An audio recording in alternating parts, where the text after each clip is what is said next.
and now federal investigators. It's believed to be the first pedestrian fatality caused by a driverless car. Fox's Jeff Manasso. Uber also suspending its testing programs in other cities, including San Francisco and Toronto. The U.S. Supreme Court rejecting a request to put a new congressional map on hold in Pennsylvania. It was redrawn by the state Supreme Court after a court battle finding Republicans guilty of gerrymandering. Earlier today, a federal court tossed out an appeal. A legal fight that could have wide-ranging implications for consumers and cable companies gets underway. The Department of Justice is suing, trying to stop AT&T from buying Time Warner and the networks that come along with it.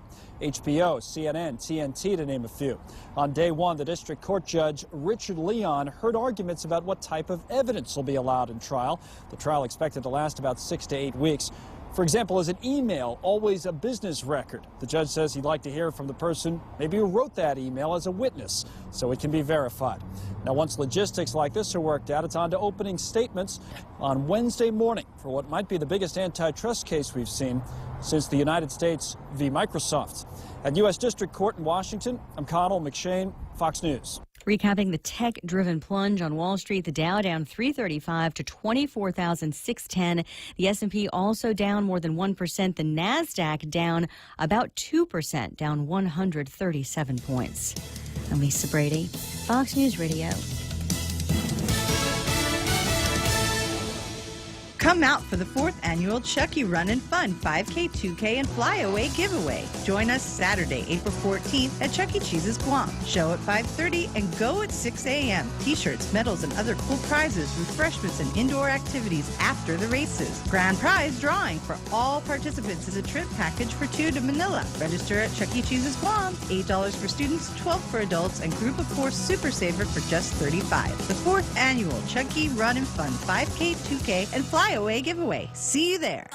How do you turn every day into cash back? With the Bank of Guam Visa credit card, cash back just got better. Get 1.5% cash back every month with every purchase, every pick-me-up, every filler-up, every Sunday dinner, every four-wheel spinner. Whatever comes to mind, even every stroll in the sweet sunshine. Everything your heart desires turns into 1.5% cash back every month. The Bank of Guam Visa credit card, the everyday card. Apply today. Call, click, or visit. Terms and conditions apply. Bank of Guam, member FDIC. $7 meal from Circle K. Get your choice of 2 Nathan's all-beef hot dogs or a half-pound Nathan's all-beef footlong, a big wrap bag of chips, and any size Polar Pop. That's a giant deal of a meal, all for only $7. Circle K. Take it easy. For more than 40 years, we've managed our island's most precious resource, your health. Take Care's benefit plans allow members access to more than 120 medical providers, 40 dental providers, and 18 pharmacies in the region. Take Care's health plans ensure members in Palau, Saipan, and Guam receive the care they deserve. Our programs and wellness classes have proven results for our valued members, and our commitment to your health never been stronger. Take Care. Our island, your health plan. Hey, it's your stomach again. Subway has all new signature wraps, and around the water cooler, the other stomachs can't stop talking about them. Chipotle Southwest steak and cheese, turkey, bacon, and guac, rotisserie-style chicken Caesar signature wraps. Listen, if I'm honest, as a talking stomach, I don't have a lot of life experience. But I do know one thing. These signature wraps are jam-packed with meat. So what are you waiting for? I'm growling over here. Subway, make it what you want.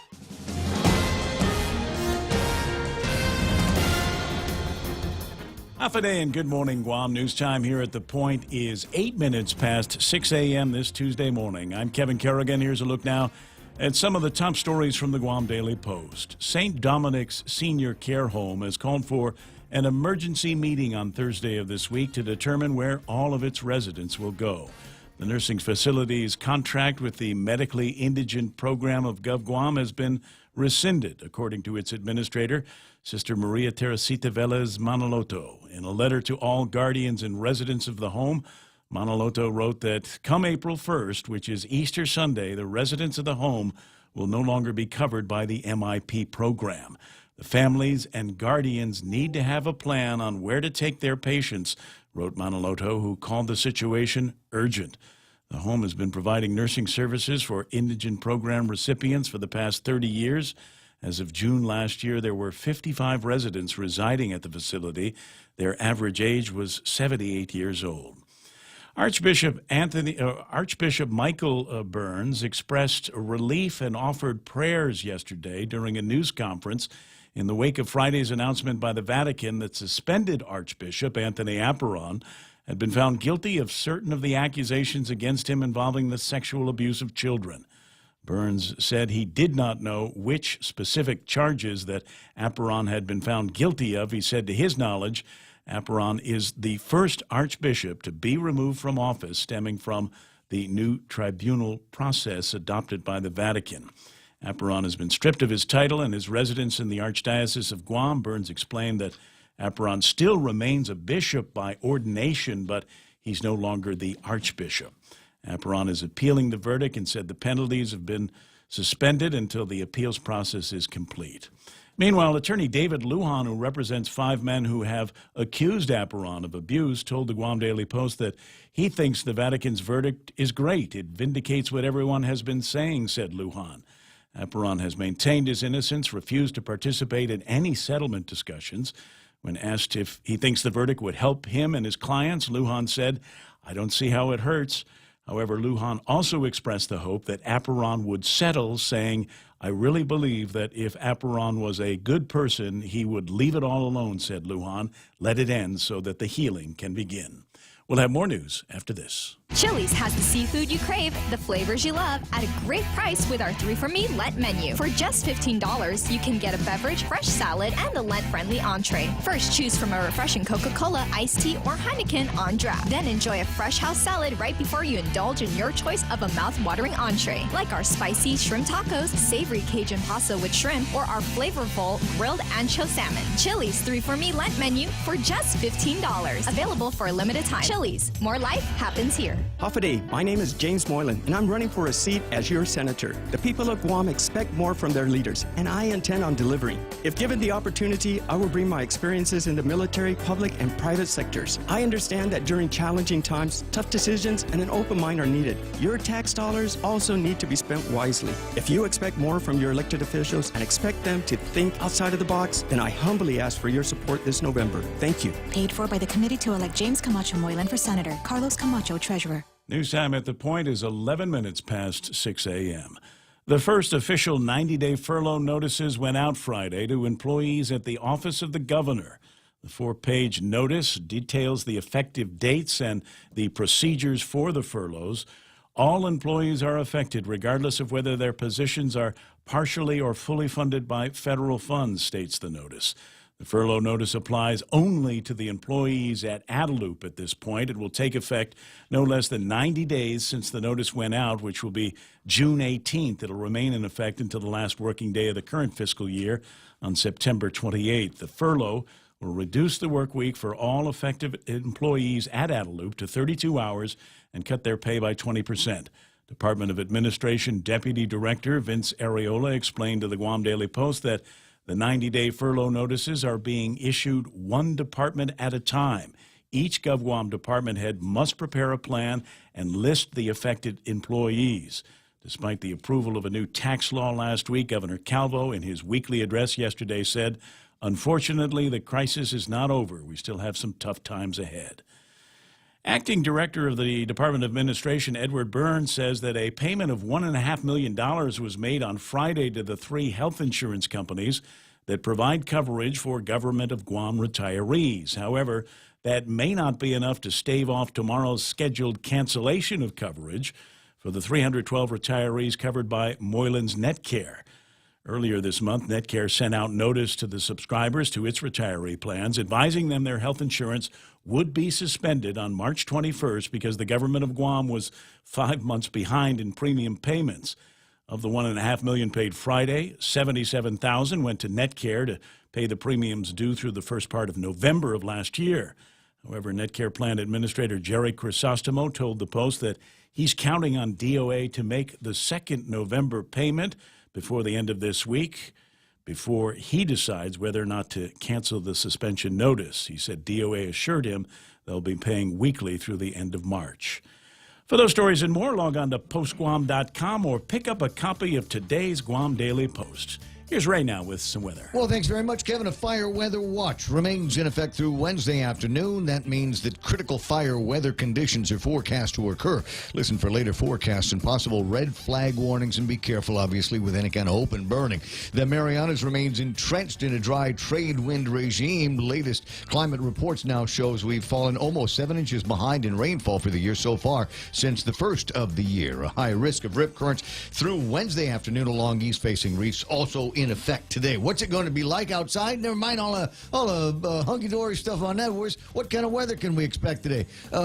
Probably not umbrella weather. Partly cloudy skies, maybe some isolated showers. Northeast winds 15 to 20 miles an hour, decreasing 10 to 20 miles an hour tonight. Daytime highs 89 degrees and overnight lows of about 76 degrees. Of course, now that I said it's probably not going to be umbrella weather, it's probably going to come down in sheets. Yeah, we've had some showers moving through overnight, so but it looks like they actually are wrapping up. So. All right. Vernal equinox takes place at 2:15 tomorrow morning.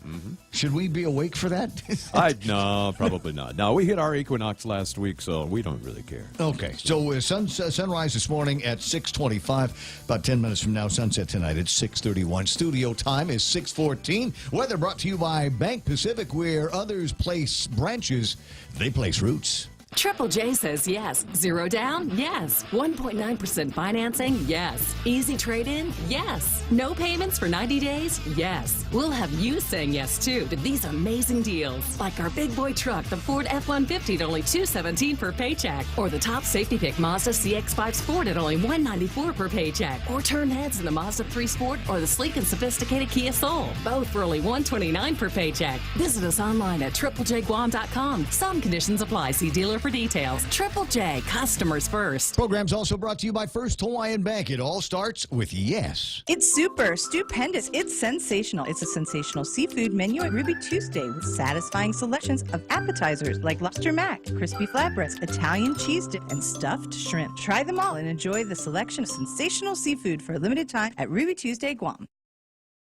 It's true. At GTA, we believe you deserve better than home internet with hidden data fees. That's why all our internet plans are unlimited, because streaming your favorite shows while cooking dinner shouldn't cause indigestion when the internet bill comes. So the choice is yours. Bill shock with the other guys, or a life unlimited with GTA. Say goodbye to hidden data fees and make the switch today. GTA, your island, your network. Portions of the program brought to you by King's Restaurant, serving Guam favorites to families for over 40 years. King's Restaurant's always open, always local. At Micronesia Renewable Energy, values matter. So all of their solar energy systems come with guarantees and the most value. No shortcuts, all quality. It's giving you that solar energy system at the best price. It's using highly efficient solar panels with typhoon-proven racking, built by highly skilled local technicians, so your system performs and saves you money. It's total peace of mind all the time. Not all solar companies are created equal. For experienced quality solar, it's MRE. Call 632-2613. MRE, the smarter choice. The Ray Gibson Show. Morning talk that matters. Call now, 888-TALK. That's 888-8255.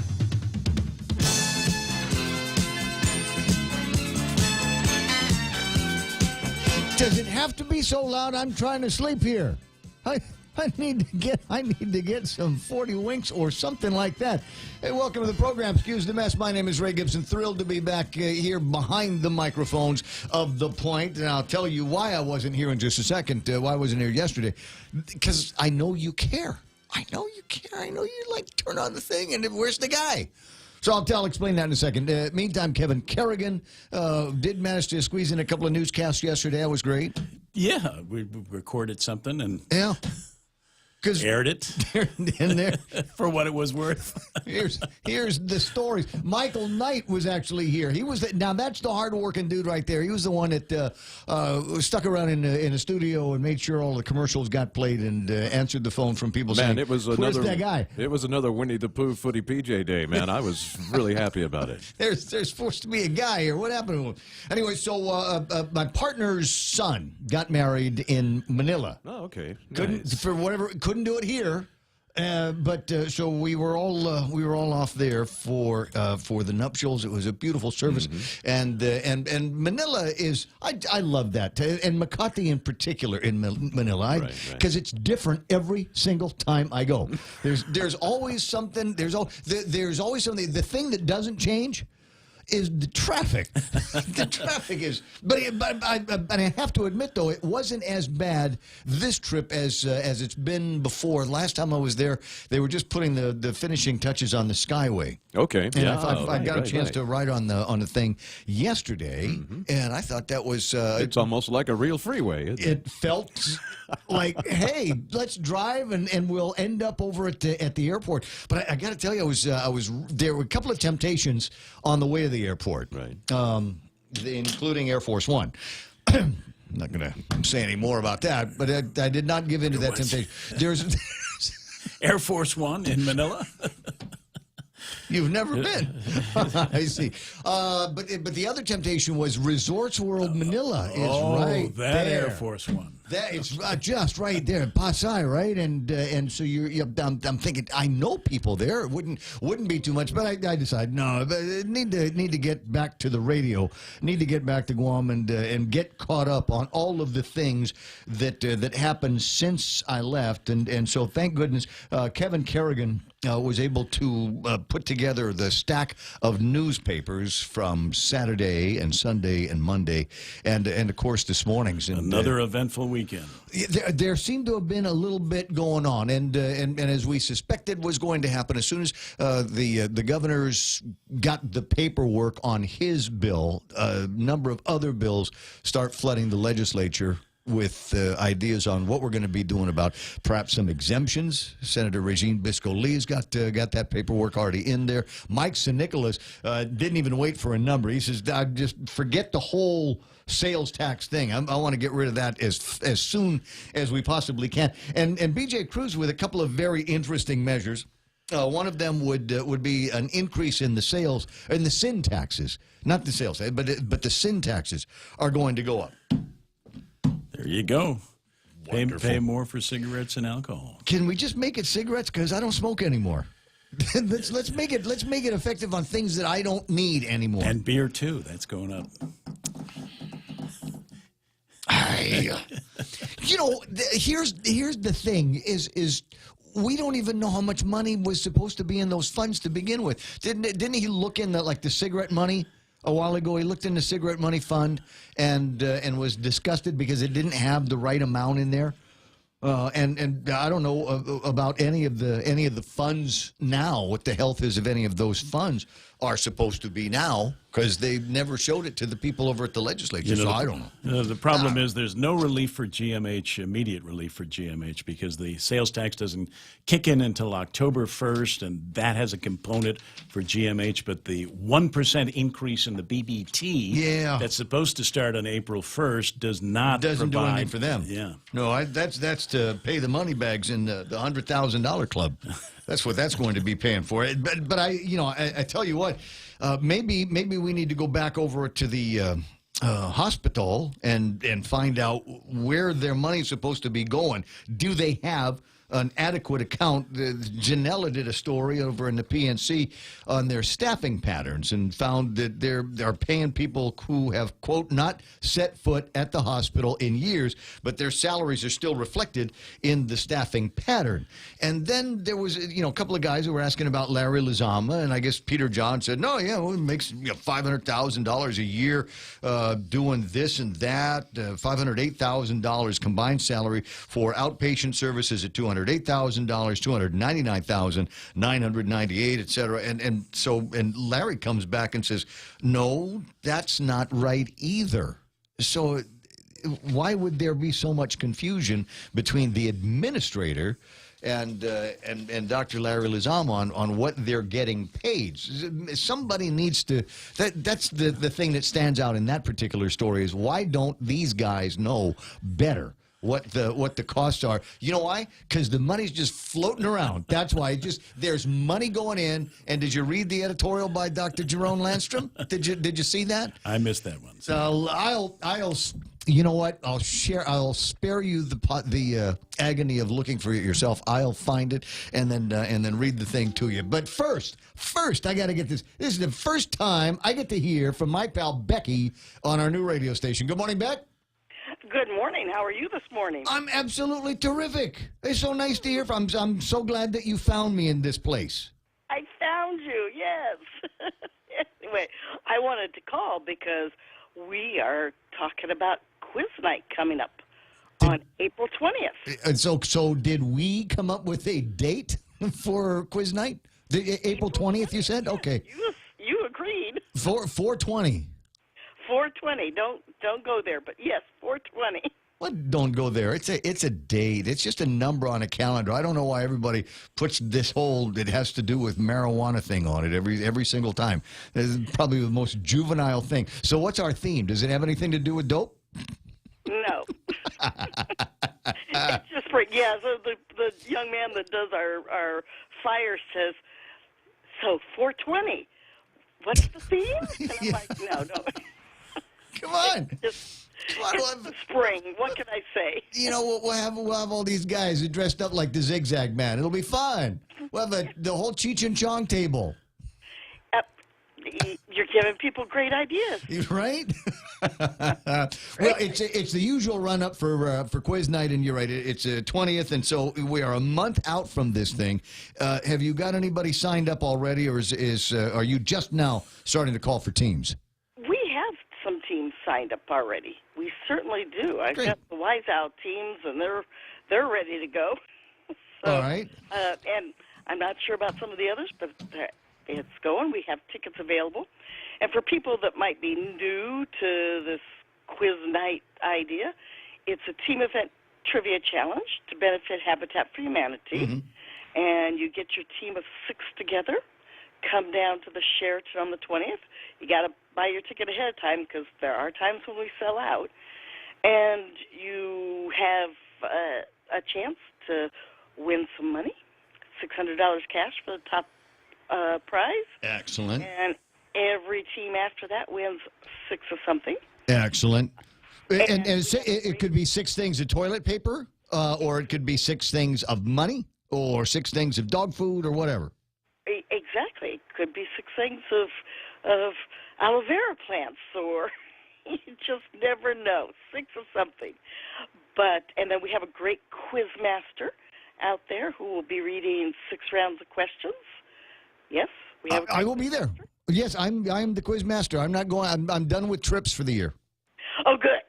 Just wanted to read. Yeah. I'm as far as I know, I'm all finished. Unless there's an emergency pops up somewhere, I can stay here. Yay. Okay, so now this is a must. I gotta underscore this for some of the new guys that are in town. You know, we had this Guam Industry Forum a couple of weeks ago at Dusatani, and there were a whole bunch of people I didn't recognize.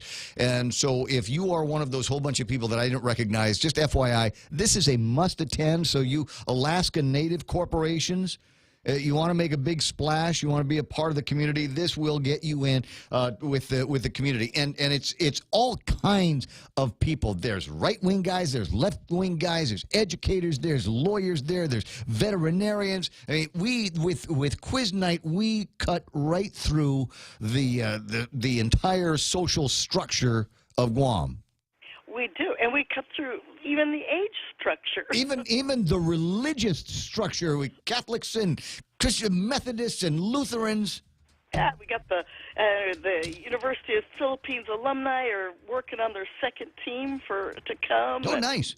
Yeah. And high school teams. Let me make the pitch now. We like to encourage young people and seniors, juniors, whatever, in high school to put teams together, but they never have any of the money. As a teenager, I'm a grown. I never have any money either. So if you are interested, maybe of not putting your own team together, senatorial hopeful, governor hopeful, then reach out to Becky and see if you can sponsor a team from one of the high schools.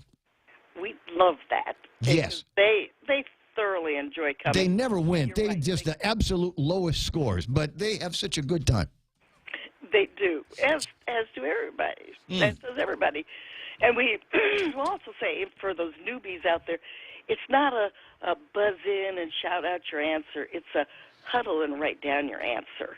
And then I've got a team of scorers in the back who grade the papers in between, and then we throw the scores up on the screen, and a lot of people have a lot of fun. Oh, well, the idea is that we have fun. And incidentally, we might get a winner or two, and people will get some great prizes. So we anticipate that this is going to be another sold-out event. So get a hold of Becky right away. She's leaving for school now, so hurry and call and talk about reservations or getting your tickets. So a couple of numbers to call. Excuse me, got my frog in the throat. No school today. Becky's got a frog in her throat. Call now. 647-4667. Mm-hmm. Or my number is 565-6480. Wait. 565. 6480. Got it.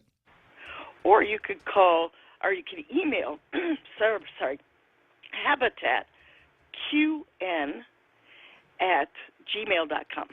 habitatqn@gmail.com. Gotcha. Yes, and this is all to benefit Habitat for Humanity and building new homes okay. for our people here on Guam. Beck, I'm going to let you get your throat lubricated because you have teaching today. I'm teaching today. All right. I'll talk to you pretty soon. You know, a couple of times a week until we get closer and closer to it. But sign up for quiz night, and there's always a prize for the guys that get in early. We do a special drawing for the early bird registrants. Exactly. Right. If you're a business and you would like to help out the quiz night, I mean, because it's going now, Sheraton, right? Sheraton. Okay. Exactly. So here's the deal. It's going to be at the Sheraton, and the room, you've been in the ballroom before. We are packing every square inch of that place. So I want to make sure that businesses know that it's okay for them, number one, to participate, number two, to maybe come forward with some prizes. So call those same numbers. Beck, I'm going to run. I'll talk to you pretty soon.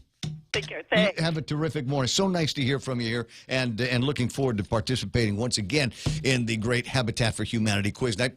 Plenty to talk about.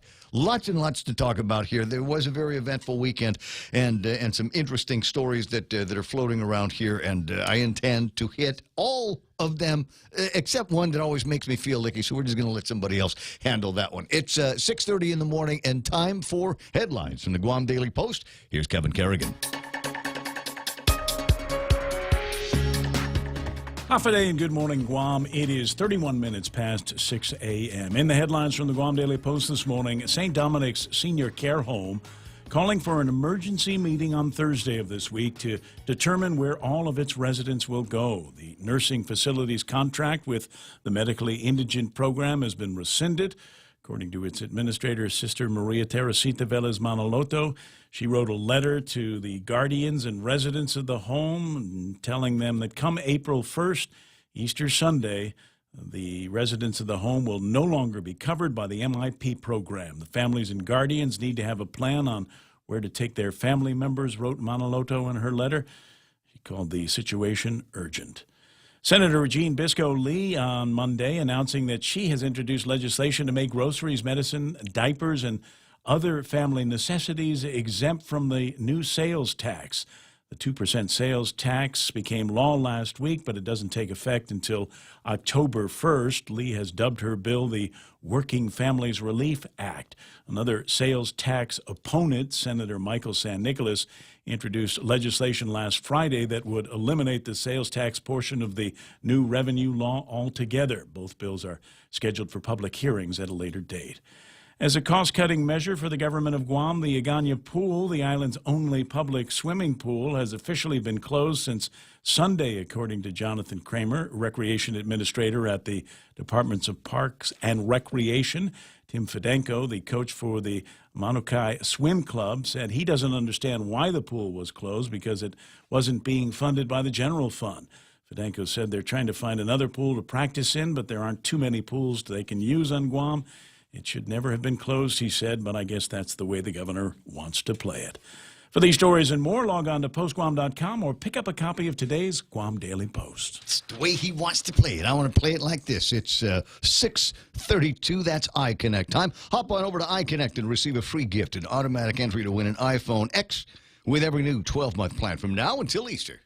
At Micronesia Renewable Energy, values matter. So all of their solar energy systems come with guarantees and the most value. No shortcuts, all quality. It's giving you that solar energy system at the best price. It's using highly efficient solar panels with typhoon-proven racking, built by highly skilled local technicians, so your system performs and saves you money. It's total peace of mind all the time. Not all solar companies are created equal. For experienced quality solar, it's MRE. Call 632-2613. MRE, the smarter choice. Portions of the program brought to you by Security Title, making sure you actually own the property you think you just bought.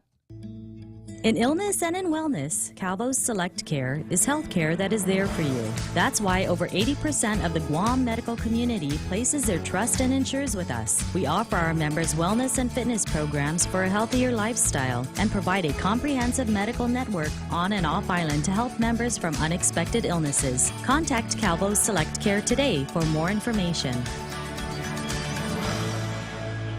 Subway's got your fresh choices for lunch. Sink your teeth into the classic tuna or indulge in the mouthwatering greatness of our seafood sensation. I also want you to try their tasty Veggie Max. It's a delicious vegetarian patty, free of artificial colors and flavors. Visit any of the convenient locations today at Subway. Fresh is what they do. Relax, enjoy, and be greeted by the spectacular view of Hagåtña Bay when you visit the point at the Sheraton Laguna Guam. Gaze into the beautiful sunset as you unwind to the music of Philip Garcia and Natasha on Wednesdays, Mama Shar and Nina on Thursdays, Philip Garcia and Louise Munia on Fridays, and Jack Larimer on Saturdays. Open daily from 8 a.m. to 11 p.m. Happy hour from 5 to 8 p.m. with all cocktail drinks for $7. Receive a discount when you present your SPG card. Call Peter Yaban at 646-2222 for reservations at the point at the Sheraton Laguna Guam Resort.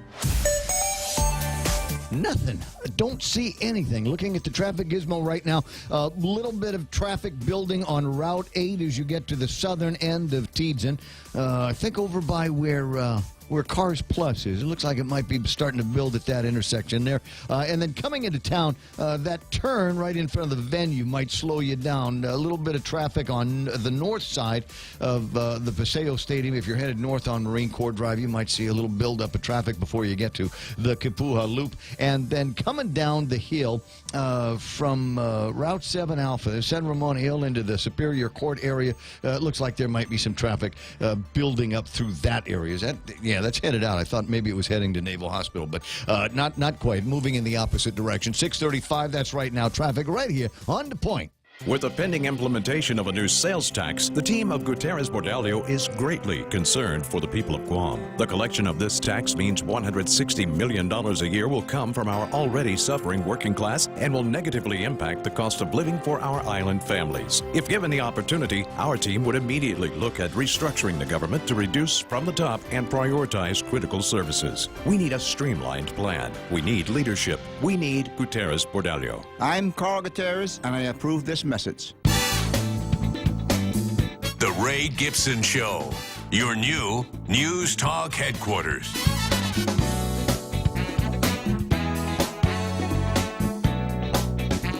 It's good that we heard from Becky on the quiz night thing. That is one of my, actually, it's two of my favorite events because we actually do this twice a year. Once in the springtime and again in the fall. Normally try to get it around Cinco de Mayo, but I think all of the rooms are booked for all kinds of activities around that time of year. So it's good that we get them in that time frame. So April 20th, keep an eye out for all of that. So where do you want to start here today? Where do we get our first bite of what the big stories are and where the juicy conversation is going to take place?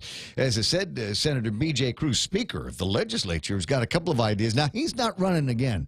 I'll just make that point here. He is not running for the 35th Guam Legislature. He says this is it.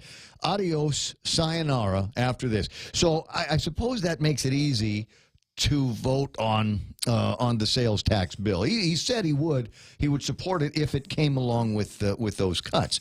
Have we had any idea from the governor's office on what the nature of those cuts might be? Has besides the furlough notices going out, has he signed off on the bill? Not yet. That fiscal stabilization plan, realignment plan, whatever it is they're calling it, is due at they promised to have it in by the end of this week. Okay, so we'll see. They're working on it. Yeah. We'll find out what the details of that. How much money we're saving as a result of shutting down the pool that was already shut down, or shutting down the one. And you get these kids. I feel bad. These little kids, the Manhobans and the Manakais and all of that, and they're standing outside, the fingers through the chain link fence, looking into the blue of the water of the Ganya swimming pool. It's so hot outside. They're all parched, and they can't get in there. And this is the thing that makes me crazy when I start thinking about it, is groups like that pay to use the swimming pool. The people that are in training for any number of triathlon events, they've got the Hell of the Marianas coming up in Saipan, right? Or no, Tagaman. Tagaman is coming up.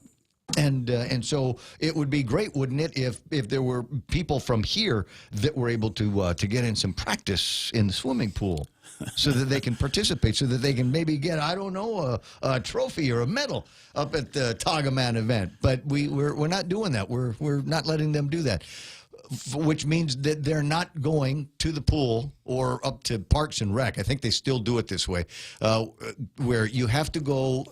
They've got it so kludged up, it's not even funny. My recollection is you have to go to Parks and Rec headquarters and then buy some chits, he said carefully in the air, and then you use those to get into the swimming pool. But nobody going to buy those if there's no swimming pool to go swim in, and there aren't too many other options. Leo Palace. Because Leo Palace has everything. Leo Palace has got a great swimming pool. Actually, there's the competition pool that they have, and then they've got a couple of their practice, kind of just 10 feet this way, and you just go and you practice your strokes. It's Olympic length, right? I think it's Olympic length, and then you just go and you practice your strokes there. But obviously not enough for the number of people that are outside that want to be doing the practice. So, like I said, I don't know. But BJ's talking about going in and doing a few other things here. We've got perhaps an increase in the sin taxes. And unlike other taxes, the more I think about it, the sin taxes, I don't know, have the probably the anticipated effect of slowing down people's drinking or slowing down people's smoking. I know many people that smoke, and if it doesn't matter what the price is, they'll find the money to support that habit. I have to confess, I used to smoke, but the increases in the price of a pack of cigarettes. Did it drive you away from smoking? It convinced me, yeah. It just was too much. Well, way too much. We're from an age and a time, and I'll say when I first started smoking, 14, 15 years old, and we'd go at the little store in the corner of the Department of Administration building, right underneath the stairs, and they had people there that even though they knew my folks, they never told, and they would sell me a pack of Benson and Hedges menthols, hundreds. Yeah. For 35 cents. 35, yeah. Yeah, when I started, they were 50 cents a pack. 50 cents a pack. What is it now? $6? Oh, it depends on where you live. Yeah, here it's about $6.50 for like a brand. Look, I still smoke. I don't care what y'all think. That's why you're in the other room. $6.50 for the Marlboros that I get. $6.50 for. Now you can get the cheaper Pall Malls. They're like $4.50. If you want to go the cheap route. But yeah. Wow. Yeah. Hey, in Hawaii, $8, $9. Oh, I'm sure in other places they're even more, but don't give BJ too many ideas. Yeah. Because that's what he looks like. That's what one of the things that BJ looks at. He says, "All right, we won't be the highest, but we'll be close. We'll still be in the range." Which is what he was looking at when he was the conversation about the sales taxes. What you looking at? $10.50 in New York City for a pack of cigarettes. Well, they were the same price at the ABC store on Aliki Drive in Kona. So yeah, depends on where you're. Forget about it. Yeah, well, and BJ's got his bases covered on this because I remember I still had the habit at the time. And I said, for a lot of reasons, I decided to quit smoking cigarettes. Sure. And when you are a smoker, and especially for as long as I was, I didn't just stop enjoying nicotine like that.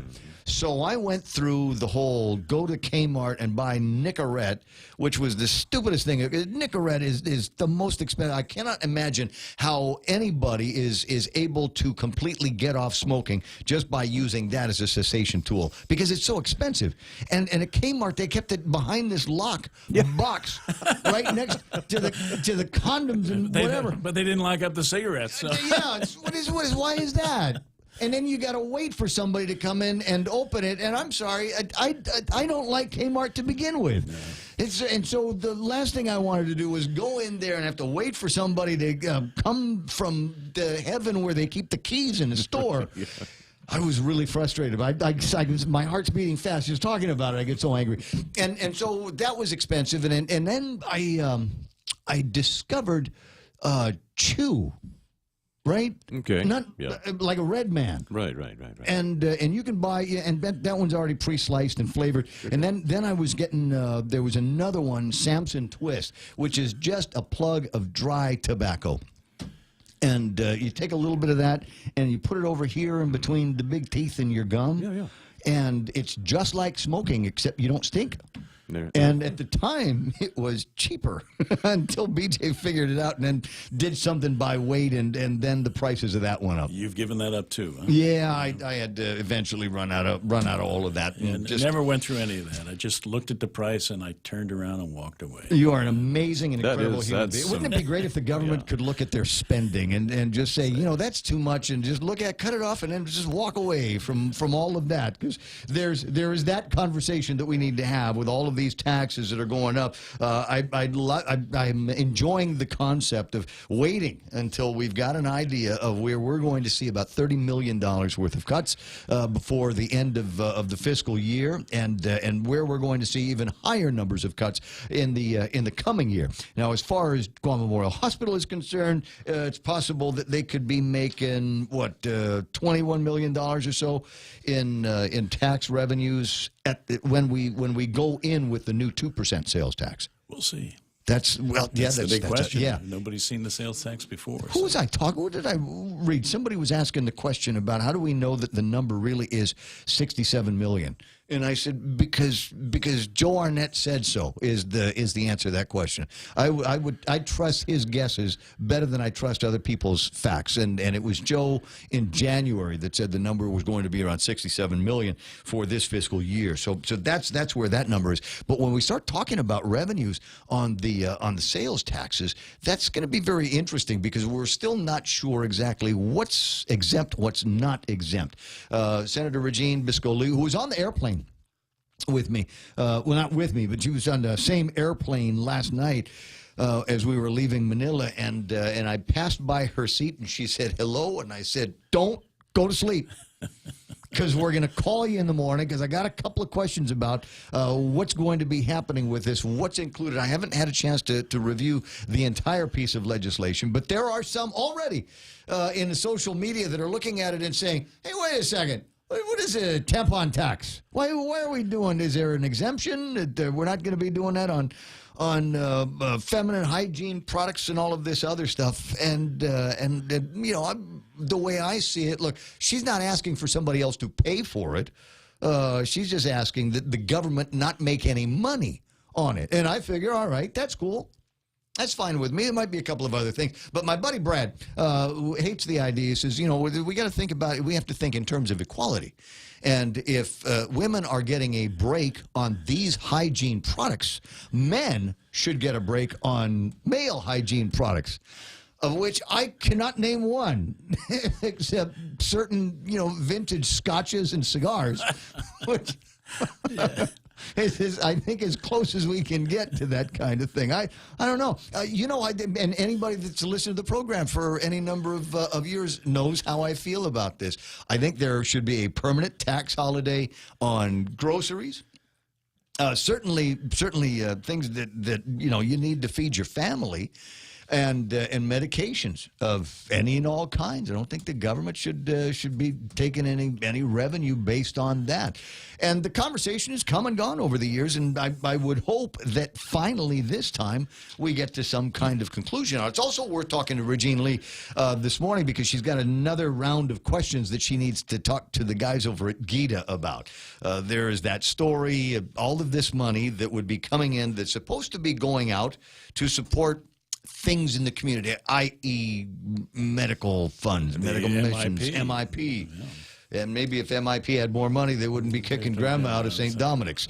So maybe there's more to that conversation. And it looks like somebody has gone and taken a look at all of the records and the recordings of the board meetings and looked at the minutes of the board meetings where they basically said Jay Rojas has got carte blanche as far as what he feels is the appropriate thing to do. Well, we talked to him just a couple of weeks ago on this very subject and asked him about some of that, and he says, look, I'd be very happy to send these dollars out to wherever it is that these places want the bucks to go to. But guess what? They have not formally, at least in the case of GRMC, have not formally asked in writing what to do with those funds. So it will be interesting to see how all of that plays out. There's a couple of other interesting things that I got in front of me, and one of them is this: an extended invitation for bid. A friend of mine, Luther, always said sometimes the big news is not necessarily in the front of the newspaper. Sometimes you will see them in the back of the newspaper and near the middle of one of the daily posts that I've got on my desk. An extended invitation for bid, building space for lease, a minimum 20,000 square feet. Property zoned to immediately allow school use, including but not limited to M1 within Hagåtña, Mighty, Barrigada, and Manguilao vicinities, needed to be ready for occupancy by July 23rd of 2018. This is being circulated by the Guahan Academy Charter School. It's not a surprise. About 3 weeks ago, I read the original invitation for bid from Guahan Academy Charter Schools. I remember. And it is possible that they weren't able to get anybody that was interested in doing any business with them. Either we don't have the property, either we don't have all of that, or we just, are worried, like your current landlords, that we might have to go through the drama of hearing the story on the radio before we actually get any money. So maybe we'll pass on this and rent it out to one of those Alaska Native corporations that's going to be coming to Guam for the military buildup. All right, what are they saying? What are they saying in the social medias here? It says, Huffer Ray Gibson, good call, increased taxes on cigarettes and alcohol. Those are luxury items. Well, they are kind of nice to have, aren't they? Take the edge off the day. But when we're starting to talk about people that who might be edgy because of the increase in taxes, we've taken away an opportunity for them to do some self-medication, right?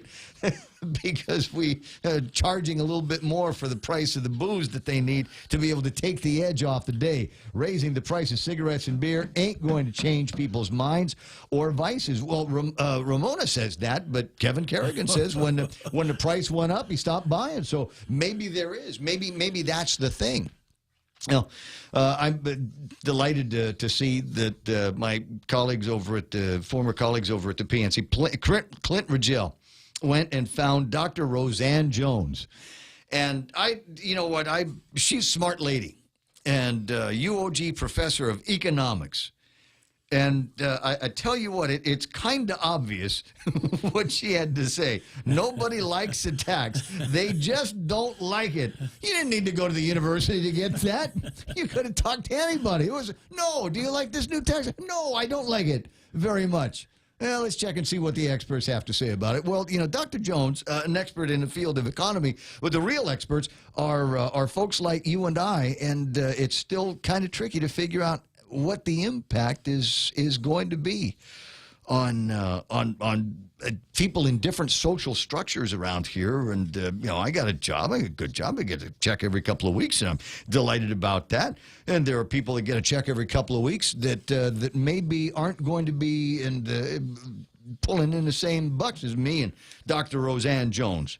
What are we going to do about people that are on food stamps and SNAP programs and people that have a fixed income? Do they have enough elasticity in their budget to be able to pay whatever the additional is going to be? And is the additional only going to be that fraction of a percent? Sales tax won't apply to the food stamps. Thank goodness. It's exempt, I believe, by federal law. Thank goodness. Well, so then they can use that for buying their cigarettes.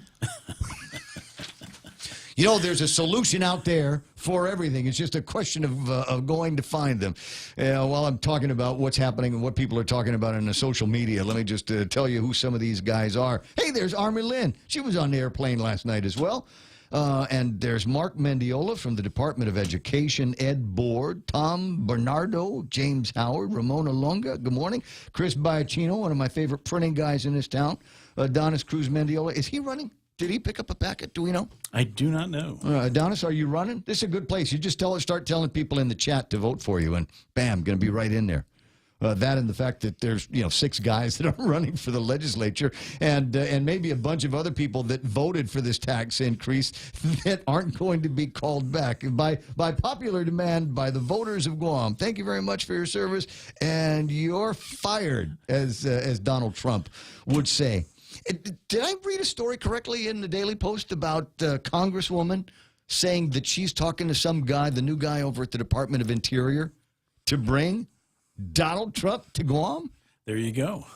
When? It didn't say. Your suggestion, wasn't it? No, my suggestion wasn't. No, I wanted him and Kim Jong-un. Little Kim to come out here for the summit. But I have heard virtually nothing about the summit, unfortunately. And so there was this, but I wasn't able to make the connection in the article where we have an assurance from this guy Zinke that he's going to grab Donald Trump and bring him to Guam. Tough to get assurances from the Trump man. I suppose.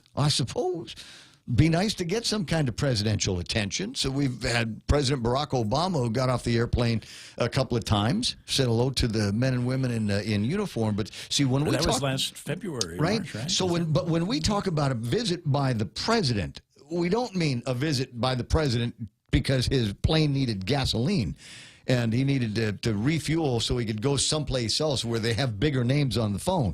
We're talking about a visit specifically to Guam, spend some time with Archbishop Byrne and Governor Calvo and the Speaker of the Legislature, swing by the radio station, do an interview or two. There you go. And Secret Service all over the place and the great Secret Service parties that take place when they're all done. So that's kind of one of the things that I'd like to get a little bit more splains on and find out what the big deal is going to be on that. Mark, I just got to say good morning to Mark Mendiola again, and because his name is in one of the stories floating around where they went to the Guam Election Commission and said, okay, now who's picked up a packet? Okay, now who's done it? And apparently there's not one but 2 groups that would like Mark Mendiola to run for political office in this town. And that would be listen, the guy's tireless and knows all the movers and shakers from before. So there is that possibility. We'll watch and we'll see how that's going to play out. And the other things that we'll spend some time talking about on the radio here is, of course, the furlough notice that the governor had sent out to all employees of the governors and the office of lieutenant governor. This one here, not from Governor Eddie Calvo, but from the Chief of Staff, Mark G. Calvo, and Joe Duenas, the Lieutenant Governor's Chief of Staff. This is the first notice of a furlough. There's more that could be coming down the road. Employees, this is my favorite part. I don't know, you guys got to read these things. Outside employment is not restricted. So if you are an employee at the governor's office and you're thinking that I might need to take on an outside job, maybe pick up a few extra hours, then you're absolutely allowed. You are not restricted from seeking other employment during the furlough period. Employees who already have part-time jobs while employed with the government, because not everybody gets $100,000, right, may opt to seek with their part-time employer an increase in their hours of part-time work up to a full-time basis during the furlough period. So there's nothing that says that you can't do it. And when the furlough is all done, you must report to work. Otherwise, somebody else will get your job, and they'll get the $100,000 that is in there. This is the first one that has gone out. My understanding is that they will... Each department head was required to draw up a furlough plan for their employees and submit it to the Department of Administration for approval. First one to get approved and first order to go out is the employees at Adelube. Okay, the governor and lieutenant governor. This one has been approved. Oh, yeah. Okay. And that notice went out on Friday. Why would it be different for the different departments and agencies? I don't know. There's different eligibilities, I would assume. Employees paid perhaps with federal funds in some cases. But those guys we'll are not see. exempt from the furloughs. Everybody is supposed to be treated the same on this. We shall see. I did talk to the DPW director, Glenn Leon Guerrero, yesterday afternoon. He told me he submitted his furlough plan for the 300 folks in his department on the 13th of March, and he's waiting for a response from DOA. Vince Areola said yesterday he's got a lot of furlough plans from the different departments, and they'll be taking them one at a time. So the furlough plan over at DPW is an interesting one because it's not just the guys over at DPW. There's also bus drivers at DPW who have to work with the Department of Education and the Catholic schools and the private schools on Guam. So what happens there? Well, that could be the answer to your question. That's why everybody has to draw up a different furlough plan, because they have different schedules to work out for their employees. So what's the impact going to be? So if DPW seems to have taken their first move, then what is left then for John Fernandez to do? Does this mean that there's, what's the calendar issue for these guys? It's 90 days, and a lot can change. At what time are the kids going to have to wake up for the bus now? Well, we'll see if it ever goes into effect. That's the big question. It's a 32-hour work week for the drivers of the school bus. Does that mean that there are going to be several hours less education for the kids? What will Guam coffers look like in June? That's the big question. Will any more money come in? Well, it's not a question of will any more money come in. It's a question of will we be able to save enough money between here and there to avert it. We'll find out. Saving $1 is like getting two back. It's 6:59. We'll just call it 7 o'clock in the morning. The radio station is KUSG Hagåtña. We are known as The Point. My name is Ray. That's Kevin. He's got more news coming up after Fox News Live, which is coming your way in like 10 seconds. So listen to the sound of the air moving through the little hairs in your nostril for like another 5 seconds before the news starts.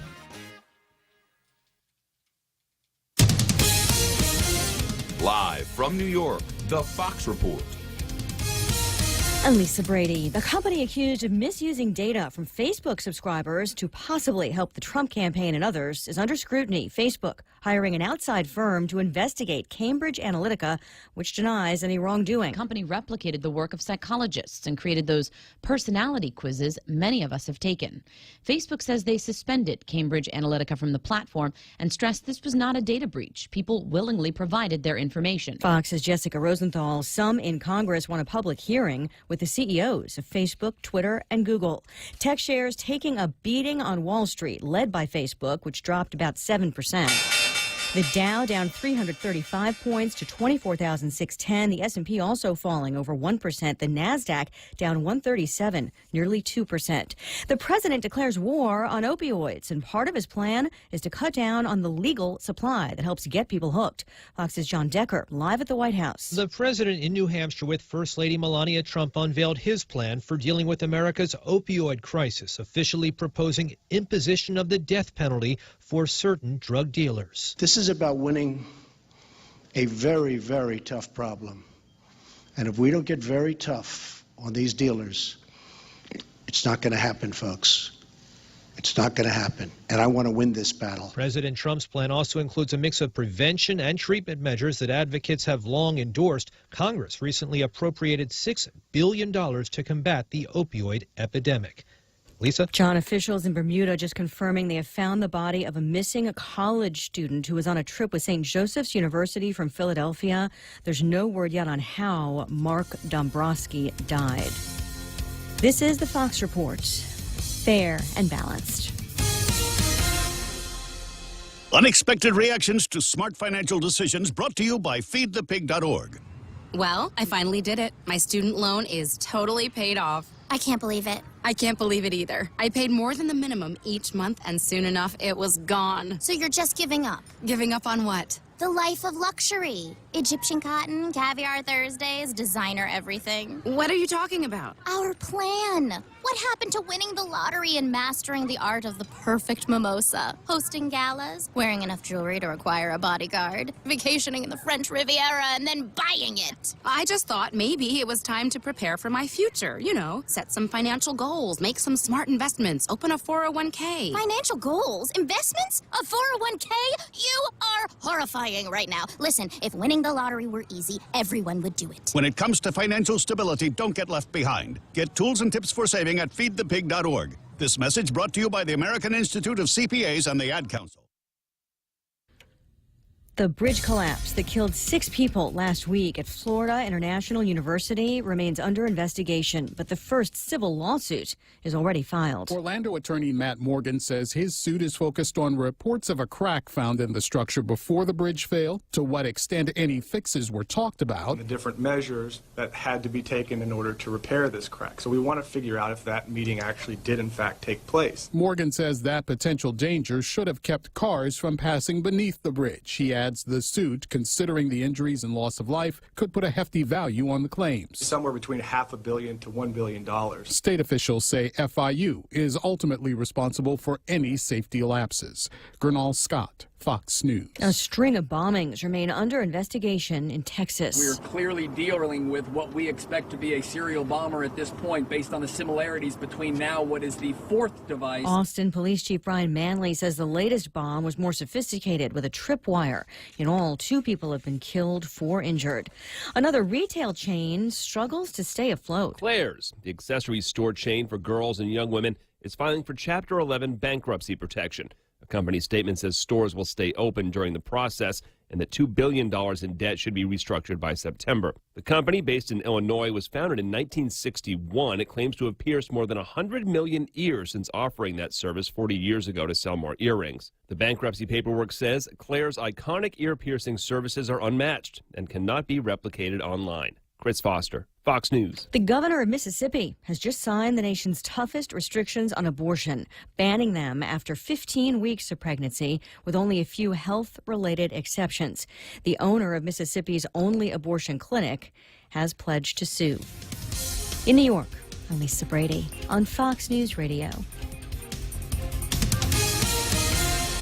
For over 55 years, Community First has served our island as a full-service financial institution. And now, we're proud to introduce the new Community First Student-Run Credit Union, open in Manilao on Route 10, Guam's first student-run financial institution, which means it's operated by college students like us, ready to serve all our members, existing and new. We're just down the road from UOG and GCC. Community First Guam Federal Credit Union, now open in Manilao. This credit union is federally insured by NCUA. Water. It covers nearly 3/4 of our Earth, from vast oceans to millions of rivers and streams. We're all concerned with protecting our world's water, but none is more important than the water you and your family drink and use throughout your home.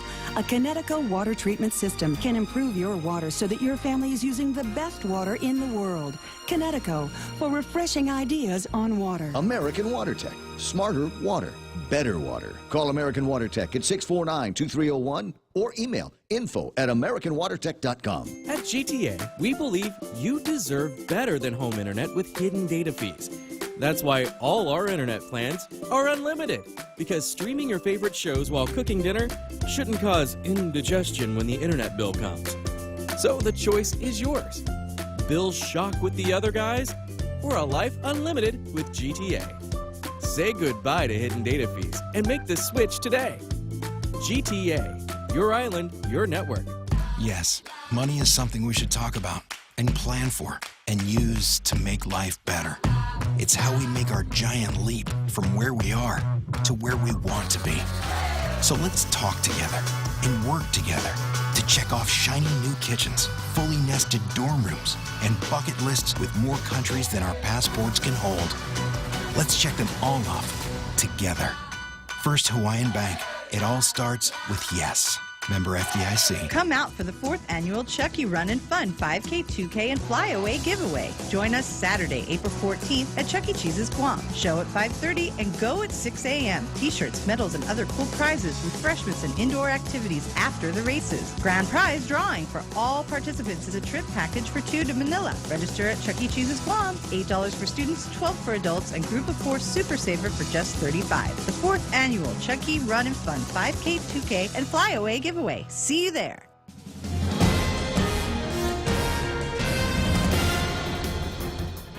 Half a day and good morning, Guam. News time here at The Point is 8 minutes past 7 a.m. this Tuesday morning. I'm Kevin Kerrigan. Here's a look now at some of the top stories from the Guam Daily Post.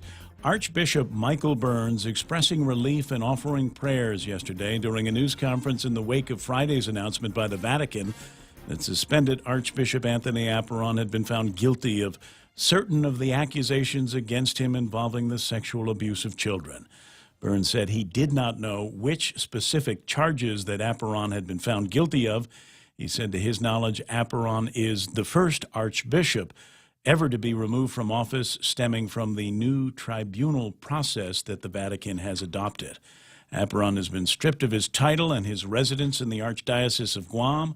Burns explained that Apparon still remains a bishop, however, by ordination, but he is no longer the archbishop.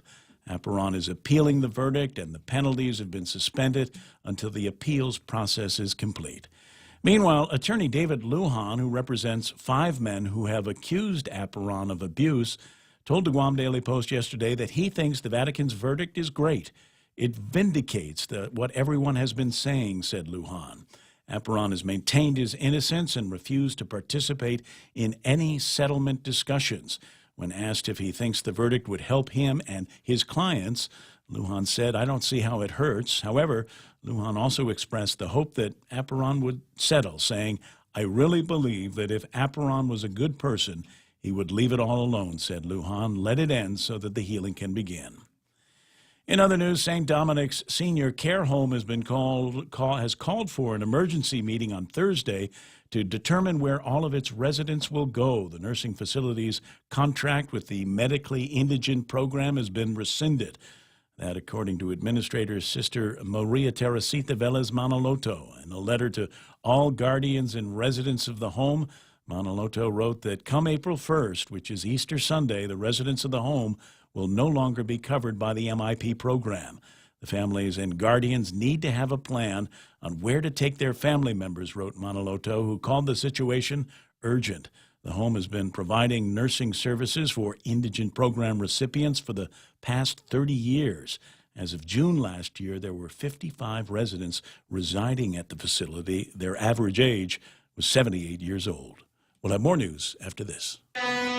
As we journey through the new year, we here at APL continue to find ways to better deliver our island's resources with innovative and cost-effective solutions, lending our helping hands by carrying your freight safely from the U.S. mainland or anywhere in our global network. We humbly honor the opportunities to continue to work and connect with you and your business. We are APL, and we are here for you.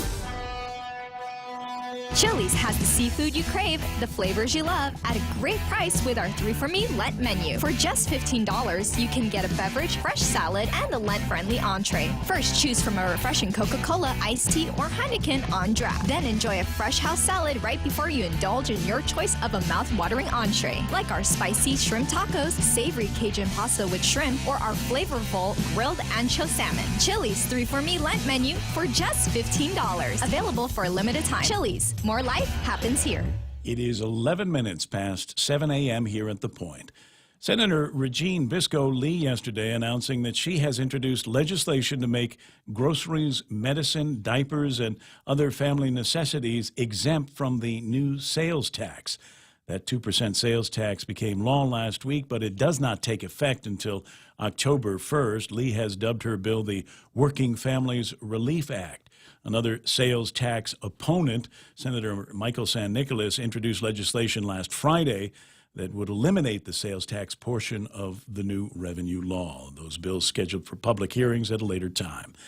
As threatened, the Agana pool was closed over the weekend in a cost-cutting measure ordered by Governor Calvo. Tim Fedenko, coach for the Manukai Swim Club, said he doesn't understand why the pool had to be closed because it wasn't being funded by the general fund. Fedenko said they're trying to find another pool his team can practice in, but there aren't too many pools available for use on Guam. It should never have been closed, said Fedenko, but I guess that's just the way the governor wanted to play it.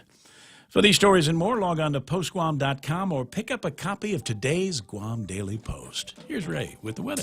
Looks like partly cloudy skies today, Kev, with isolated showers, northeast winds to about 20 miles an hour, decreasing 10 to about 15 miles an hour this evening. Highs around 89 degrees and overnight lows 76 degrees. Sunset tonight at 6:31. Couple of other things that you need to know about: a high risk of rip currents through Wednesday afternoon along the eastern side of the island. A fire weather watch is in effect through Wednesday afternoon for Guam as well. So be careful when you're out in the boondocks with your cigarettes and flamethrowers, and be careful if you're on the water on the eastern side of the island, especially since if you get in trouble on the eastern side of the island, they got to bring somebody from all the way over on the western side to go and get you. And sometimes it's a recovery operation. Could take a few minutes. Not a rescue operation. So be very careful. Go find a swimming pool. Oh, wait.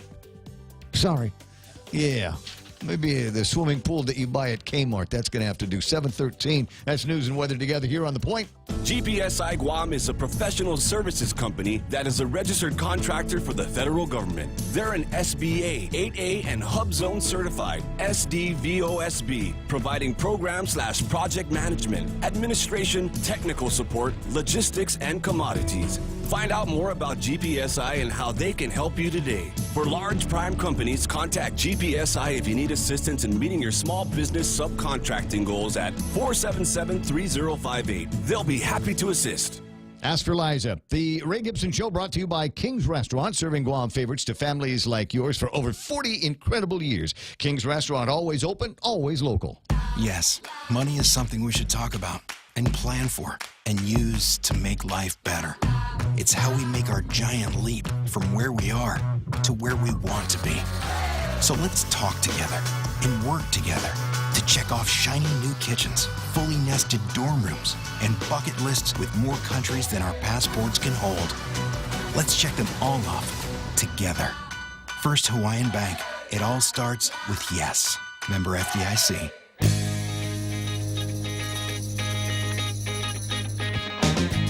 The Ray Gibson Show. News to fill your mind. Talk to get it out.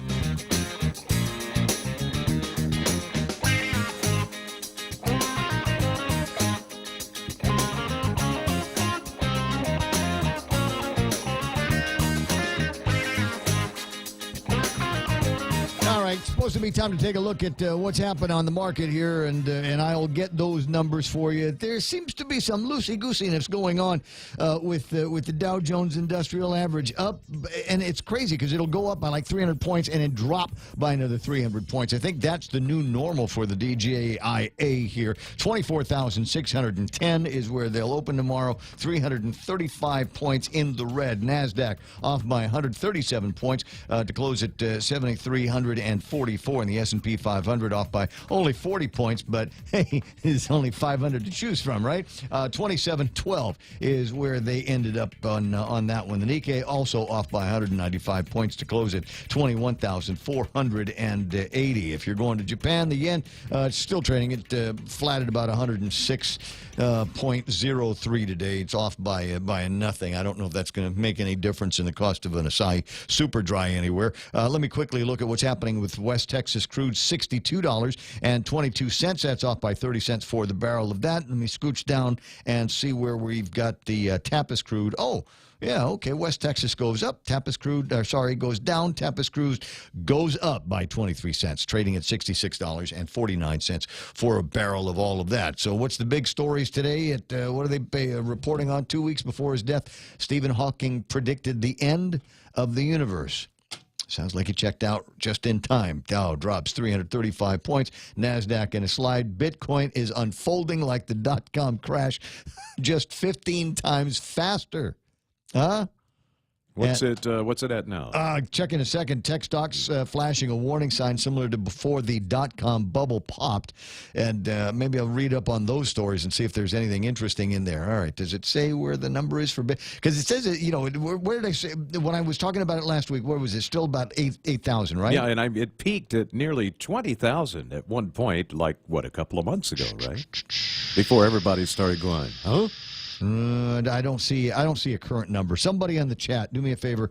Wait.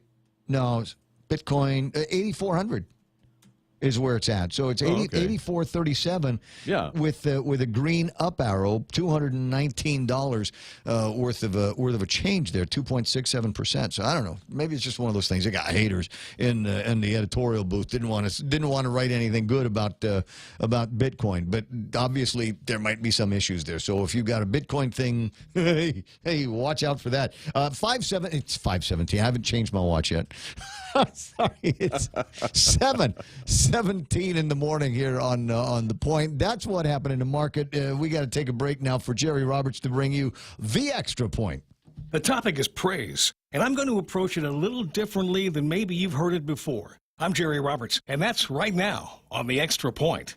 I'm at the cash register in the Micronesia Mall Payless when a man tells me he likes listening to this feature you and I share every day on The Point, hosted by Mr. Gibson. His name is Daryl, and I thanked him for his kindness as we talked for a couple of minutes. He seemed like a nice guy, and I walked away glad I met him, and hoping that his boss is the type who likes to hand out praises just like Daryl did. When I got to my car, I began to scribble down notes, and you're now hearing what I wrote. If you're a supervisor of anyone, make sure that everybody is recognized and praised for their positive attitude and accomplishments. It doesn't have to be a big deal for you to make a big deal out of it. Now let me flip the coin. Can a worker praise his or her boss? Absolutely. But just be ready to revive them if they pass out from shock. It doesn't happen very often. Most employees don't think they have the right or position to praise their supervisor or leader. You certainly do. And I'll tell you this, if you praise your boss, it will have impact. I know leaders who vividly remember the few times they've received recognition by members of their team. And if you've got a boss who isn't so good at praising, you do it first and show them how. Let's take it further. Parents should praise their kids all the time. Build them up. Catch them doing something right instead of focusing on the negative. But can children praise parents? Sure. More important, you'll be teaching them to be a parent who praises his or her children. And speaking of parents, for those adults who are so blessed to have theirs still here, when's the last time you said, Mom, Dad, it's been too many years since I told you this, but thank you for all you did for me, understanding my craziness, covering my mistakes, loving me when I wasn't so lovable, being there, always being there. Do it today. A lot of us would give anything if we could only have one more chance to do that. Don't wait. And if you praise your parents in front of your kids, then you'll be hitting a huge home run because that example will be burned into their hearts. And maybe one day they'll replicate that experience with your grandchildren when they come to visit you. So who needs praise? Everybody. Workers and bosses, students and teachers, believers and pastors and priests, children and parents, brothers and sisters, friends, people who give us service. Hey, Daryl, over there at Payless. Thanks, buddy. I needed that. That's the Extra Point. Get out there and make something good happen today. For 93.3, I'm Jerry Roberts. That's nice. That's nice. Good ideas in there. That's why we like tossing out the Extra Point for you. And if you'd like to get a copy of it, easy to do. Just go to GuamTraining.com on the World Wide Web, and it will be waiting for you there. Before we get into the break, I thought I'd leave you with this. You know, one of my favorite things to do when I'm in a different place is to read the newspapers and the business section, certainly of the newspaper in the Philippines. I got my hands on the Star, and an interesting story about the Philippine Airlines to build a second lounge with this terminal shuffle that they're doing at the airport. Now, if anybody you've been to Manila, you know that just the whole airport experience can take the best trip in the world. Mm-hmm. And then you just hate it. Yeah, I never want to go back there. The traffic is terrible, and the airport thing is awful. And so the guy, I mean, they know it, and so they want to be able to make some accommodations. And so there's going to be a shuffle that is going to be taking place over at the airport. Looks like they're going to build up another Mabuhay lounge in the place. The government's terminal rationalization plan, Philippine Air will have to give up exclusive use of Terminal 2 and move its international flights back to Terminal 1, sharing Terminal 1 with Etihad, JAL, Saudia, and Thai Airways. Terminal 3 will also become a purely international terminal, serving the bulk of foreign carriers as well as the international flights aboard Cebu Pacific. Terminal 2, which was originally designed as a domestic terminal, will now service the domestic flights of both PAL and Cebu Pacific, with Terminal 4, the old domestic airport, continuing to serve Air Asia Zest, Sebgo, and Ayala's Air Swift. Now, this is where it's going to be very, very interesting. And for those of you that do a lot of in and out and connecting flights aboard Philippine Air, because once you get to Manila, there's all kinds of places that you can go. But a warning, according to the grapevine, the Manila International Airport Authority is targeting to complete the terminal transfers by August the 29th, with international passengers with connecting domestic flights this early being advised to factor in 3 hours between connections. Why? Traffic. Yeah. After clearing immigrations and customs, an international passenger with connecting domestic flights will have to be bused to either of the 2 domestic terminals, a transfer that, given the traffic gridlock around the airport, would take longer than the actual domestic flight itself. Wow, wow, wow, wow. Oh, see, now that would have been a perfect place to put the wow, wow, wow, wow. Do we not have that? Open your mic. Yeah, there we go. Push that button, yeah. Try it.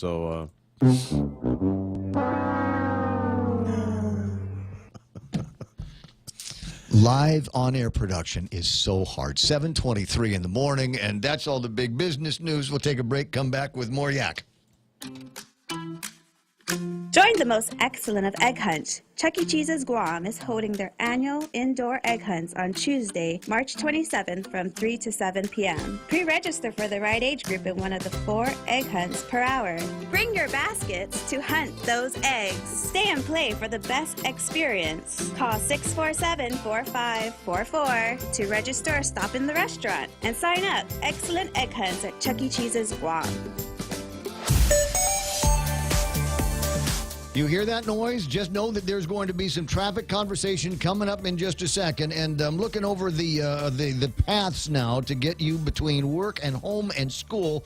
And they're all okay unless you're in Route 8 or Marine Corps Drive or Route 4 onto 10. Yeah, because that's where it's starting to build up at 724. Got a little backup headed up Pago towards the intersection. Once you make it through there, it's clear sailing until you get about to where the university and GW, etc. are. 8, 10, 16 looking clear right now, but southbound traffic is going to hit that usual snag until you get to the that one good entrance to Tiedzin. I say one good entrance because people are making their little peekaboo runs on the other side of that heavy equipment track over by the football fields. Route 16 looking okay. Yep. Down towards the school should be all right, and Marine Corps Drive through Dededo should be mostly okay. A little slow down when you get to Waiseng Song, and then it's all right, and then it's one until you get to the intersection of Route 3, where you're going to see some buildup as well. And looking from 3. Not quite to GRMC. I've also got a little bit of a build working for you there. And it looks like they're going to try to take care of that.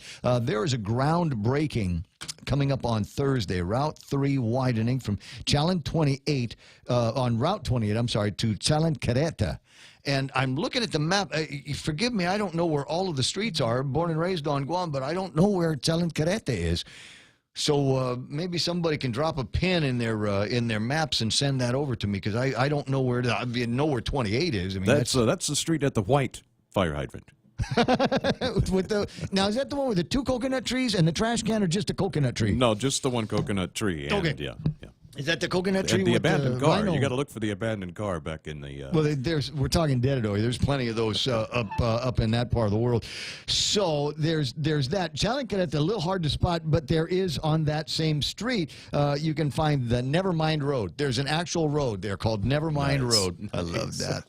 My favorite thing about living here is the crazy names we give our streets. But anyway, that's going to be taking place at 11 o'clock. So if you thought the construction was going to be all finished when they were done with the Marine Corps Drive thing, but wait, there's more. 7:26, that's traffic on the point. Wendy's welcomes the new Smoky Mushroom Bacon Cheeseburger, featuring smoky, sautéed portobello mushrooms, melted Asiago cheese, crispy applewood smoked bacon, and crunchy fried onions atop a juicy beef patty. For those craving the same great taste, Wendy's Smoky Mushroom Bacon Potato is also loaded with sautéed portobello mushrooms, cheddar cheese sauce, and crispy applewood smoked bacon. Here, for a limited time, get a delicious Smoky Mushroom Bacon Cheeseburger and Smoky Mushroom Bacon Potato today. Wendy's. Now that's better. Triple J says yes. Zero down? Yes. 1.9% financing? Yes. Easy trade-in? Yes. No payments for 90 days? Yes. We'll have you saying yes, too, to these amazing deals. Like our big boy truck, the Ford F-150 at only $217 per paycheck. Or the top safety pick Mazda CX-5 Sport at only $194 per paycheck. Or turn heads in the Mazda 3 Sport or the sleek and sophisticated Kia Soul. Both for only $129 per paycheck. Visit us online at triplejguam.com. Some conditions apply. See dealer for details. Triple J, customers first.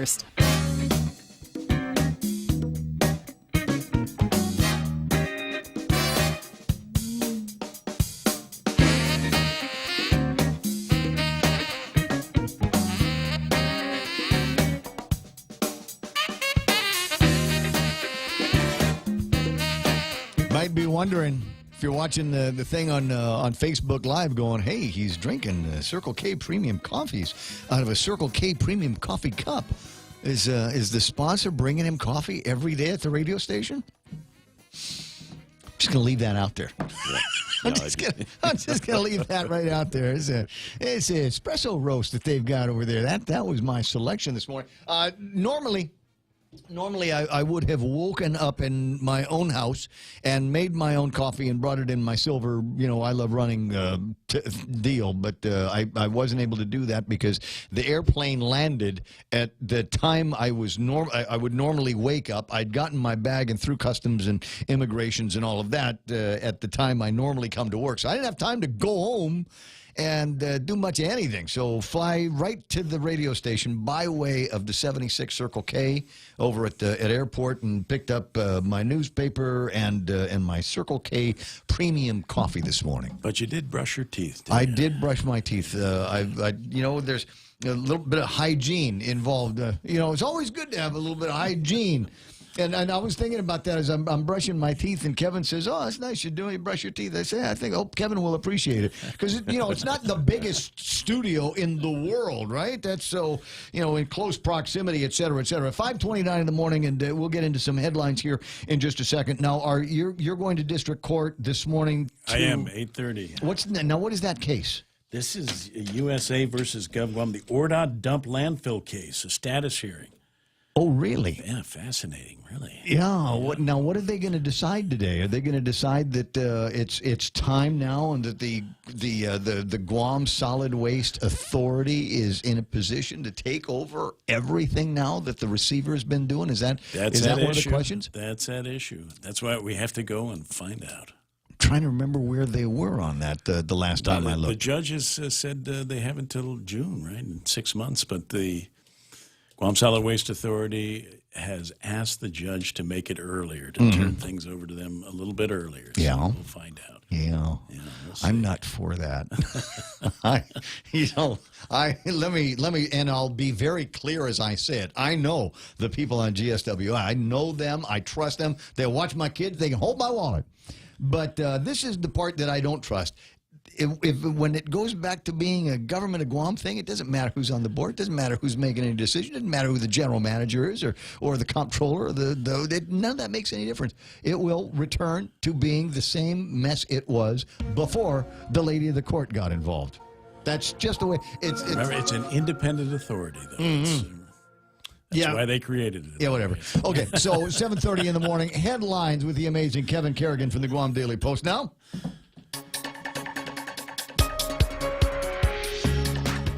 Hafaday and Good Morning Guam. News time here at The Point is 31 minutes past 7 a.m. In the headlines from the Guam Daily Post this morning, the University of Guam yesterday held a dedication ceremony for its highly anticipated School of Engineering, the first engineering school in Micronesia. UOG President Dr. Robert Underwood said he cannot overemphasize what it means to have a school that is devoted to engineering on Guam, not only as we look to the impending military buildup, he said, but just looking at the way we live and the way we construct our lives. Engineers are at the forefront of that, said Dr. Underwood, dealing with the man-made part of our environment, he said. The School of Engineering is one of the capital improvement projects under the university's Vision 2025 Physical Master Plan. The first official 90-day furlough notice went out on Friday to employees at the governor's office. The furlough takes effect no less than 90 days from the last Friday when the notice was first issued. That means the 32-hour work week will affect Adelup employees on June 18th. Department of Administration Deputy Director Vince Areola explained to the Guam Daily Post that the 90-day furlough notice they're being issued one department at a time. Each GovGuam department head has to prepare a plan and list the affected employees, and the furlough notices will go out once those plans are approved. Senator Regine Biscoe Lee yesterday announcing that she has introduced legislation to make groceries, medicine, diapers, and other necessities exempt from the new sales tax. The 2% sales tax became law last week, but it does not take effect until October 1st. Senator Lee has dubbed her bill the Working Families Relief Act. Another sales tax opponent, Senator Michael San Nicolas, introduced legislation last Friday that would eliminate the sales tax portion of the new revenue law altogether. Those bills scheduled for hearings at a later date. For these stories and more, log on to postguam.com or pick up a copy of today's Guam Daily Post. iConnect time in the studios of the radio station is 7:33. I'll change it, I promise. I'll take a look at the watch instructions and figure out how to change it back to what it's supposed to be. Sorry. iConnect time is 7:33. Connect longer for less with iConnect's push-to-talk mobile and internet plans.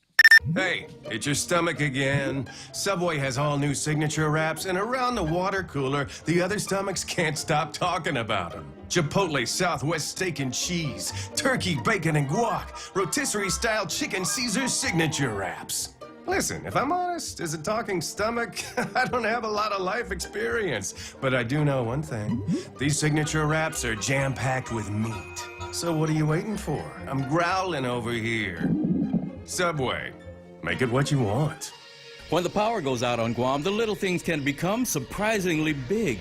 Small comforts are often the things we miss most during a power outage. That is why Kohler built the fastest responding generator sets in the industry. Whether you are at home or away, a residential Kohler generator will enable you and your family to live life without interruption. Kohler gas, LPG, and diesel power systems are available from Morrico Equipment, LLC on EPAL Road. Call 649-1946. That's 649-1946. 7:34. Let me right now traffic you. If you are on Route 9 and everybody is going, where is 9? Where did they stick that one? You know how Marine Corps Drive, you go all the way up and then you get to the front gate of Anderson Air Force Base. There is a left hand. The road will veer to the left hand. That's Route 9.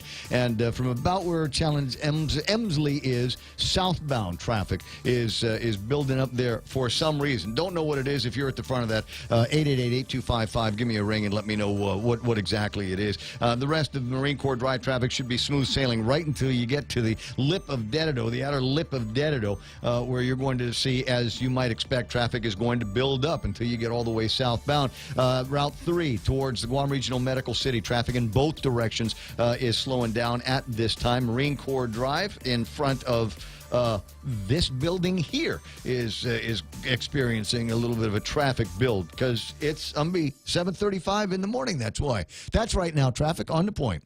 At Micronesia Renewable Energy, values matter, so all of their solar energy systems come with guarantees and the most value. No shortcuts, all quality. It's giving you that solar energy system at the best price. It's using highly efficient solar panels with typhoon-proven racking, built by highly skilled local technicians, so your system performs and saves you money. It's total peace of mind all the time. Not all solar companies are created equal. For experienced quality solar, it's MRE. Call 632-2613. MRE, the smarter choice. Are you waiting too long for a home loan decision? Are you looking for a bank that understands your needs and can close your loan quickly at today's super low rates? Then come no further than Bank Pacific. Our home loan specialists are friends and neighbors from your community, and our decisions are made right here in Hagåtña. Bank Pacific, where we're open to closing your loan in a hurry. Bank Pacific, where others put branches, we place roots. Equal housing lender, credit conditions apply. Viva Bank Pacific.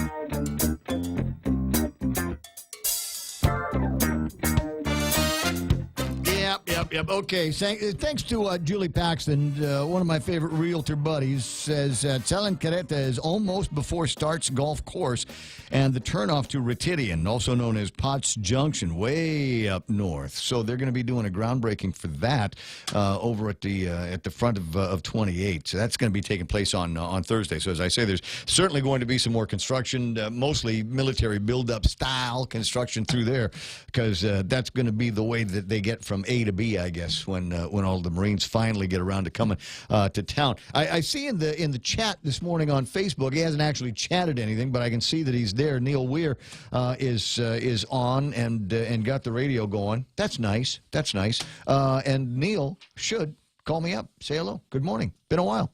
The reason why is because they've made a change, and it might be cosmetic. But there, as usual with Neil, there's probably something beyond that. The We the People Project, a nonprofit founded in 2013 to advance equality and civil rights in the U.S. territories, recently changed its name to Equally American. For the last 5 years, we've been working to end the second-class status of Americans living in the U.S. territories, so we wanted to have that mission reflected more directly in our name, says Neil Weir, a Yale Law School-trained civil rights attorney who grew up in Guam.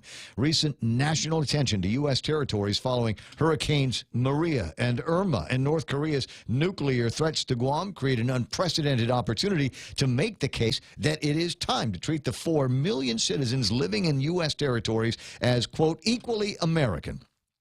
Equally American will carry over the nonprofit's motto, equal rights wherever you live. This reflects the belief that where you live or what your zip code is shouldn't determine your rights as a U.S. citizen. The rebranding is part of a broader effort to expand the nonprofit's advocacy for equality and civil rights in U.S. territories, both inside and outside the courtroom. In the coming weeks, Equally American will have some big announcements related to its works.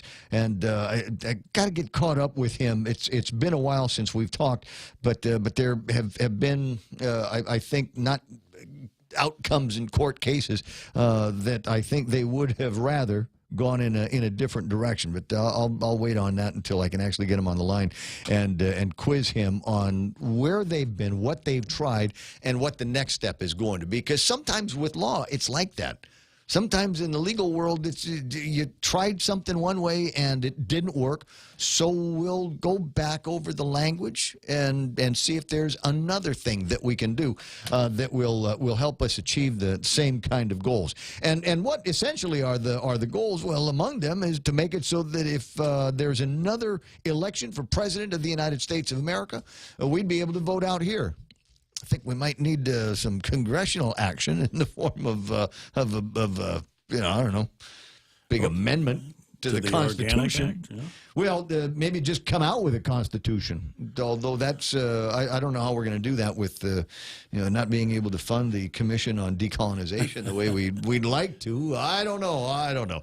20 away from the top of the hour as we make our way through this particular Tuesday morning. Items on the table of contents that I think are interesting to the degree that there's stuff out there. One of the things that I'm kind of interested to talk about is what's going to happen with the Department of Chamorro Affairs, because they're out there in the world, and my understanding is they've been asked to prepare to move because you're in a Terlahi building, and I don't know, the Terlahi lady over at the legislature didn't go with what we wanted to go with. So we're going to tell all of the people that are they are landlords of to move and go find someplace else. So here's my idea.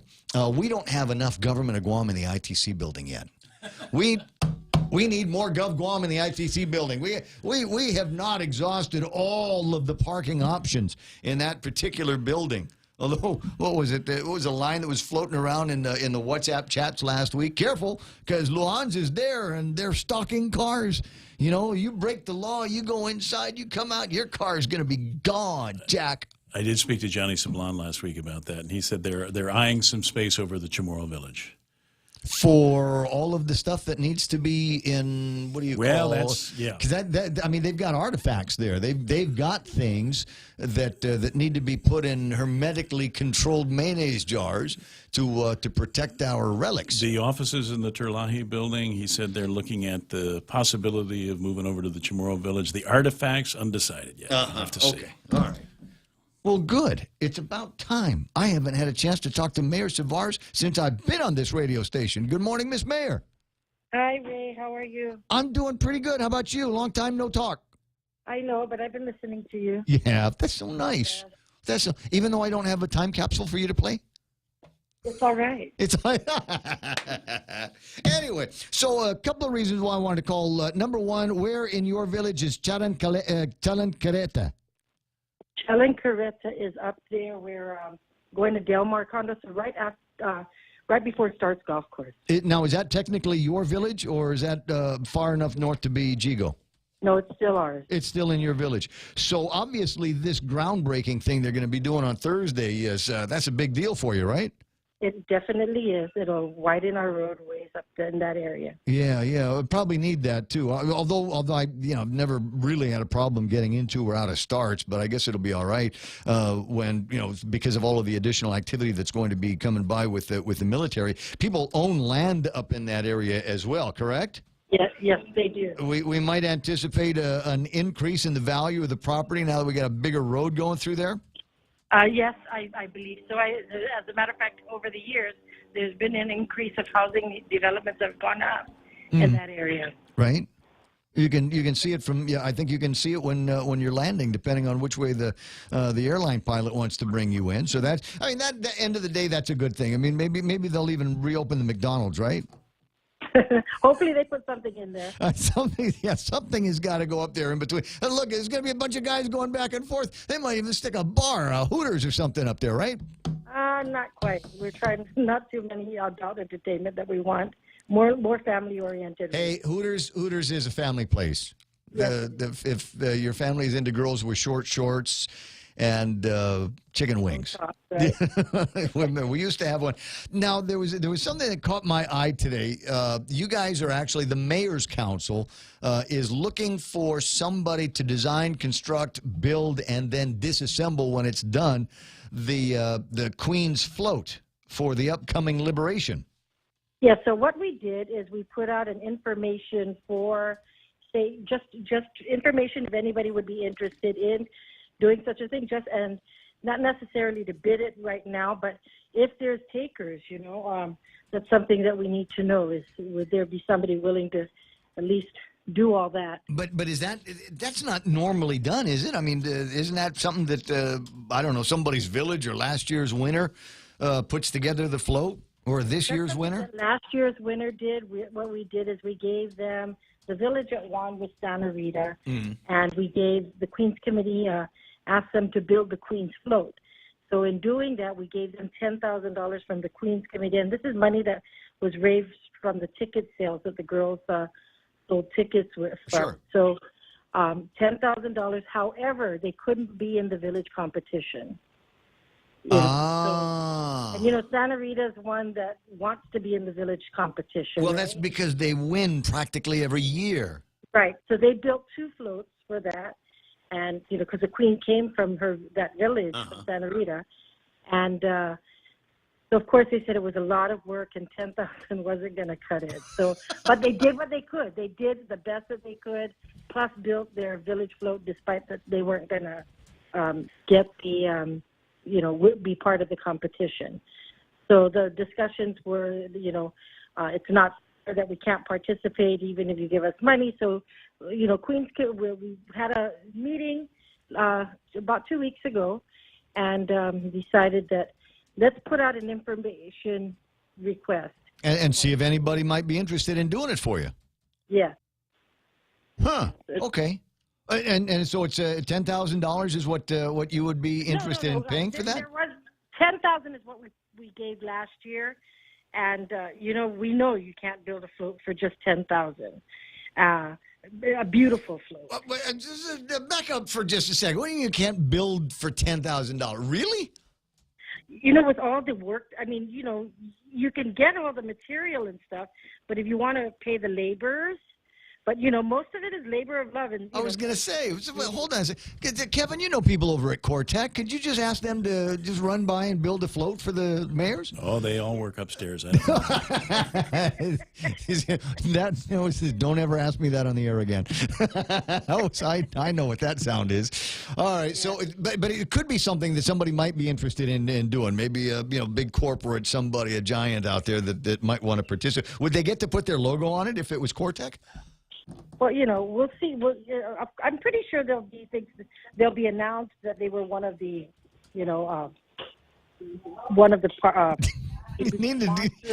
Yeah, but apparently for the kind of dough we're talking about here and the kind of work involved, I think maybe we'd need to do a little bit more than just a mention when it passes by the parade ground. So there is going to be a parade. I think there were a lot of questions from some people that were looking and going, hey man, maybe this isn't going to be the year we ought to be having this big party because the government of Guam is broke and everybody's going to be on furlough and nobody wants to go down to the parade if it's just going to be a handful of people and all that. So you guys are still kind of working in that direction, right? The parade memorials will definitely happen. We're also, and in order for that to happen, we're also doing a call out for candidates who would like to run for Miss Liberation Queen. Yeah.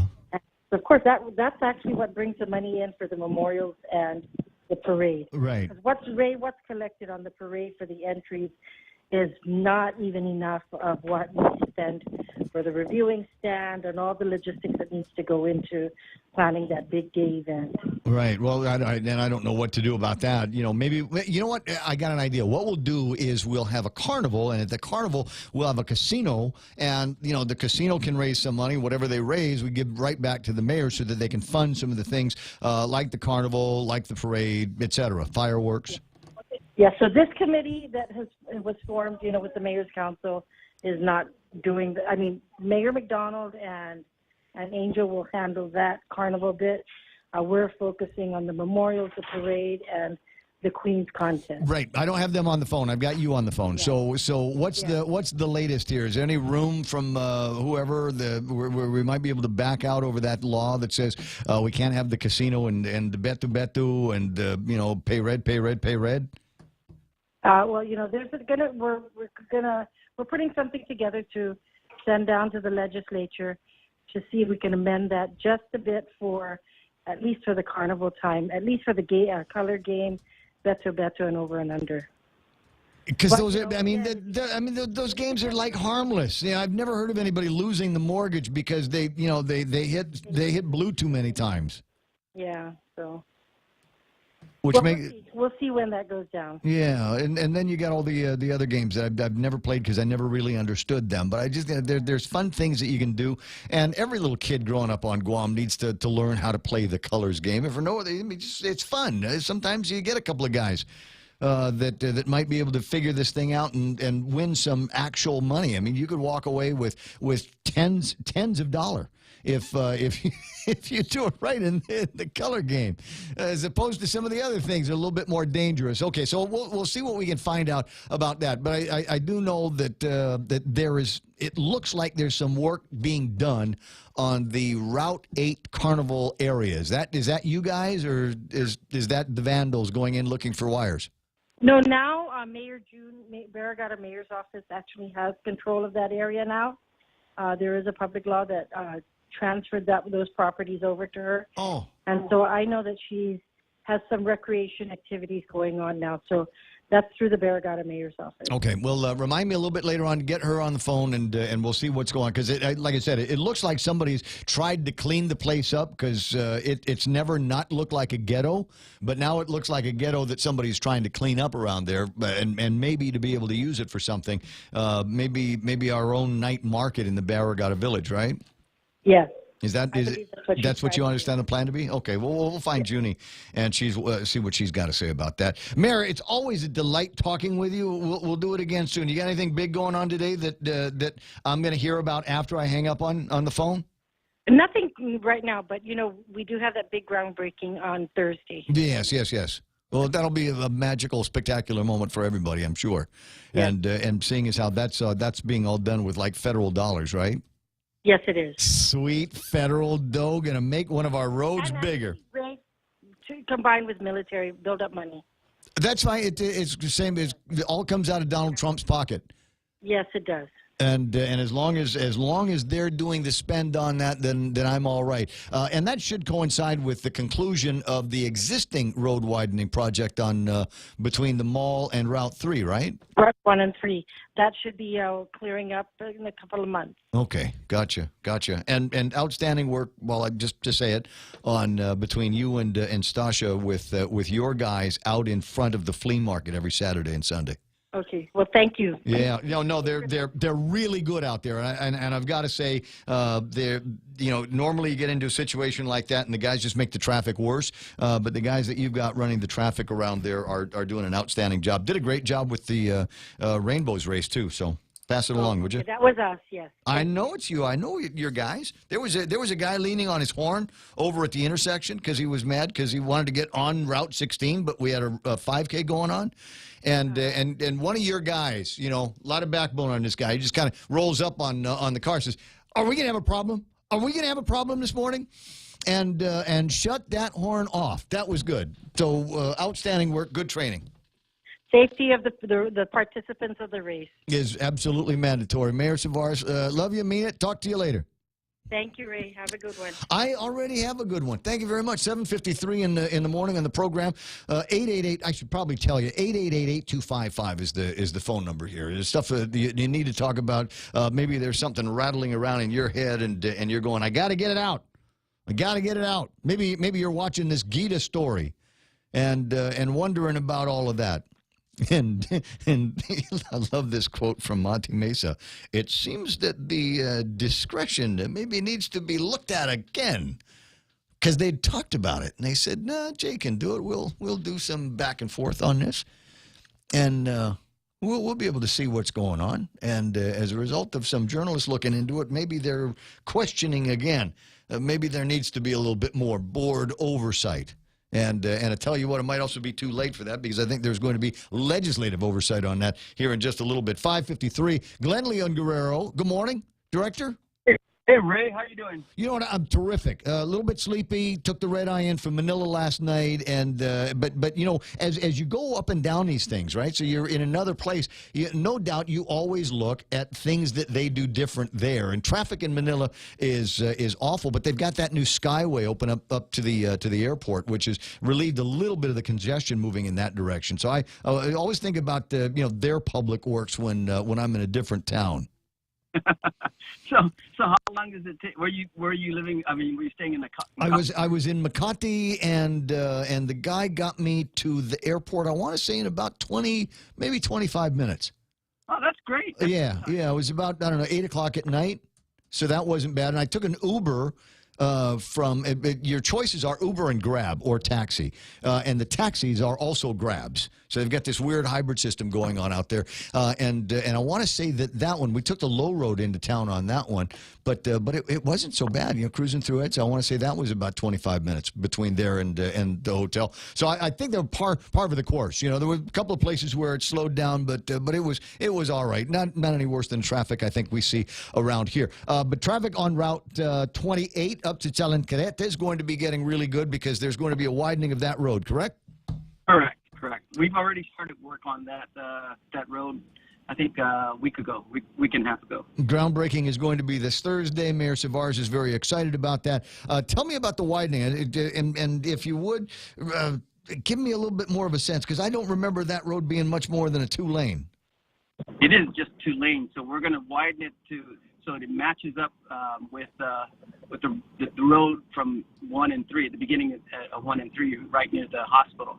So it should be a 5-lane road, 2 going north, 2 going south. With this. 5 lanes. Yeah. Where'd they get the land? We're going on the military side. Huh. Okay. So we didn't need to buy any property from Ten Maria and Don Jose? No. We, that stays. That's congested as it is. So we're moving to the military side. Interesting. Okay. And it's our funds anyways. So but now 5 lanes all the way through the construction zone? Yes. Wow. Okay, that's going to be a big mother road there. It's going to be a straight shot, going to be really easy to get to starts after this, huh? Yeah. and if we're planning to do a roundabout, so at around starts or at Potts Junction area. A roundabout? Yeah. So that we don't have to put a traffic signal light. Right. So it'd be like in Cairns. They in Australia they have these things. Actually, in a bunch of other civilized places they have these roundabouts. So you just go around and you go out at the exit and you come in at an entrance on the roundabout, and that way you don't have to stop. That's right. Okay. All right. Well, that'll be all right. We'll get through a couple of accidents up there until people figure it out. Roundabouts are just not good. Man, that's so 1800s. You don't like the concept. No, the idea, as I understand it, is to keep traffic moving. But usually it winds up being a bottleneck. You look at the big roundabout they have in Quezon City in the Philippines. Huge roundabout. It's 5 lanes wide. Stuck full of traffic every single day. Maybe it's a mess. That's volume. I don't know that we're ever going to have that kind of volume through there. Considering the purpose for which we are building this as part of the military buildup. Let me move things over into a different side of the conversation. You've turned in your official furlough notices to the Department of Administration. I have. It's not the notices. I've turned in the plan. The plan. They're according to Governor Calvo's executive order before the tax bill got passed. We were executing that, and we're still in that process. And I think the reason why we're still in that process is because the tax law now allows the governor to reorganize. And if you're going to reorganize, you're going to have to go through some sort of the same process, I guess, to shut down some agencies or something like that. So at this point in time, we're still doing business as usual. We're still with the cuts. We haven't cut down the services yet. I don't know if we're going to continue on with that. I've got to sort of hear what's going on with the reorg and what the governor's going to do. Right. There's time considerations that need to be thought of, and among them is where all of this is going to take place. The new school year will have started already. I think by the time the new fiscal year comes in with some of the additional income that it's going to be bringing for the Department of Education. So I am kind of curious to see how that's going to play out, but with the relationship between DPW and your bus operations and the Department of Education. So, fingers crossed that we don't have to push the button on the furloughs, but if it does, how is that going to impact the Department of Education? But you're not there yet, right? No. The way the process is the Department of Administration, the director has to approve my plan, and then we execute the letters, the furloughs, and stuff like that. So you would be the chicken or the egg in terms of how kids get to school, though, right? Correct. All right, got it. Glenn Leon Guerrero from DPW, always a thrill talking with you. We'll do it again sometime soon. Right now, we got to break away for the 8 o'clock Fox News Live on KUSG Agana. Facebook under fire. I'm Lisa Lacera, Fox News. The social network demanding answers from a data mining company accused of taking user data to help the Trump campaign and others. Fox's Jessica Rosenthal has this live. Lisa, a man who worked at a data company in the UK called Cambridge Analytica says another company invented a personality quiz for them, and those who took it gave them access to their data, along with their Facebook friends as well.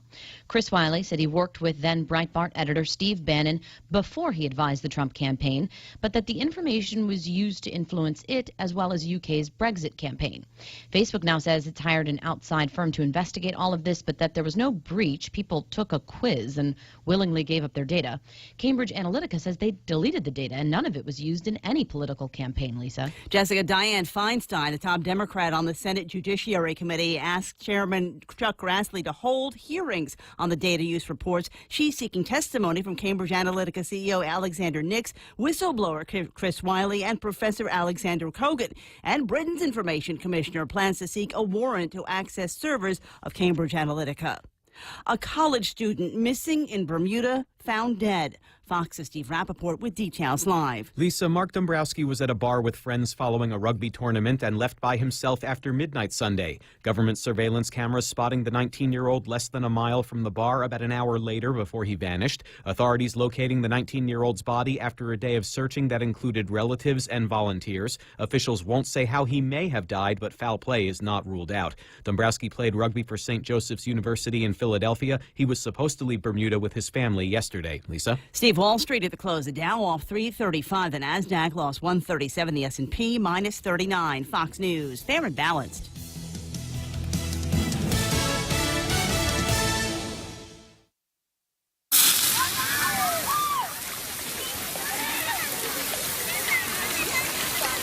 Can you tell if this burger contains bacteria that could cause kidney failure? Listen. Can't, can you? You can't see it either. There's only one way to tell if you've cooked meat and poultry to a bacteria-killing temperature. Use a food thermometer. It's not an extra step or a nice to have. Raw or undercooked meat may contain bacteria that can make you very sick or worse. 1 in 6 Americans will get sick from food poisoning this year, and roughly 3,000 will die. But you can keep your family safer by using a food thermometer every time. Learn more about this and other important information. Check your steps at foodsafety.gov. That's foodsafety.gov. A public service announcement brought to you by the U.S. Department of Agriculture, the U.S. Department of Health and Human Services, and the Ad Council. A decision to not prosecute movie producer Harvey Weinstein by the Manhattan District Attorney's Office in 2015, drawing fire from a growing movement against sexual harassment. The Hollywood-backed Time's Up movement is calling on New York Governor Andrew Cuomo to investigate. The group cites a report in New York Magazine that asserts the Manhattan DA's office may have been improperly influenced by Weinstein to not pursue the case. The DA's office determined at the time there wasn't enough proof to prosecute. Time's Up advocates say acting then could have prevented later alleged assaults. A spokesman for District Attorney Cyrus Vance Jr. responded on Twitter, saying the New York Magazine report bears little resemblance to the facts and that the Weinstein investigation is active and ongoing. In New York, Gernal Scott, Fox News. Saying they have no authority to act in the matter, a 3-judge panel throwing out a challenge by Republican congressmen to a district map developed last night by the state Supreme Court. The Democratic majority on the Supreme Court in Pennsylvania ruled in January the map Republicans crafted in 2011 amounted to an unconstitutional gerrymander. Another retail staple is having financial problems. Claire's, the accessory store chain for girls and young women, is filing for Chapter 11 bankruptcy protection. A company statement says stores will stay open during the process and that $2 billion in debt should be restructured by September. The company, based in Illinois, was founded in 1961. It claims to have pierced more than 100 million ears since offering that service 40 years ago to sell more earrings. The bankruptcy paperwork says Claire's iconic ear-piercing services are unmatched and cannot be replicated online. Chris Foster, Fox News. A 20-year-old man pleading not guilty to charges he drove onto and damaged the Iowa baseball field made famous in the movie Field of Dreams. Investigators say Austin Pape admitted driving onto the field in January, causing more than $5,500 in damage. Lisa Lacera, Fox News Radio.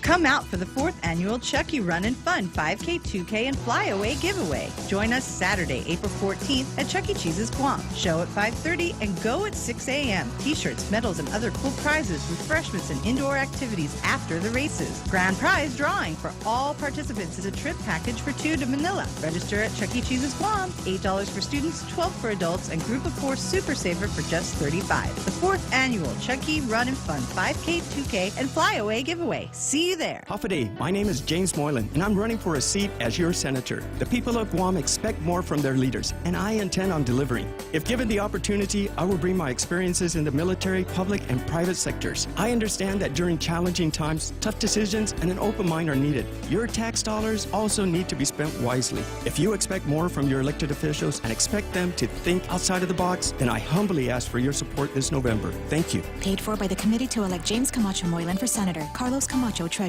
GPSI Guam is a professional services company that is a registered contractor for the federal government. They're an SBA, 8A, and Hub Zone certified SDVOSB, providing program/project management, administration, technical support, logistics, and commodities. Find out more about GPSI and how they can help you today. For large prime companies, contact GPSI if you need assistance in meeting your small business subcontracting goals at 477-3058. They'll be happy to assist. Hey, it's your stomach again. Subway has all new signature wraps, and around the water cooler, the other stomachs can't stop talking about them. Chipotle Southwest steak and cheese, turkey, bacon, and guac, rotisserie-style chicken Caesar signature wraps. Listen, if I'm honest, as a talking stomach, I don't have a lot of life experience. But I do know one thing. These signature wraps are jam-packed with meat. So what are you waiting for? I'm growling over here. Subway, make it what you want. For more than 40 years, we've managed our island's most precious resource, your health. Take Care's benefit plans allow members access to more than 120 medical providers, 40 dental providers, and 18 pharmacies in the region. Take Care's health plans ensure members in Palau, Saipan, and Guam receive the care they deserve. Our programs and wellness classes have proven results for our valued members, and our commitment to your health never been stronger. Take Care, our island, your health plan.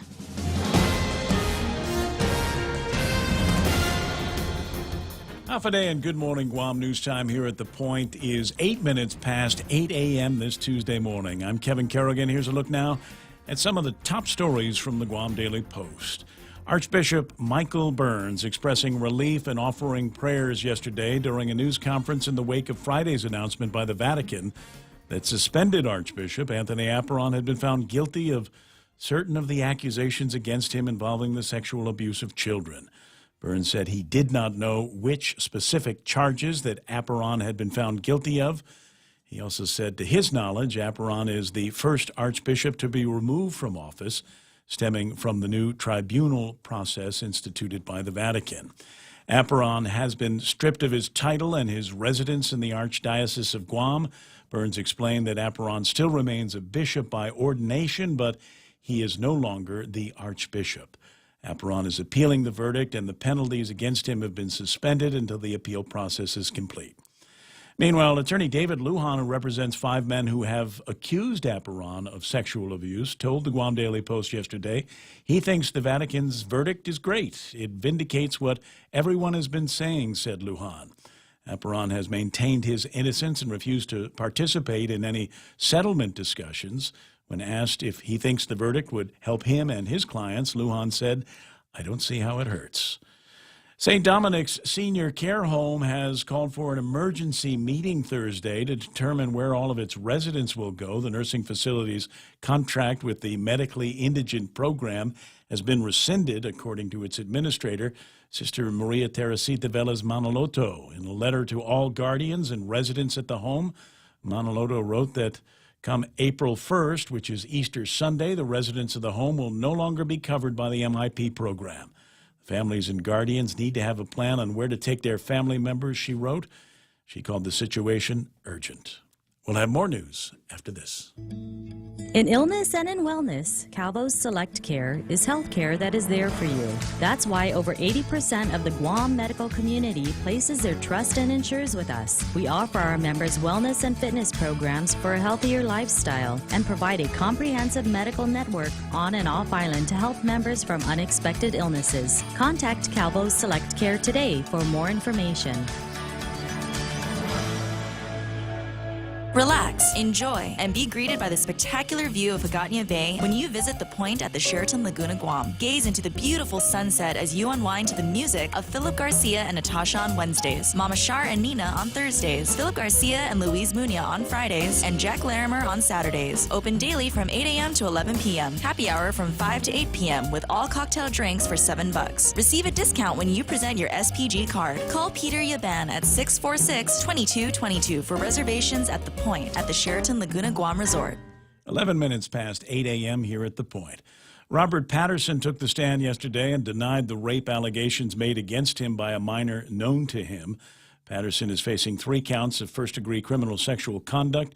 He was not required to take the stand yesterday, but his defense counsel, Terrence Timblin, put him on the stand where Patterson told the jury, "I did not do this." Patterson was already a Level 1 registered sex offender on island. In 2012, he entered a plea agreement admitting to the second-degree criminal sexual conduct of 2 female minors back in 2010. When he was released from prison in 2016, the alleged victim moved in with Patterson and his common-law wife, who was related to the victim. On the stand yesterday, Patterson accused the alleged victim of having an unstable past and said she was using his criminal past against him to extort money from him. The first official 90-day furlough notices went out on Friday to employees at the Office of the Governor.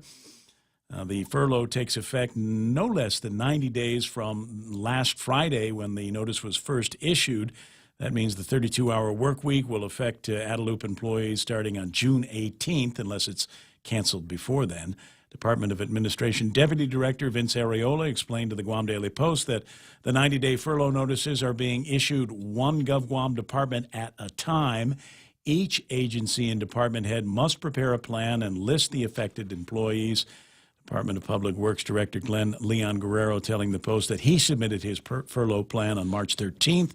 As soon as he hears from DOA has approved his plan, he'll provide the same required 90-day notice to his 300 or so affected employees.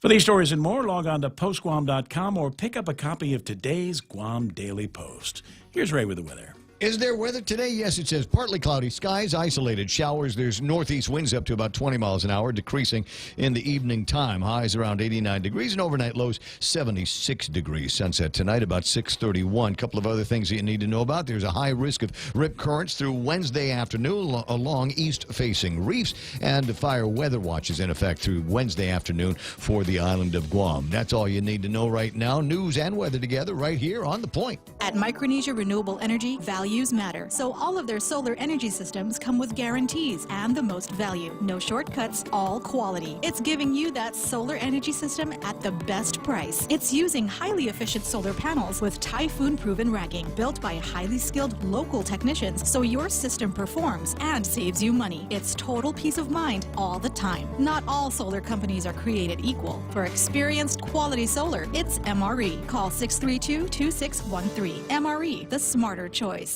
Portions of the Ray Gibson Show brought to you by King's Restaurant, serving Guam favorites to families for over 40 years. King's Restaurant, always open and always local.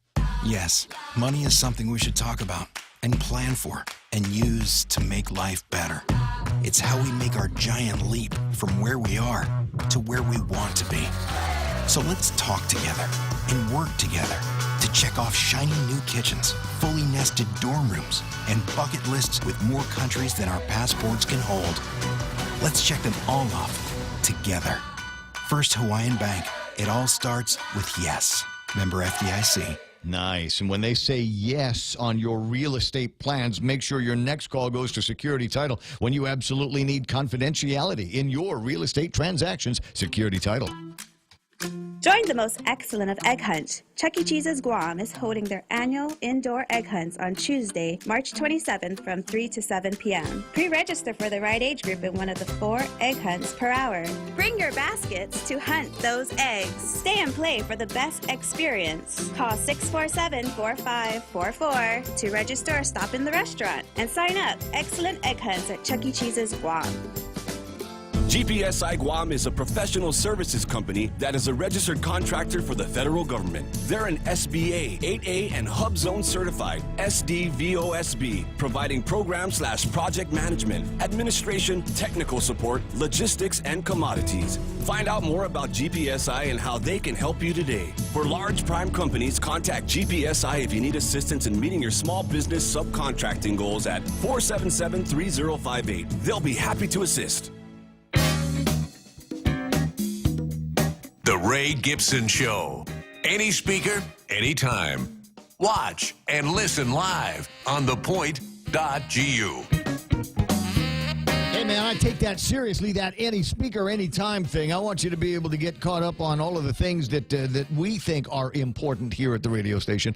And you need to be able to do that on your schedule. The same way that you Netflix and chill, you ought to be able to do the same thing with this program here. So you can watch it live on Facebook. You can watch it live on thepoint.gu. And at 10 o'clock in the morning, all of the live programming becomes a video on demand on Facebook.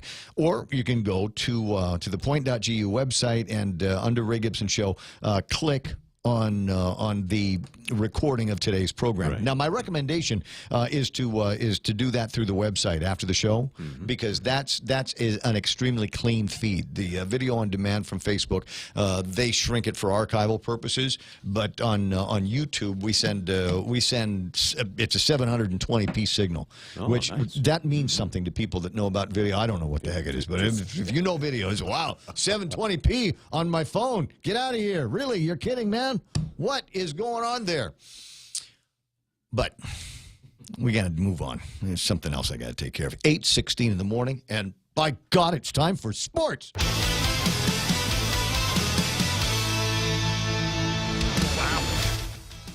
Wow.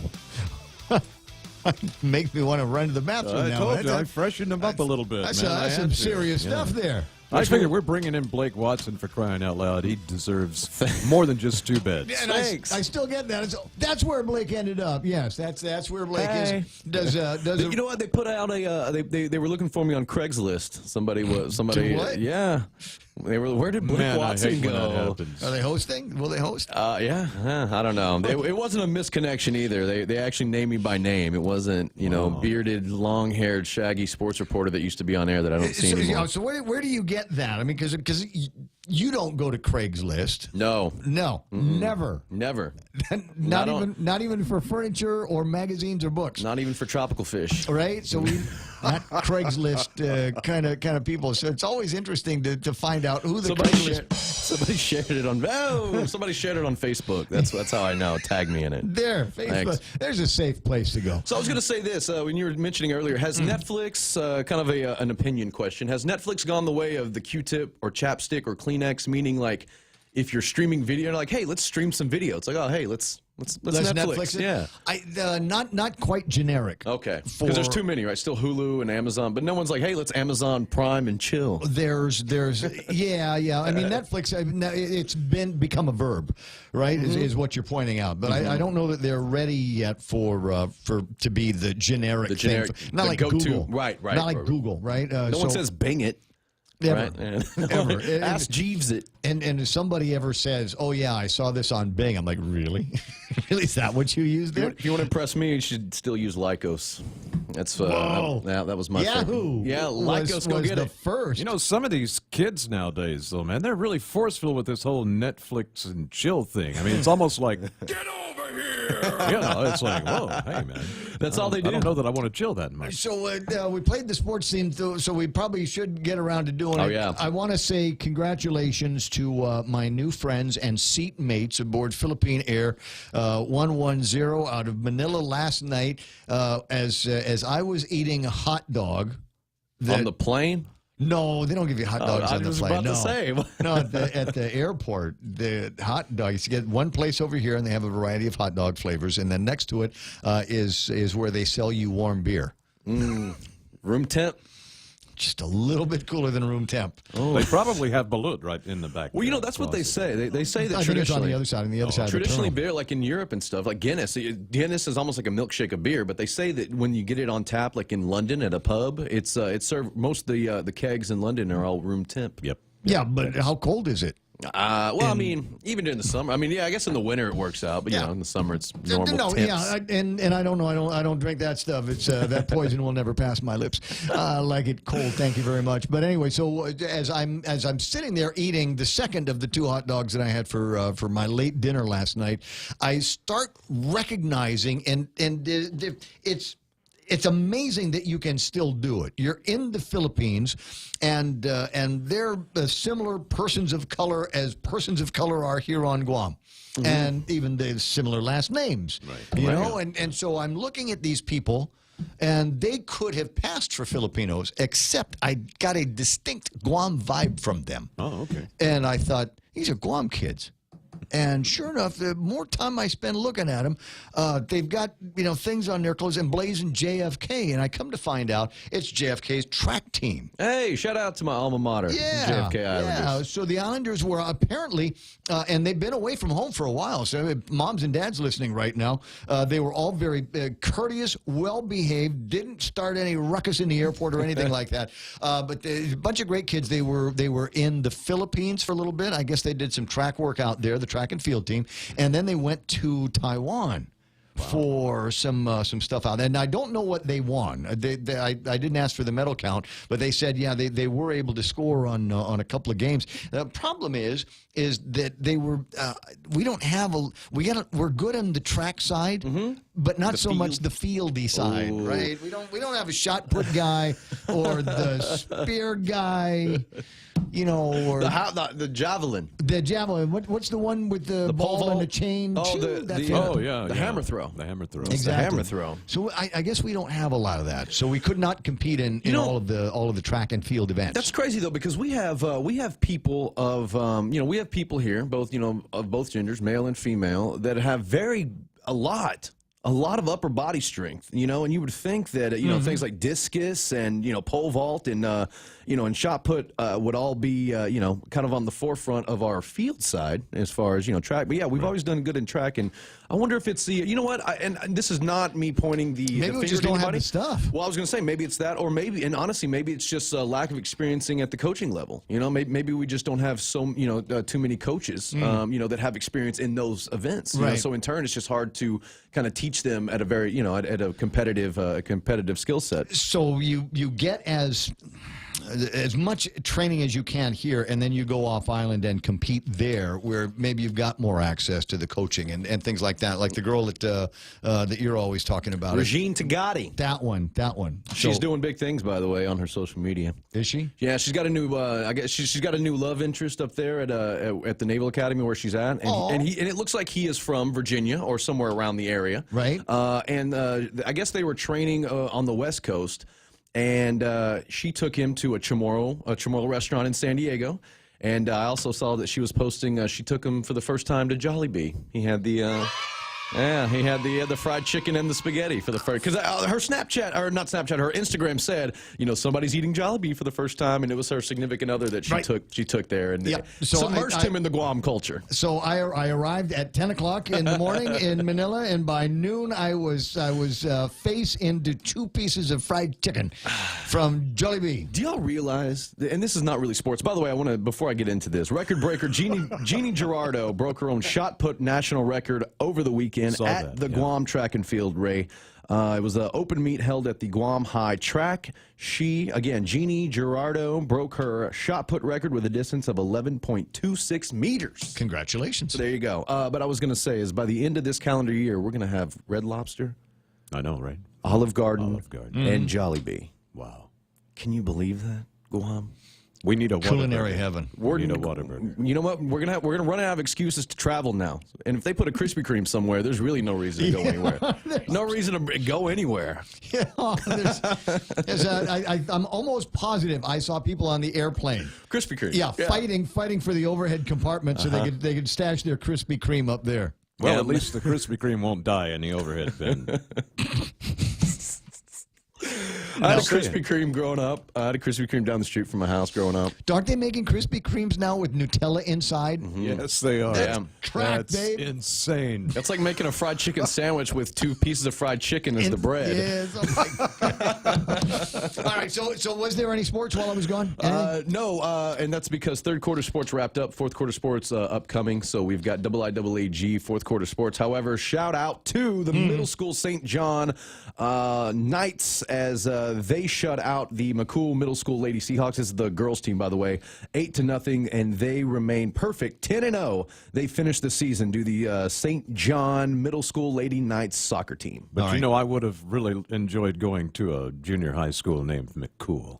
Oh, McCool. Oh, yeah. man. Oh, yeah. Oh, and legendary. Obviously named after the astronaut, and he went to school in the system here. Commander William McCool. Right?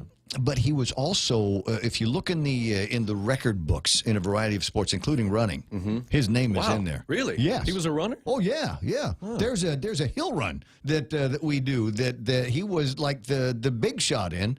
And it's the one that starts about where Johnny Gerber's museum is, and then runs all the way up to the top of Mount Eludum, all the way into Channel 10.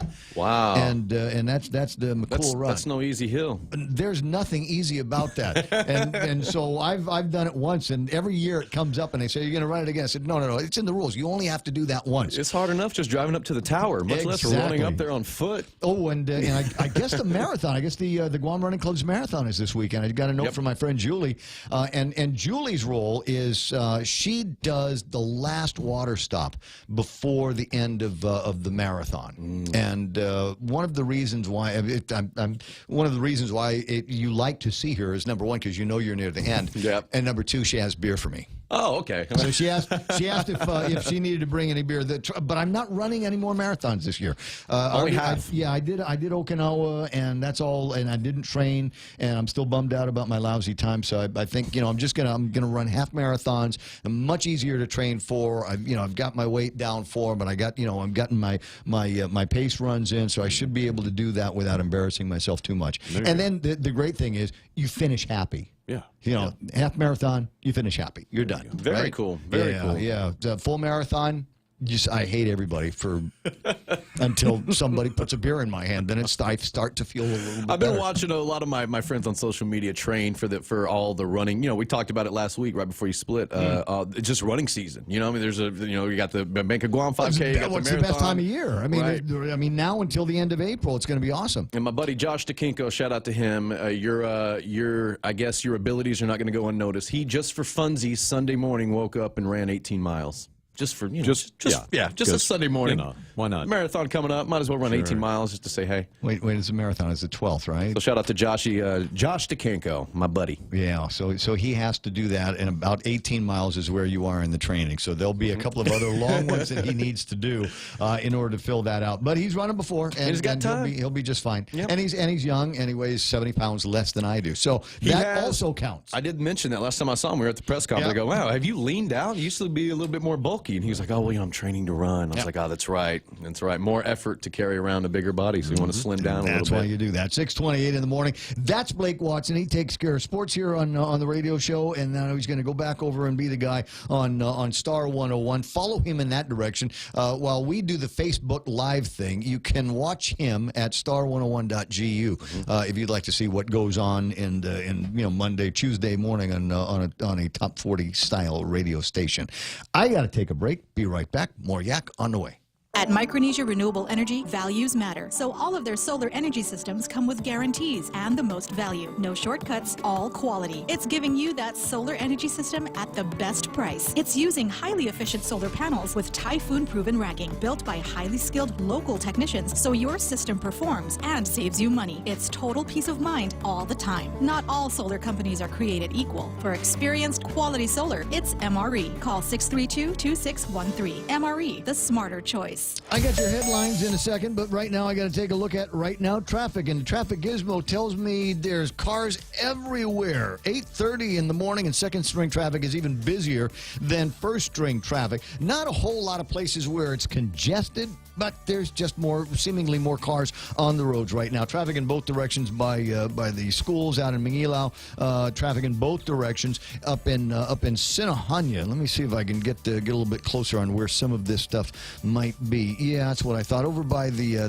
Payless in that area, making your way down to Tsalon-Kantantasi on Route 4 is where you'll see some of the slowing down. In and out of Agana is going to be not so much of a hassle, but expect a few more cars on the roads. Marine Corps Drive, both directions, and coming out of Tumon up Santos Hill. I am seeing a line of traffic on Route 1 between the new flea market and moving towards Route 3, so expect some delays in that area. Right now, traffic at 8:30 here on The Point.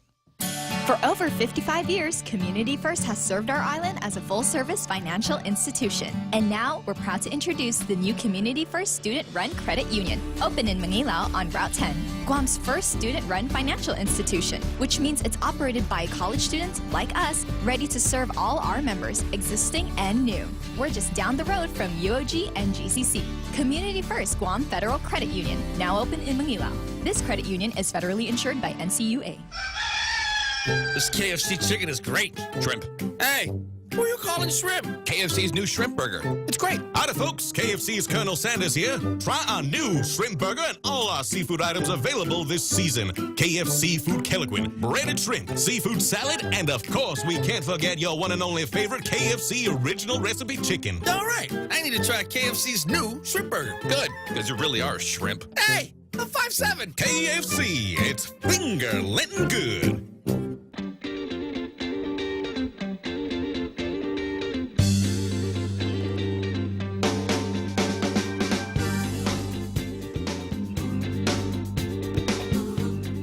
Just FYI, the amazing Kevin had to go and be amazing over at the courthouse, so he said, can you do the headlines? And yeah, I have a little bit of experience reading the news. The first official 90-day furlough notices went out Friday to employees of the governor's office. The 90-day furlough notice for employees at Adelut will take effect June 18th, unless it's canceled before then. Department of Administration Deputy Director Vince Arreola says the furlough notices are being issued one department at a time. Each GovGuam department head must prepare a plan and list the affected employees and submit it to DOA for their approval. Senator Regine Bisco-Lee Monday announced that she has introduced legislation to make groceries, medicine, diapers, and other necessities exempt from the new sales tax. The 2% sales tax became law last week, but it won't take effect on October 1st. Won't take effect until October the 1st. Lee has dubbed her bill the Working Families Relief Act. Another sales tax opponent, Senator Mike Sinicolas, introduced legislation Friday that would eliminate the sales tax portion of the new revenue law altogether. And UOG President Robert Underwood said he cannot overemphasize what it means to have a school that is devoted to engineering. Quote, not only as we look to the impending military buildup, he said, but just looking at the way we live and the way we construct our lives. Engineers are at the forefront of that, said Underwood. The School of Engineering is one of the capital improvement projects under the university's Vision 2025 Physical Master Plan. And among the last things that Robert Underwood is going to get to do as president of the University of Guam. That's headlines here from the Guam Daily Post on the Point radio station. iConnect time in the studio. It's 8:33. Hop on over to iConnect and receive a free gift, an automatic entry to win an iPhone 10 with every new 12-month plan from now until Easter. Are you a veteran or on active duty looking for a home loan and VA eligible? Then Bank Pacific stores are open to you, where we are a VA-approved preferred lender. That simply means we can give you faster credit approvals and loan closing. And with today's super low rates, you just can't go wrong. Bank Pacific's My VA Loan, where we're open to closing your loan in a hurry. Bank Pacific, where others put branches, we place roots. Equal housing lender. Credit conditions apply. Viva Bank Pacific. At Subway, eat fresh. They got your fresh choices for Lent. Sink your teeth into the classic tuna or indulge in the mouthwatering greatness of their seafood sensation. Or try the brand new Tasty Veggie Max, a delicious vegetarian patty free of artificial colors and flavors. Visit any of our convenient locations at Subway. Fresh, it's what they do. In illness and in wellness, Calvo's Select Care is health care that is there for you. That's why over 80% of the Guam medical community places their trust and insures with us. We offer our members wellness and fitness programs for a healthier lifestyle and provide a comprehensive medical network on and off island to help members from unexpected illnesses. Contact Calvo's Select Care today for more information. Okay, one part of the program brought to you by Subway. This one brought to you by First Hawaiian Bank. It all starts with yes. $7 meal from Circle K. Get your choice of 2 Nathan's all-beef hot dogs or a half-pound Nathan's all-beef footlong, a big wrap bag of chips, and any size Polar Pop. That's a giant deal of a meal, all for only $7. Circle K. Take it easy. Is it time already for another look at traffic? It actually not such a bad idea to jump right back in, because it looks like in the last few minutes things have actually improved on the roadways. You're still going to see some congestion coming out of Dedido and hit Marine Corps Drive southbound. Yeah, it's like that, and into and out of Manilao. But it isn't as bad as it was just a few minutes ago. I think most folks have managed to hit their destination. That's good news, huh? And that's good traffic. Right now, traffic on the point. Special things only come around once a year, and it's time for fish fans to celebrate the return of Wendy's Cod Filet Sandwich. Wendy's uses the gold standard for fried fish, wild-caught Northern Pacific cod, breaded with panko crumbs to a light crisp. Add a new creamy dill tartar sauce and crisp pickles, and you've got the fish sandwich many say is the best of the bunch. Get yours today at Wendy's, located in Tamuning, Veragata, Agana, Dedido, and Naval Base. Wendy's Cod Filet. Now that's better.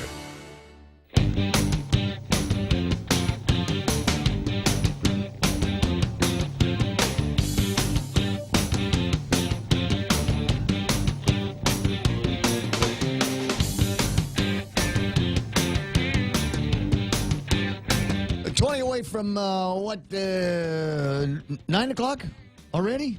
Man, today is going by so fast. You know why? Because I'm in 2 time zones. That's why. That's why it's just going really, really fast. There's a part of me where it's still just 6:30 in the morning.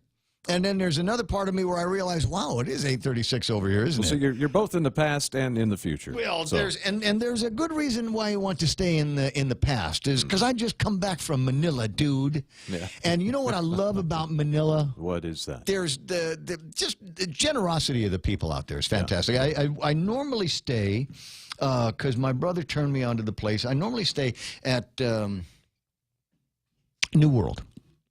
I'm normally there. Yeah, come on in.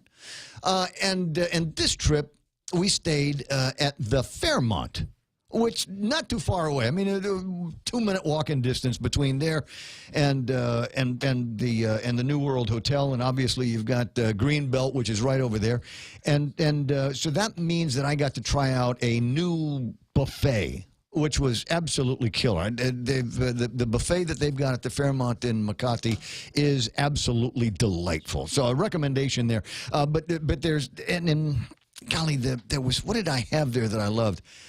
Mangoes. And that's one of the things that you just fall in love with when you get out to that place is, hey, dude, they got mangoes there. And they've got these mangoes that are all meat. There's almost no seed in this kind of thing. And you get all the way into it. And They're great for breakfast. I must have had 20 of those. Yeah, I must have. And they send it to your room without even asking. I just found a new way to love Manila. So my stomach is definitely back there, including the couple of hot dogs that I had at the airport. That was the best thing about the airport.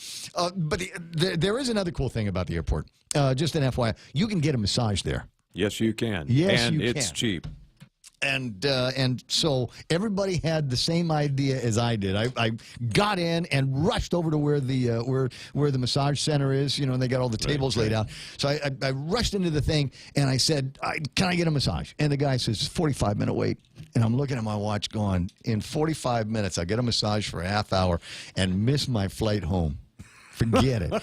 So, in order to give me a massage now, I've called Marcel Camacho into the studio. Good morning, Mars. How you doing here? Oh, very well, Ray. Thank you. It's good to have you here. I'm gonna. By the way, I'm headed to Resorts World.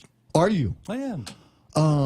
They've got the new Holiday Inn Express that is open up. I stayed at the Marriott. There's Belmont. a Belmont around there as well. I'm not crazy about the buffet at the Belmont. My preference is to go have the buffet in the big place. Thank you. Yeah. So there's all of that. Spring break. Is there a show? What's the show at Resorts World? I don't know, but look it up. They're always doing some kind of Broadway thingamajigger at Resorts World. So give it a look. We are looking forward to going to see Lion King. I'm not sure if it's at Resorts World, but I heard that it's in the area. Yeah. It's in the place. Well, Katy Perry's going to be there. Ed Sheeran is going to play there. Bruno Mars. Tickets went on sale 5 minutes after they sold out. 5 minutes after they went on sale. So I think there's a lot more of that kind of thing. I mean, it used to be back when there were only a couple of carriers taking you between here and there. It was, it's just business people going out, or somebody going for a wedding, or buying goodies to bring back for a wedding here. I don't think there was as much traffic, but anymore, you get to the airport in Manila on the way home, and it's the same as the trip where you'd go to Hawaii, and on the way home you see all these Guamis, right? Yes, exactly. Everybody is doing that. Did you see Katy Perry, by the way, on American Idol? Oh my gosh, I did not see. Such very, a drastic very talented. change. Yes. But you just came back. You were doing some traveling as well. Didn't I see pictures of you at the Seoul Olympics? Yes, I had the fortune of attending the Olympics in Pyeongchang. Yeah. With a good friend of mine and his wife, and of course my wife, and we had a wonderful experience. It was a little cold. I was going to say, about 10 degrees. I didn't see any pictures of you where you weren't wearing foul weather gear. So that was something else. For a coconut head like me, it's a wonderful experience. I hear that. And it's a lifetime So experience. Marcel Camacho is here. The graphics, I didn't have time to change because he was out in traffic while I was doing traffic. I didn't have the chance to change him. So clearly he's not Kevin Kerrigan. But Marcel Camacho with me. And we were on the phone, I don't know, a week and a half ago talking about car power. Yes. And I think it's a worthy enough conversation to bring to the radio for no other reason, just to irk the guys over at GPA and see if we can get some chains pulled on it, because there's another option, and I'm all about choices and options where it comes to something that we spend so much of our money on these days. It's how we make hot water hot and how we make the air conditioning work, and it's how we manage to do everything in our lives, keep our phones charged and our iPads going for the kids.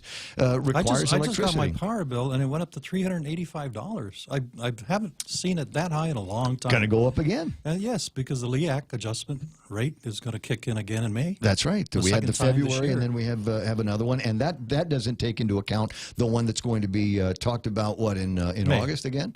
May. No, but they begin the LEAC conversations in the fall, don't they? Yeah, and they're using oil right now, and the oil price has been unstable.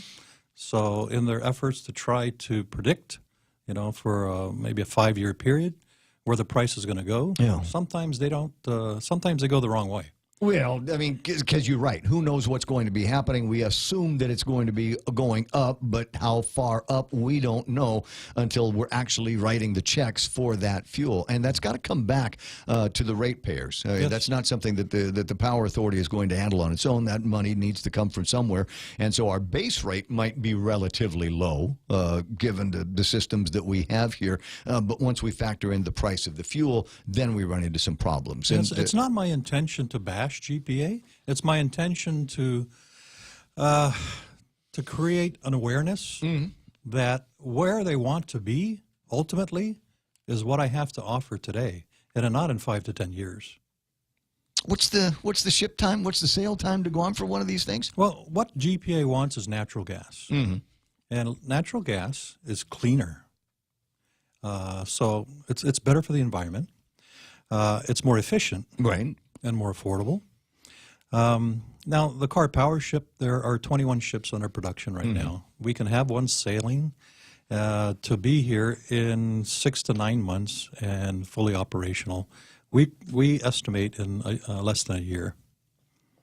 At a significant cost savings to to the community. And imagine not just the Well, residents, but at the environmental side, there's that, but there's a significant amount of regulatory paperwork that goes into building power generation of any kind. I would assume that because the power generation is shipboard, that there is less of an impact to land-based operations, so that there would be less by way of regulatory compliance that you need to do? There's always, a concern about spills, because you're dealing with fuel and emissions.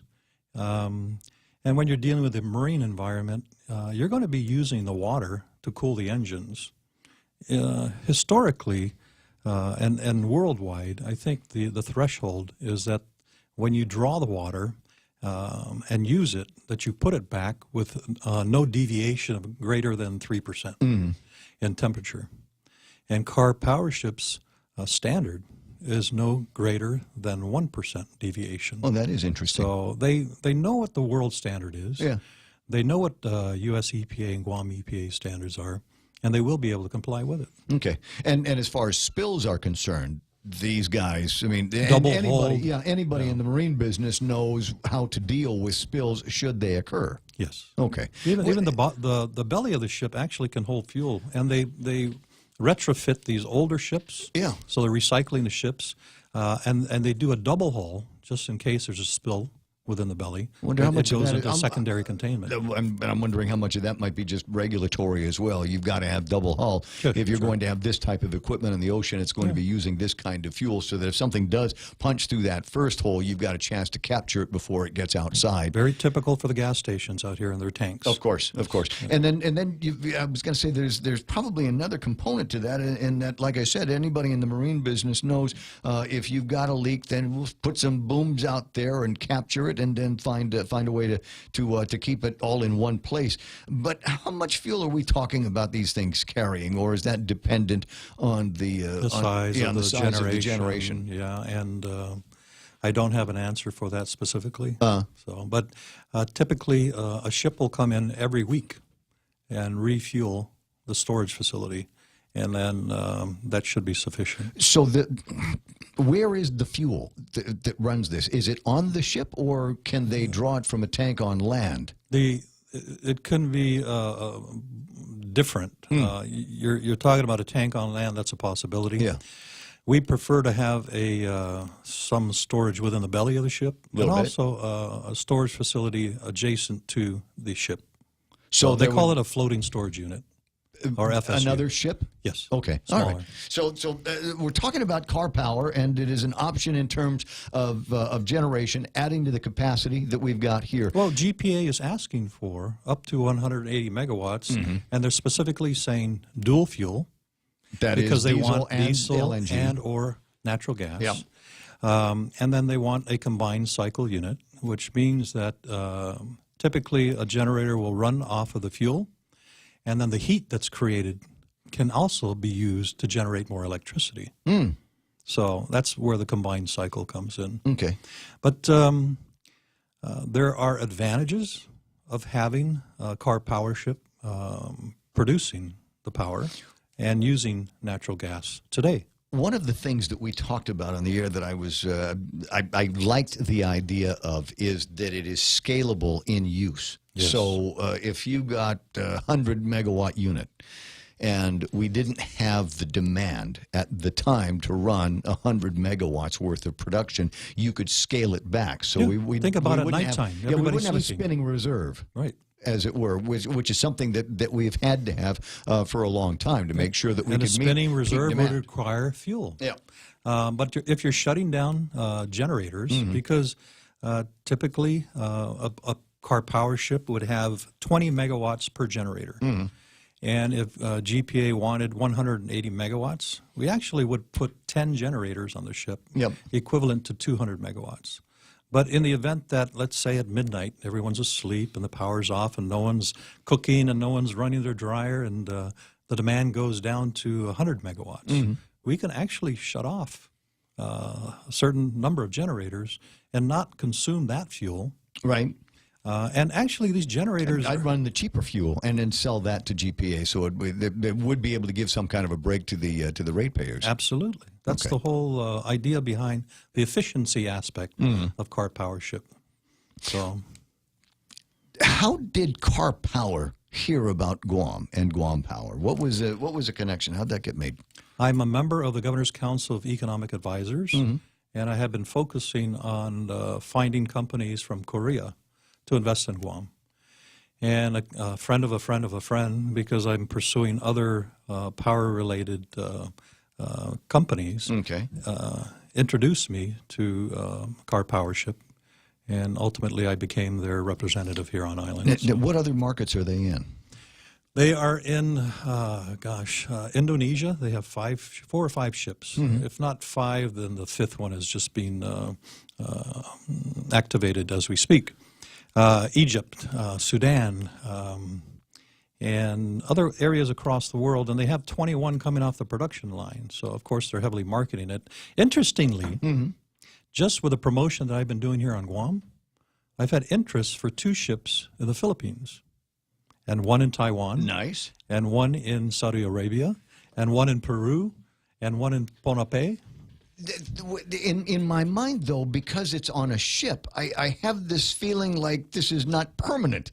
You know, you'd use this to bridge you from one kind of technology to another, or as we've had problems with Cabris 1 in the last bunch of weeks, and maybe there's some guys saying, wow, we really need to do some maintenance on this. It would be nice if we could bring in something that would give us another 30 or 40 megawatts here to plug into the system while we're fixing this. Well, that's definitely a possibility. Right. The minimum would be a 3-year contract. I see.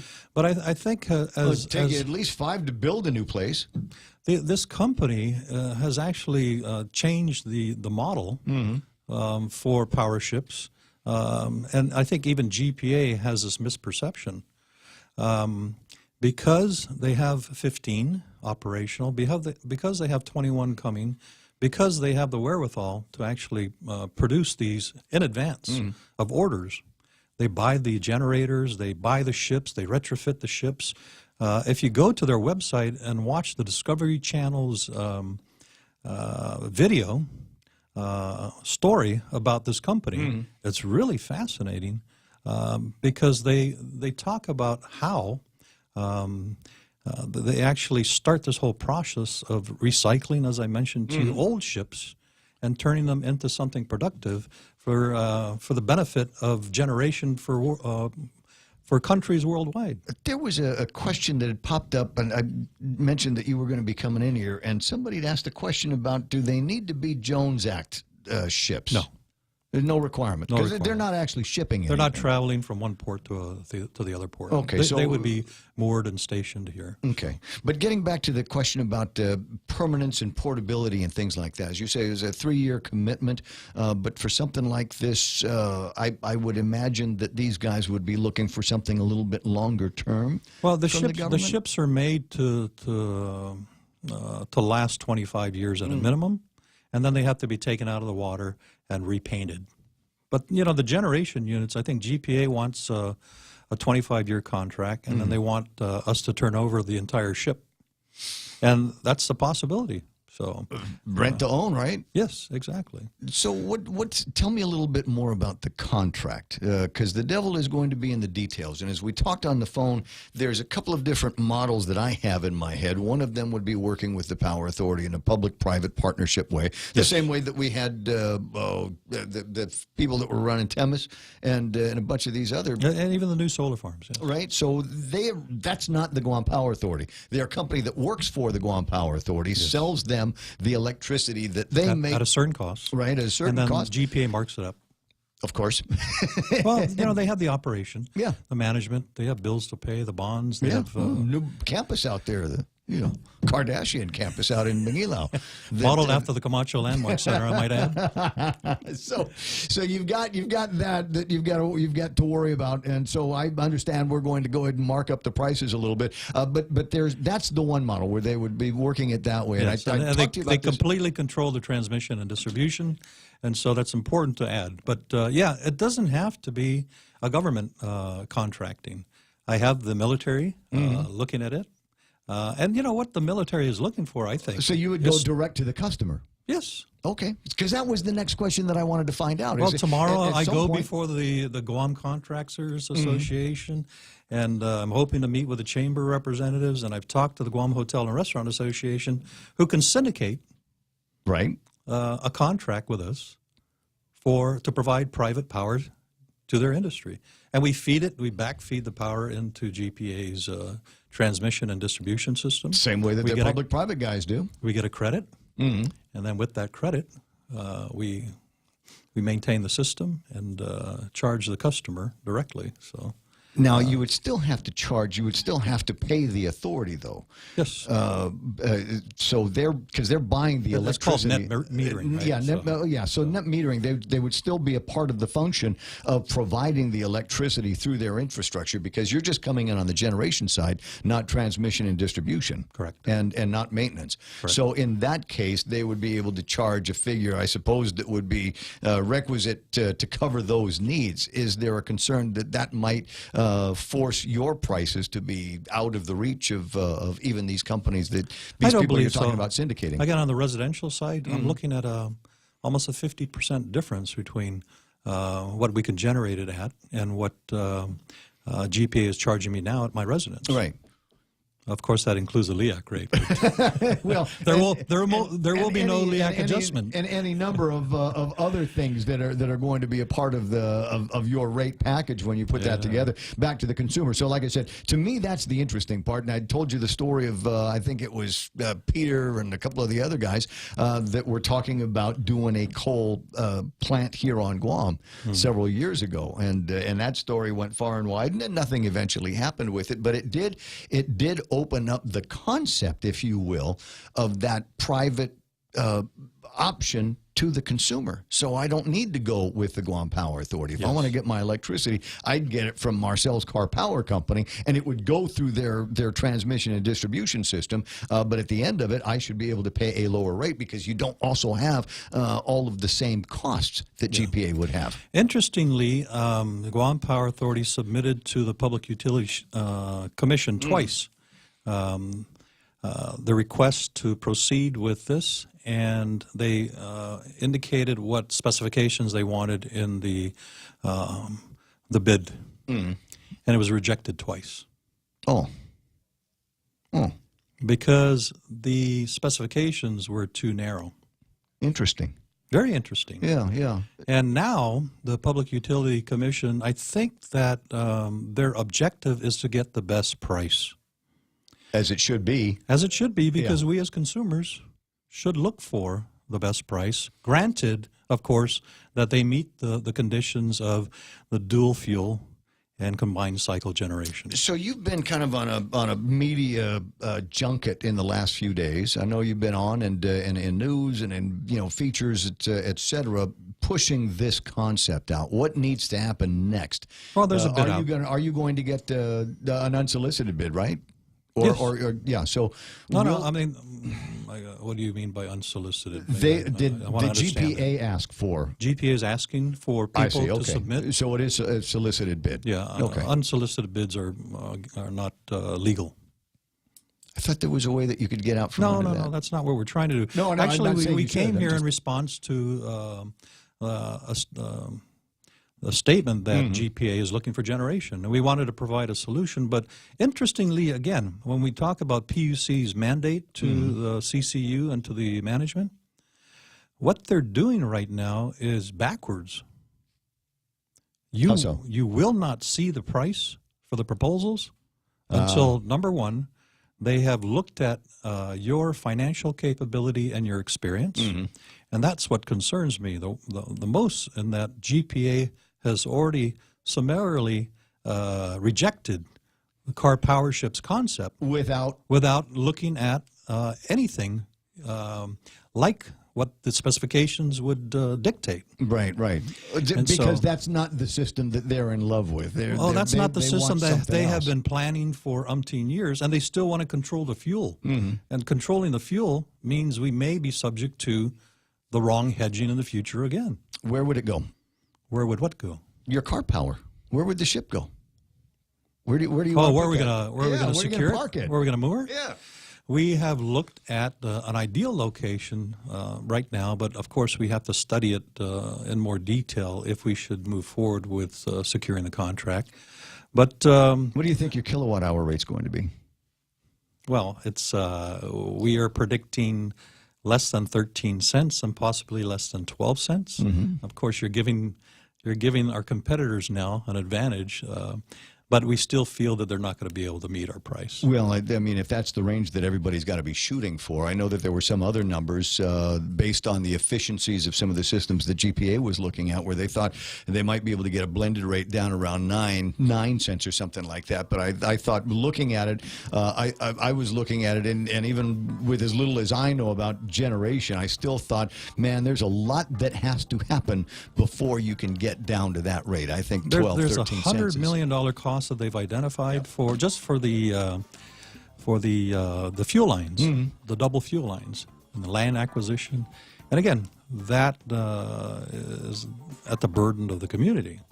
So there's all these additional costs that you need to understand. I want to see this thing happen, if for no other reason, because it gives us a couple of options, especially at the end of a major devastating typhoon. Something like that happens, and if we're not able to get up the generators to spin here, send this thing offshore, and then bring it back when the all clear is given, plug it back into the system, and pretty soon I might have some electricity over at my house. Yes. Hey, Mars, I got to break away. I've got the news coming up in like 8 seconds or something like that. We'll be in touch because I don't think this is the last opportunity we're going to get to talk about car power some more. Thank you. All right. It's 9 a.m. and time for the news.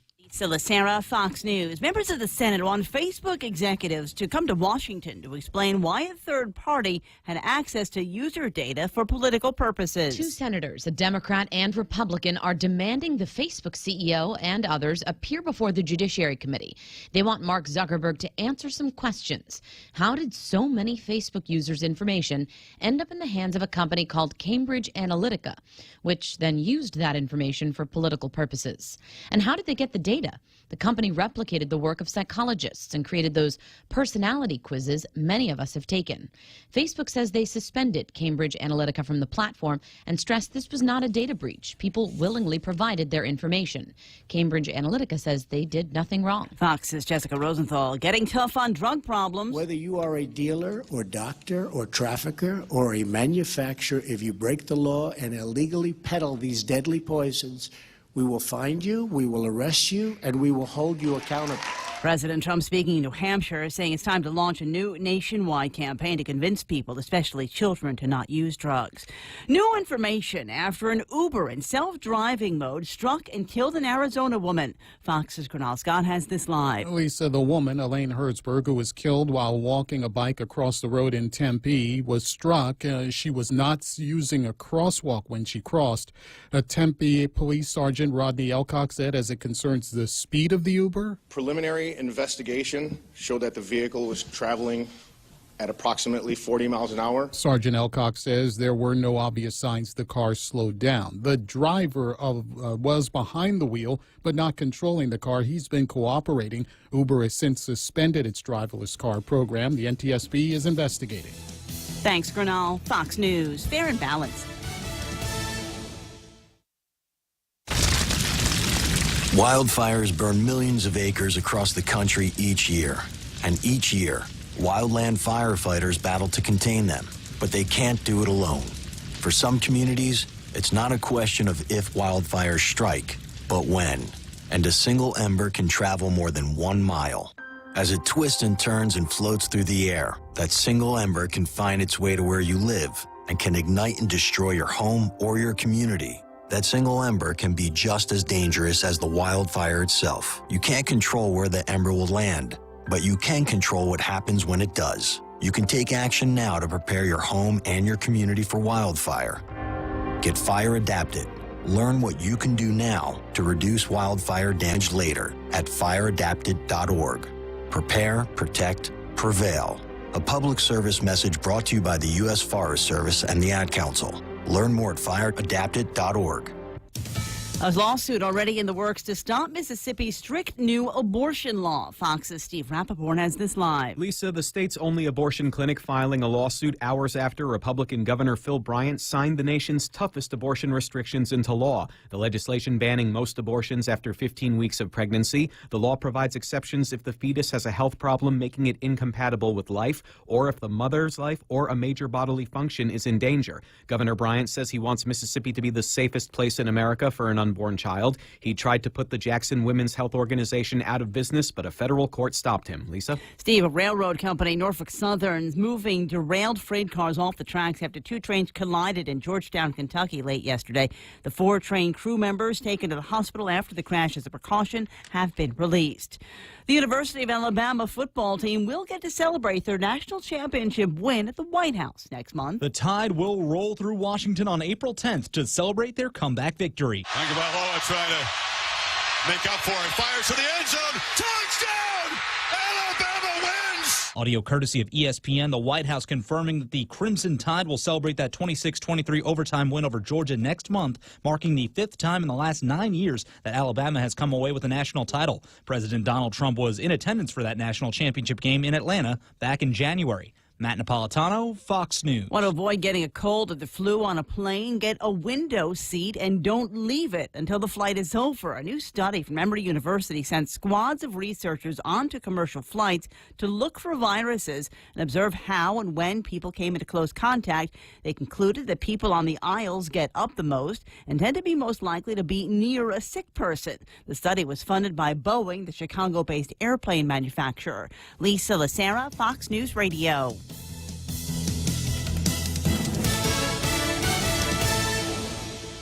At Micronesia Renewable Energy, values matter. So all of their solar energy systems come with guarantees and the most value. No shortcuts, all quality. It's giving you that solar energy system at the best price. It's using highly efficient solar panels with typhoon-proven racking, built by highly skilled local technicians, so your system performs and saves you money. It's total peace of mind all the time. Not all solar companies are created equal. For experienced quality solar, it's MRE. Call 632-2613. MRE, the smarter choice. Am I supposed to tell you about eating at King's now? Sorry, I just got the headphone thing back in my ear. This program is brought to you by King's Restaurant, serving Guam favorites to families for over 40 years. King's Restaurant's always open and always local. Triple J says yes. Zero down? Yes. 1.9% financing? Yes. Easy trade-in? Yes. No payments for 90 days? Yes. We'll have you saying yes, too, to these amazing deals. Like our big boy truck, the Ford F-150 at only $217 per paycheck. Or the top safety pick Mazda CX-5 Sport at only $194 per paycheck. Or turn heads in the Mazda 3 Sport or the sleek and sophisticated Kia Soul. Both for only $129 per paycheck. Visit us online at triplejguam.com. Some conditions apply. See dealer for details. Triple J, customers first. Ready to buy real estate on Guam? Congratulations! But what now? There's so many questions, so many things to do. Where do you start? The best place to start is to call Century 21 Commonwealth Realty, Guam's biggest name in real estate. They aren't the best because they're the biggest. They're the biggest because they are the best. Trust the name. Find out why. Call Century 21 Commonwealth Realty today. 888-2121. Trust the best. Chili's has the seafood you crave, the flavors you love, at a great price with our 3 for Me Lent menu. For just $15, you can get a beverage, fresh salad, and a Lent-friendly entree. First, choose from a refreshing Coca-Cola, iced tea, or Heineken on draft. Then enjoy a fresh house salad right before you indulge in your choice of a mouth-watering entree, like our spicy shrimp tacos, savory Cajun pasta with shrimp, or our flavorful grilled ancho salmon. Chili's 3 for Me Lent menu for just $15. Available for a limited time. Chili's, more life happens here. Yes, money is something we should talk about and plan for and use to make life better. It's how we make our giant leap from where we are to where we want to be. So let's talk together and work together to check off shiny new kitchens, fully nested dorm rooms, and bucket lists with more countries than our passports can hold. Let's check them all off together. First Hawaiian Bank. It all starts with yes. Member FDIC.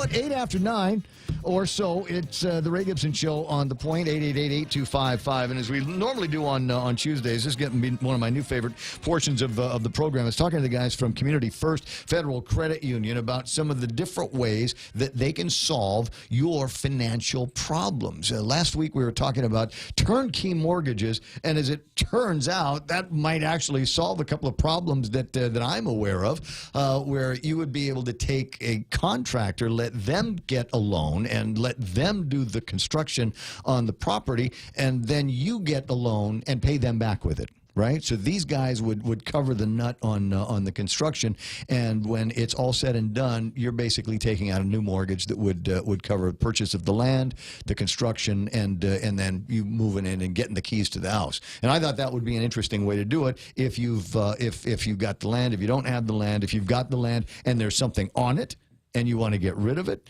And as I said, it sounds like it solves a lot of problems. There are people out there, though, that are looking, and any day is a good day to ask about refinancing a loan and refinancing a mortgage. And that's one of the things that we're going to talk about today. So I've got Mike Rudolph over on that microphone over there, Frank Joffress on the one that says Kevin Kerrigan. No, it's just the three of us now, right? Right. So there was supposed to be somebody else, and we were going to use the Mumps camera on her, but she's not here, and that's fine. So it'll just be the boys talking about what we're going to use the money for. So I've got a mortgage, and I'm worried that the Fed is going to do something to the interest rates, because I always feel like there is that threat that the time for the cheap money is over, and we now get back to the expensive money where 6, 7, 8% on mortgages, and these guys are nodding their heads. I mean, that's a distinct possibility, right? It's only a matter of time. We just don't know when that, when that shoe is going to drop. Yeah. I was wondering, because the change in the administration, they've largely run the same kind of fiscal policy since about 2008, 2009, since the last crisis. And I kept anticipating that eventually that was going to go away and we'd start seeing the interest rates going up. But it had not yet happened to that degree. What's the thinking on the Fed side? You guys, can you illuminate me on that? Why we haven't gotten to where? In the past, because I thought it would be better for the financial industry, right? Where we've got opportunities for a little bit more competition from guys. If the Fed says it's got to go up here, but you guys could say I can keep it down here for another 6 months, and then would end up being good for the consumers. Well, prime has gone up almost 2%. I don't really follow that. That rate is more affecting like commercial loans. Okay. Whereas the mortgage rate, the current rates are really based on the 10-year bond.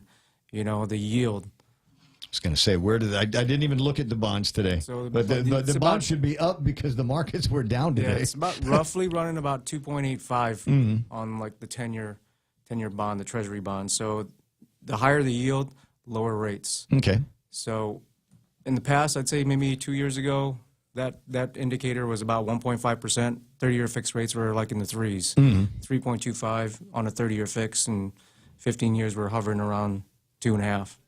So you've seen a uptick since the current administration took office. Yep. And they're hovering, anywhere in the low fours right now. But it can easily go to 5% and 5% range easily. Okay. So the answer to the question then is that now is a good time if you've got a mortgage and are concerned that you might want to refinance this, and there's a lot of reasons to refinance. So the last time I did it, it was because I wanted to bring my monthly payments down. So I had a house, and I was paying, I don't know, $1,700 a month, and everybody else that I was talking to that got into the game later than I did that also got mortgages, I was talking to them, and they were paying, $1,100 and $1,200 a month, and I said, well, gee, how do I get that? And I want to say after a certain amount of time had elapsed on the kind of loan that I had, I was then eligible for a refinance. It's either a time that had to elapse or I needed to put a time so that my personal credit rating got better, and it might have been the second part. It might have been the second thing that we're talking about. But then I was able to go and refinance the house. And the question that I was asked was, what benefit are you looking for? Do you want to refinance to get your monthly payments lower, or do you want to refinance to bring the time of the mortgage down, the term of the mortgage? So what's the pros and cons of each? So you can take a look at it and see if you want to just strictly reduce your monthly payments and just refinance the mortgage, or if you want to take equity out. So take cash out. You want to go on a trip, you want to buy a car, maybe do some debt consolidation as well. The cost of the loan can be a bit more expensive when you take equity out. Right. So you're paying more in fees on the refinance portion.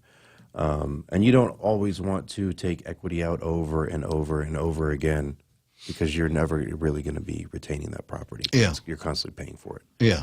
So it's really what best fits you at the moment and what your goals are. So if I were, we were talking about the cost of the borrowing one way or the other, right? So you've got to consider all of those factors as well moving forward. So you say, okay, I'd like to do this. I'd like to bring the payments down, and you want to do that when the interest rates obviously are low, so that you can take advantage of those lower interest rates. But are we refinancing at that same 30 years, or is it 15 years? And if I want the shorter term, what happens? What changes in the interest and the rate equation?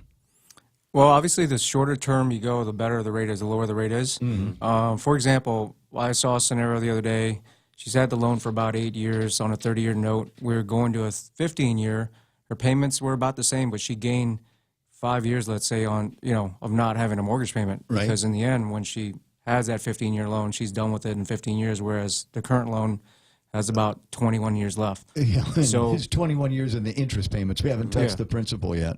So for the same payment, she was able to accomplish payoff 5 years, 60 months ahead of time. Okay. So it made, I thought it was good math with that. So she was fine with the current payment and accelerating the mortgage payoff. Right. And that worked out. So it's all about what you are doing today, what your current rate is, and maybe also what your rates are on the installment loans you have out there or credit cards. And, just a 5-minute phone call can change your lifestyle.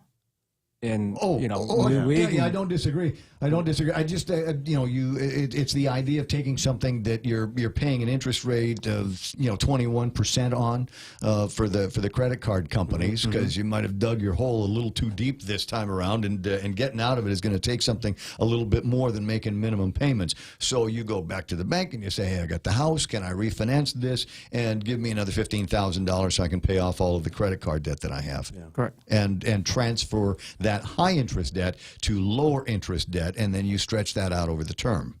Yeah. So I had somebody who was paying around $2,000 a month just in auto loan, personal loan, credit cards every month. Right. And then they had their housing payment on top of that. If they were just to refinance their mortgage, they wouldn't have qualified. But if they refinanced their mortgage and paid off all of their debts, then they were able to qualify. Oh, I see. So they're taking it. Because they had too much outstanding debt. They had a housing payment and $2,000 a month in debt and other debt service. So they're spending $2,800 a month, and that was well beyond what 50%. That was well above 50% of their monthly income. But doesn't they reduced it down to $800 a month. So Much what Frank was saying, instantly changing your lifestyle. Right. You're saving $2,000 a month. So your monthly debt to income payments ratio changes, and it makes you more attractive to Community First or really any other lender. Correct. Yeah, and just quality of life. You can tread water and go out for air. But say if it was the car loan that we put on that, then haven't we taken the car loan and gone from a 5-year plan to 15 years if we refied at 15 years? You have, but then again, the interest that you pay on your mortgage, it can be tax deductible. Yeah. So. Oh yeah, that's right. Whatever you're paying on the side outside of the mortgage is not tax deductible. Now, if you've lumped them all in one loan on a mortgage, you can write it off. Oh, that's an interesting conversation we're having here today.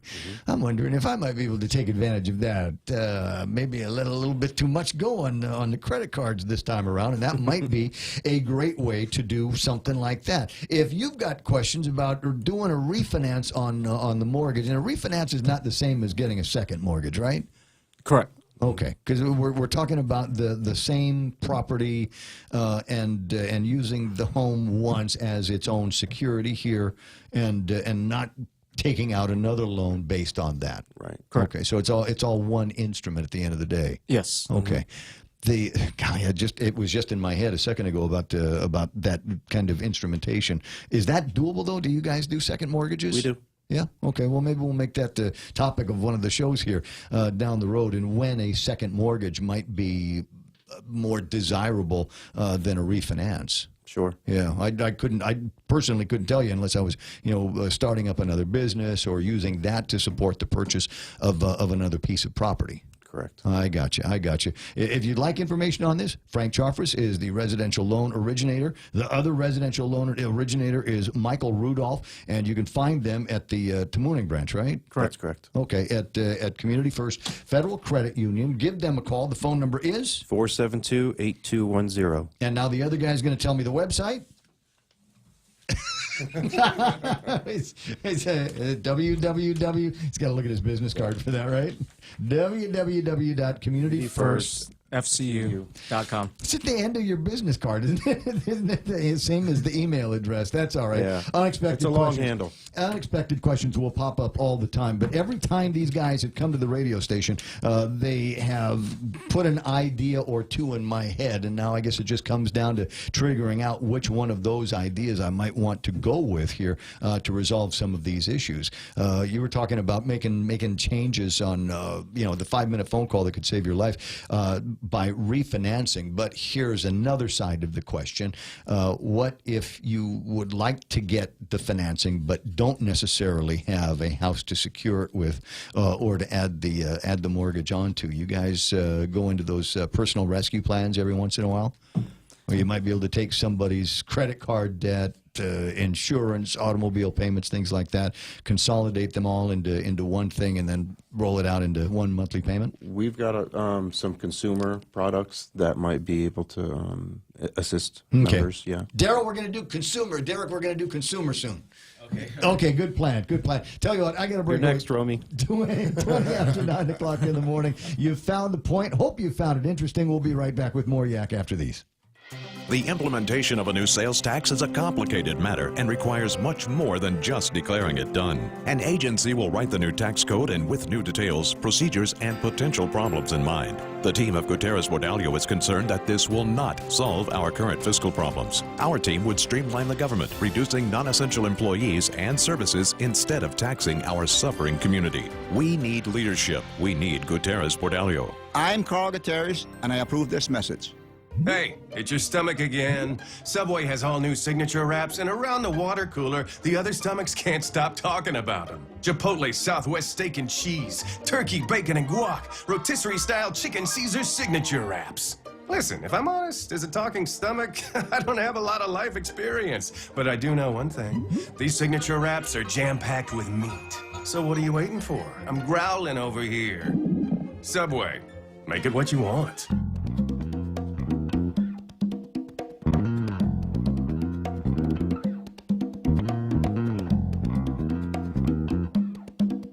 There's a very interesting article in, is it a newspaper today? They're talking about Balutan 101. And you're familiar with the concept, right? Balutan? Where you go to Absolutely. Fiesta and something like that, a big party, and the guy says, "Here, Mike, take this home. Enjoy this." And so somebody has put down the Balutan 101. But it seems to me, Balutan 101, there's one thing that you've got to remember here, and that is you don't Balutan until everybody has gone through the table. Yeah. Because it's something that we're beginning to hear more and more about these days, and that is people that will show up, and as soon as they're done blessing the table, will go in with their Ziploc bags and start, Kelly went in there, we're going to put some potato salad, put that potato salad in there, and the thing, and before you know it, there's nothing left for anybody else. But the other unwritten rule is you don't bring, you don't take. Yeah?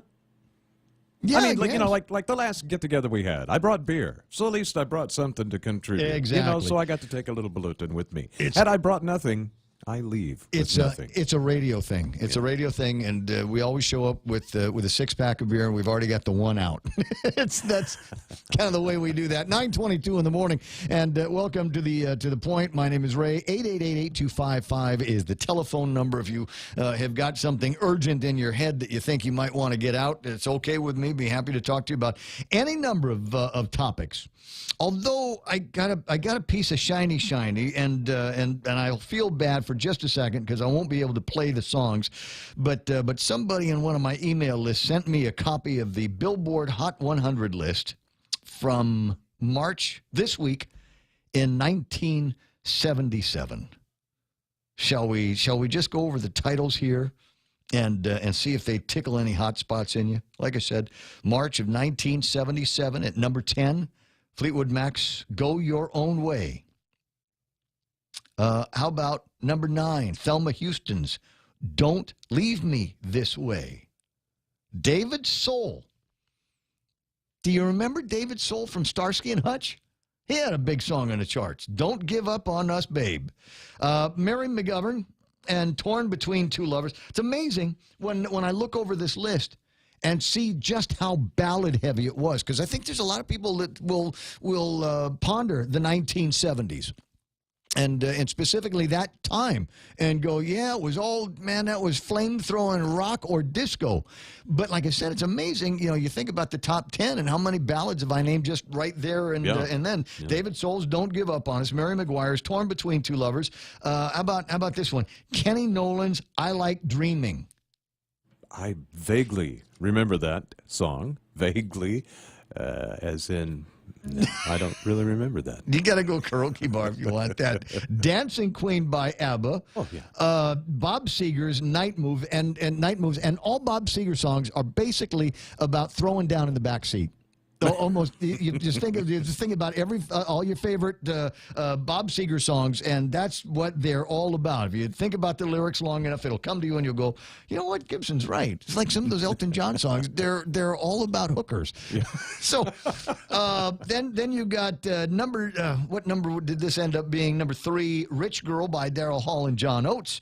That one had a bullet. Fly Like an Eagle by the Steve Miller Band, and number 1, and I'll never understand how it got to be number 1 because I never, ever liked this song. It come on the radio. If it comes on today, I'll hit the button. It's not Karma Chameleon, is it? Because that's the one that'll make me switch. Love Theme from A Star Is Born, Evergreen by Barbra Streisand.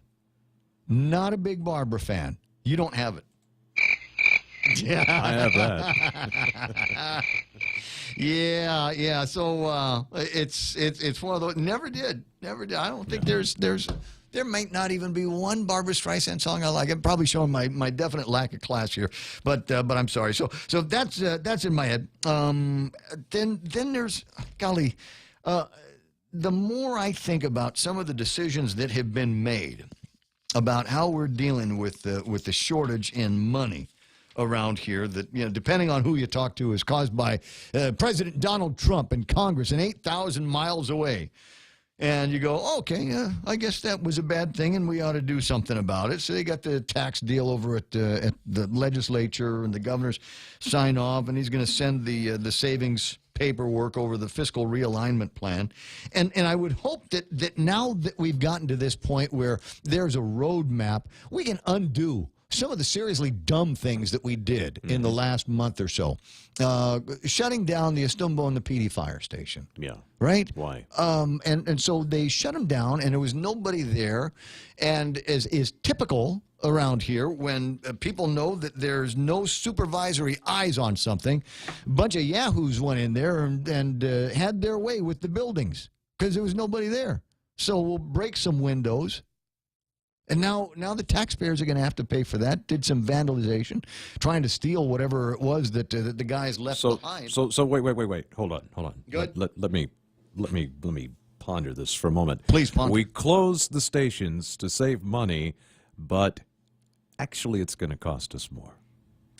I think at the end, yeah, depending on how much longer they're going to be empty. And when the thugs out there, and there's look, I read the magistrate reports every single day, and I got to tell you, the level of crazy around here and the level of thug, is getting worse and does not seem to be getting any better. So I think as more and more people find out about this, then they're probably going to take advantage of the fact that there's nobody around. Before you know it, the place will be stripped to check out all the wires and the light fixtures and all of that stuff. And we'll end up with a couple of derelict buildings that we're going to have to do something with. Now, just admit it. You look at the magistrate report for the pictures. I look at the I'll tell you what I look at the magistrate report for, and it's not the pictures. One of my favorite things to do is read the magistrate report and then see if I can find these people on Facebook. Oh, okay. And just to see if their Facebook life is as ridiculous as their hello, welcome to the to the criminal justice system life.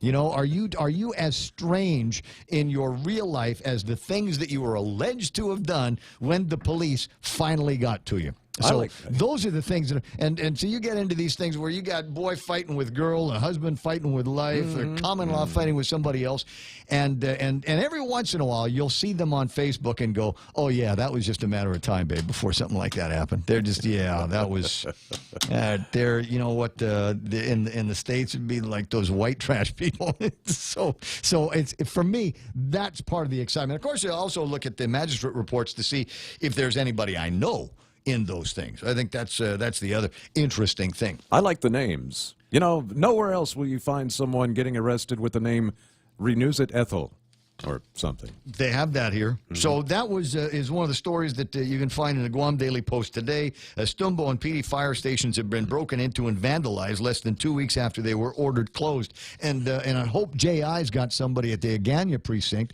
Otherwise, they're going to get broken into too, as well. And how ridiculous would that be? What kind of strange news headline would that be if there was a story floating around that said that the Agana Police Department had been broken into? Huh? Into as many as have tried to break out of it over the time. I'm surprised I'm surprised the hearse did get vandalized while it was out in front of the Congress building. No, that seemed like a sure bet. Because I think the thugs were looking at that, thinking that might be my ride. I better not do anything with that. There it is. That's what I was looking for today. There's one of my favorite doctors. I've loved to hear him speak, and he actually ran for office once upon a time. Didn't make it, but which is sad because I thought he should have. Would have been interesting to see what he might have been able to do as a member of the legislature. But if I'm reading his editorial in today's online forum, in the Daily Post, I think he would have been one of these guys that would have done thumbs down on plenty of the spend. He's talking about the movements that were made at the legislature with the increase in the GRT, the implementation of a 2% sales tax down the road, and how we're going to use a big chunk of that, 0.75% of it, would go to support Guam Memorial Hospital in some kind of, sustainable finance way. He says, this is great news and is an example of a community working together for the common good. However, he says, I have reservations about GMHA's maintaining fiscal responsibility and stability with this tax increase. Why? Because he says there is nothing in the bill mandating improved operations at GMHA to mitigate future funding requests. The established carefree attitude of spending someone else's money is highlighted by GMHA awarding millions of dollars annually for physician service contracts behind closed doors. And then he goes on to explain all of that stuff. But it's the way he categorizes this, the established carefree attitude of spending somebody else's money at Guam Memorial Hospital. And this is a guy, it's not me saying it. It's not, a loudmouth on the radio saying it. It's an actual doctor that is saying, hey, look, I've seen these things happen over there, and unless we take some serious measures, it's just going to continue to happen, which is why everybody I've talked to, people in the Philippines that I've talked to that have been following this story, people that have got interests on Guam are asking me about it. And they say, you got that sales tax thing? And I said, yeah. And they said, is that going to solve all of the problems? And I said, no, it's not. Because I don't know what this fiscal realignment plan is that Eddie is working on. And as good of friends as Eddie, we're boys together, right? You know, my mom worked for the Callow family, his dad. You know, we're all of us kind of come up around the same time. It has nothing to do with that. I don't trust the government to live up to its word to save money because it never has before. Never does. We've been through this since I've been doing talk radio, I don't know, 4 or 5 times. Where we've run into a jam and they say, well, just, you know what, if we can just get through this and we'll find it somewhere to save money. Nope. Never happens. Never happens. There's reorganization plans, conversations about reorgs and furloughs and 32-hour work weeks that go back for years. And in this case, we got the tax. You got the tax increase. And there's supposed to be paperwork coming down the road that will highlight where the savings are going to come from. But what will happen is they'll get just enough money in the tax increase, and everybody's going to go back to being comfortable again. And when that happens, then any conversation that we've had about reorganizing, right size, and cutting here, increasing revenues there, unless it comes as a mandate from the legislature, I don't see it happening. And I'm jaded that way. As I said before, I want to believe that they can do it this time. But I'm not going to hold my breath. Not going to be doing that. 9:33 in the morning, I think maybe here would be a good place to take a break. We'll call that iConnect time. And then I'm supposed to tell you something cool about iConnect, like connect longer for less with iConnect's push-to-talk mobile and internet plans. The implementation of a new sales tax is a complicated matter and requires much more than just declaring it done. An agency will write the new tax code and with new details, procedures, and potential problems in mind. The team of Gutierrez Bordallo is concerned that this will not solve our current fiscal problems. Our team would streamline the government, reducing non-essential employees and services instead of taxing our suffering community. We need leadership. We need Gutierrez Bordallo. I'm Carl Gutierrez, and I approve this message. At GTA, we believe you deserve better than home internet with hidden data fees. That's why all our internet plans are unlimited, because streaming your favorite shows while cooking dinner shouldn't cause indigestion when the internet bill comes. So the choice is yours. Bill shock with the other guys, or a life unlimited with GTA. Say goodbye to hidden data fees and make this switch today.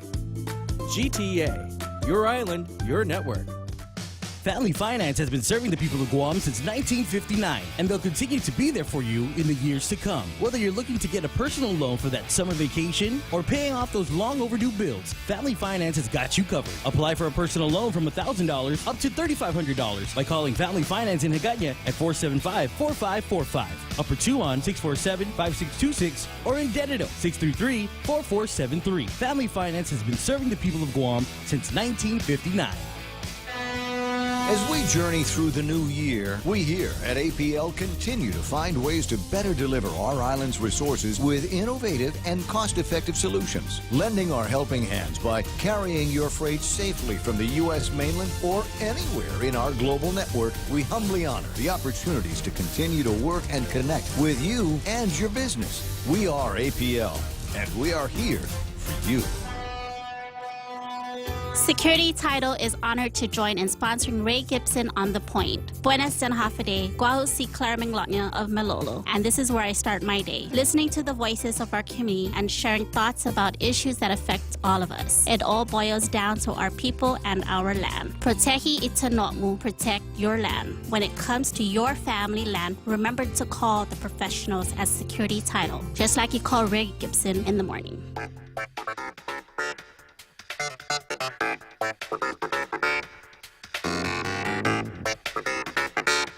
Yep. Everybody's agreeing with me. Chris is writing in on the chat this morning. He says, I hate it when people balutin before everybody has had a chance to eat. Okay, so there's actually a worse one, a kind of worse one. Maybe it's just as bad. Okay, so yeah, it's all suck. If you do this, you're a suck. And that is the people that go to 5Ks and wipe out all of the water and the Gatorade and the juice and, just load up on stuff while there's still 3,000 people running. Wow. Yeah, you get what you need, and when everybody's come in after the awards and everything, if there's still some water there, if there's still some oranges that haven't been cut up, then you ask politely for them. But I've seen people walk around with bags of this stuff, and I'm going, you could have gone to Home Depot and bought a case, right? You can do that at the Ironman. Why are you doing it here? So there's that. We hate that person. And Shelley says she needs the class of 70. She needs that playlist that I was talking about for your 40th reunion playlist. My God, it's getting there. I've got all the music that you need, or all the data for the music that you need. Rebecca says, thanks to Wi-Fi, I get to watch you wherever I travel. Yeah, that is kind of cool, isn't it? Using the technology, very innovative stuff that we're trying to do here. Good morning, Richard. Senator Regine is on the chat, or has been on the chat. And there's Darlene, and there's my buddy Mateo, who is wondering if I'm going to talk more about the marathon this weekend that the Guam Running Club is going to be doing. You know what? I mentioned it to Derek, and maybe Manette, if you could do me a favor, give me a note here and let me know if there's still time to sign up for this, because inquiring minds want to know. There might be one or two guys out there that just for fun might want to run a marathon. As I said, I've already run my marathon this year, and so I might do just 13 miles just to get some training in for the UGIM. Kimberly and it's amazing. I do very well with ladies. Maybe it's a Facebook thing, or maybe just, I don't know. Maybe you're just cool like that. Like watching the show, right? Yeah, remind you everybody's crazy brother that you grew up with. That's cool. That's all right as well. Yeah, waiting to see if anybody else pops anything up there. This is what I traditionally refer to as the small talk portion of the program. Any major issues that we need to go over, we're going to have to wait until tomorrow, or wait until something changes in those major issues. There's all kinds of things that are happening over at the legislature now. There's a bill that would provide for tax exemptions on groceries when we go to the sales tax thing. There's all kinds of conversations about increases. BJ Cruz wants to increase the real property taxes, and as I said, maybe want to have that conversation. Hey, Jojo, maybe want to have that conversation about increasing the property taxes, but I don't want to do it just because we have to raise the property taxes to keep the lights on somewhere. I'd like to have it done based on the real nature of the improvements to the property. Mm-hmm. So if I got a piece of dirt out somewhere and I put a house on it, well, that's great. I've improved that property. Mm-hmm. Mm-hmm. And just like on Monopoly, you should pay a little bit more for that kind of thing. Sure. Of course, there's a whole other side of the equation that says, but it's my land. I shouldn't have to pay any more than what we all agree is a good tax rate for any land. Mm. Why am I paying for something that I already own? And the answer is because government. That's why. Don't you want to have schools? Don't you want to have a hospital? Don't you want to have police department and fire department and all of that stuff, and roads for them to travel on? Yeah, so we've got to have government, and we've got to pay for it somehow. So that's one of the ways they do that. But as I said, it should be based on the value of the property, the value that you're bringing to the property, as opposed to what the needs of the government are. Because the needs of the government will always grow. You mean it's not that way? Because anywhere else I've ever lived, as in all of my 50-plus years, mm-hmm. Yeah, it was about the property value. And as I say, that's what I think it should be. Yeah, but it sounds to me like we need to raise the property taxes, the real property taxes here, because our government needs more money, mm-hmm. not because the land is that much more valuable or that there has been that much of an improvement made on the land. So that's kind of where my head is at. And I honestly believe, and I'd really like a couple of things before we start running whole hog into some of these increases again to the people, whether they're rich land barons or whether they're just folks out there that have got a quarter acre out in God's green earth somewhere, and it's got a house that one of these days they'd like to pass on to their kids. So I would like to see some kind of research being done on that, and determining based on that research what the value then on that property is.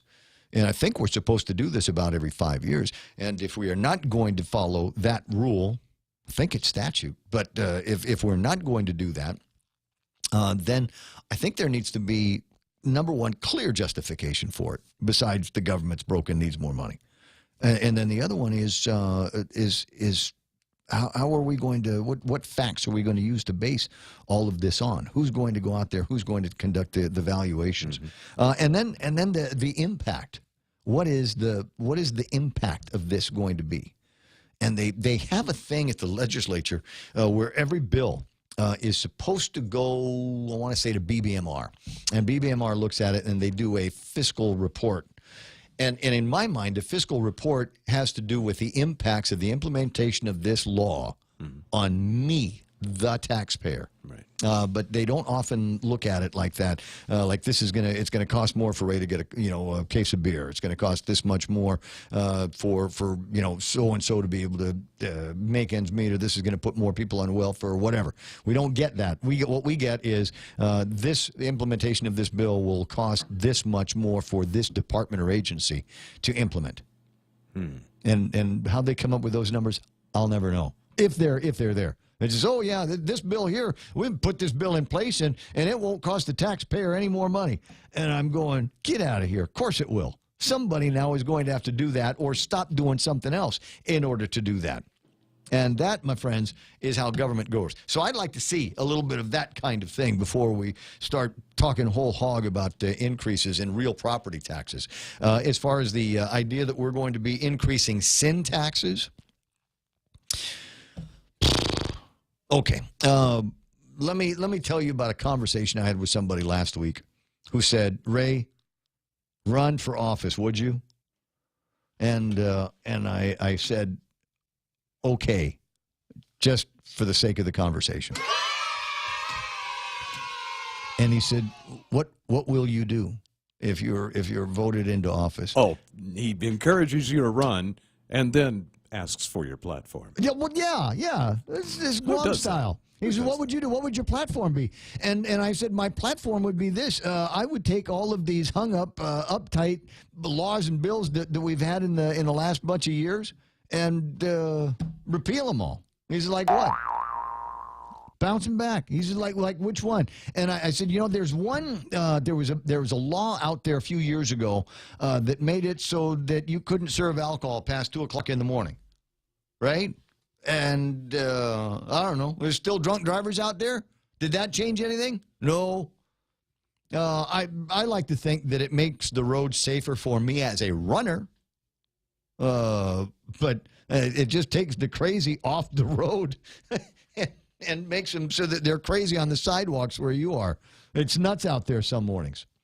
And so I said, I'm going to repeal that one. That's what I'm going to do. And the one about no drinking until after you're over the age of 21, yeah, you know what? I was a pretty mature lad at the age of 18. I say mature. I think I was physically mature. I think I was emotionally. No, that's not true. That's not true. But I'm capable of making decisions. And if we tell these people that they are capable of making decisions, like, I don't know, going and fighting a war, maybe my feeling is going to evolve on that. And maybe you ought to be able to have a beer with your old man before you take the oath of office and run out and do that. As I said, you get these things, it just feels like we're like in Hawaii. They all seem hung up about something, uptight about, don't barbecue here, turn your radio down, there's none of this, you can't drink here unless you're over there, and you go, wow, this is an island, man, we're on a beach. What's going on? Why not? And he says, I know what your platform is going to be. I said, what's that? He says, make Guam again. And I thought, well, that is an interesting platform. Why not? So I'm not so sure about increases in the sin taxes for a lot of reasons, and I'll tell you one of them. Daryl's on the line. Daryl, one of the reasons why I'm not crazy about the increases in the sin taxes is I'd like to know where all of that money is gone. Where is it gone? We got Healthy Futures, right? Yep. Did we cure cancer yet? No. No. Do we have the liver resuscitation wing at Guam Memorial Hospital for all of the booze money that we've put into the liquor taxes? Well, it gets sucked up into the general fund. This is one of the reasons why the traditional tax structure in the states. Let's go back to that, because I was calling about your discussion about tax structure. Fiscal note is the impact on the government's budget and agencies, how much an agency is going to ask for in the following year. Correct. What it's going to do to the budget. Fiscal. Economic is the impact on the community. So where's the economic impacts? We never have that. They were supposed to do one on the increase in what was it, the minimum wage, and they asked Marcel when he was on with you. He's part of the governor's group of economic advisors. They're supposed to meet, and they should, on these major issues, they should have an opinion about what it's going to do to the economy generally. And in order to have a handle on the economy generally, you have to have your hands on this good set of numbers and the relationships between various indicators in those numbers. Right. And that's something that economists do every day. But it's pretty involved when you start throwing ideas willy-nilly up in the air and then say you got to pass this within 2 days. The analysis won't happen that fast. We have to have a more robust economic capability to keep up with the changes that we want in our society. Well, but Darrell, have we not had over the years? I mean, this conversation about a sales tax is not novel. Any more than the conversation about delinking from the federal government is not novel. We continually have these conversations, but yet, and like reorganization, we never take that next step. Frankly, there should have already been an economic impact statement on what the impact was going to be after a 1% sales tax is enacted, a 2% sales tax is enacted, and you're right. Just from that, using that as a basis, this is what we can expect, and then we start lumping in all of the exemption stuff. That's right. And the exemptions usually come with the concept of sales tax. In other jurisdictions in the United States, they do not impose sales tax on pharmaceuticals and certain other things. Sure. Some places, it's a different rate for food. And that's all makes sense. But all of that should have been part of the numbers and part of the discussion when they passed it, and not just been another reason to go back to session and to hearings and it's basically very, very piecemeal lawmaking. Yeah, well, but to the let me just tell you, I was okay with just a sales tax conversation and then getting into some of the exemptions later on, because I knew that they were going to be coming, and something as big as changing out our tax policy, going from a gross receipts tax to a business privilege tax to the sales tax, I thought should be a standalone issue. All of the other things, internet sales taxes and exemptions for groceries and tampons, etc., I thought should have been a separate conversation. But that's me. It's opinion radio, and that was mine. Yeah, well, that's how things are. I mean, just to keep it simple. Be done with a gun to your head. Oh no, for sure. But there was a gun to the legislature's head the entire time. And that was started because of the conversation of what the hospital and DOE needs. DOE to build schools and maintain them, because there was a $100 million promise made to fix facilities, and the hospital because maintenance on hospital facilities has been deferred, neglected, because the money has been going to general fund instead of being spent at the hospital. Money from let's trace it back. But you are on the inside. How does that happen?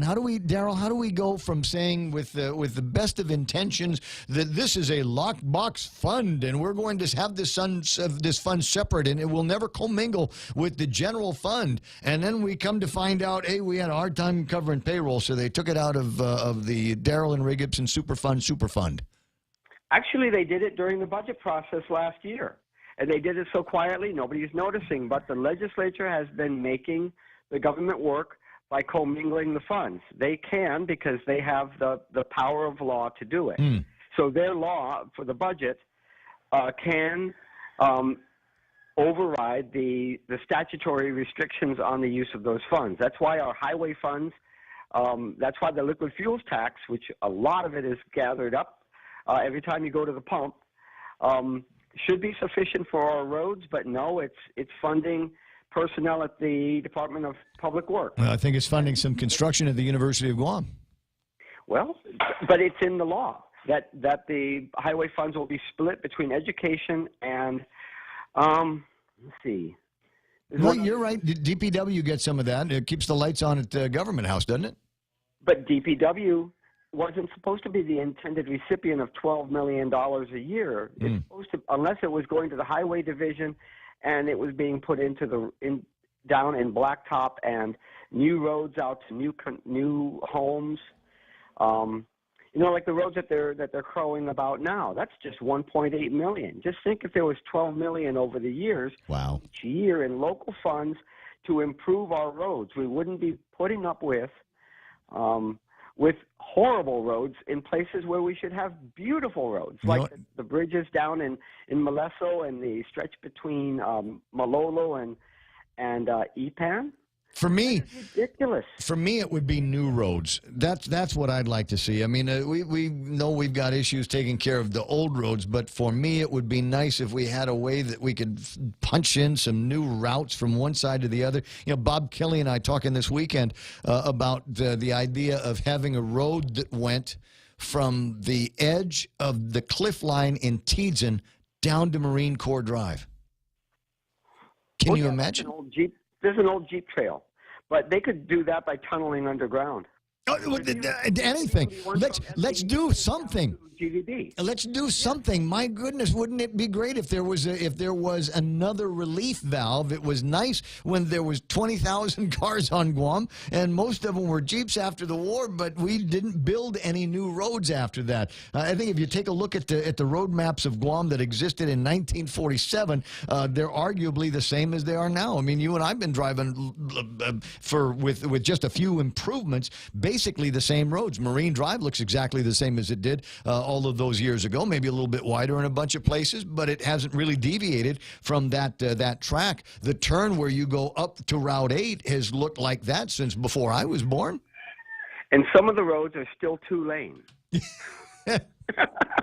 There is that. Hey, listen, I got to break away. I got news coming up, and Mike is sending me into the last break of the program, so you're going to need to wrap up, buddy.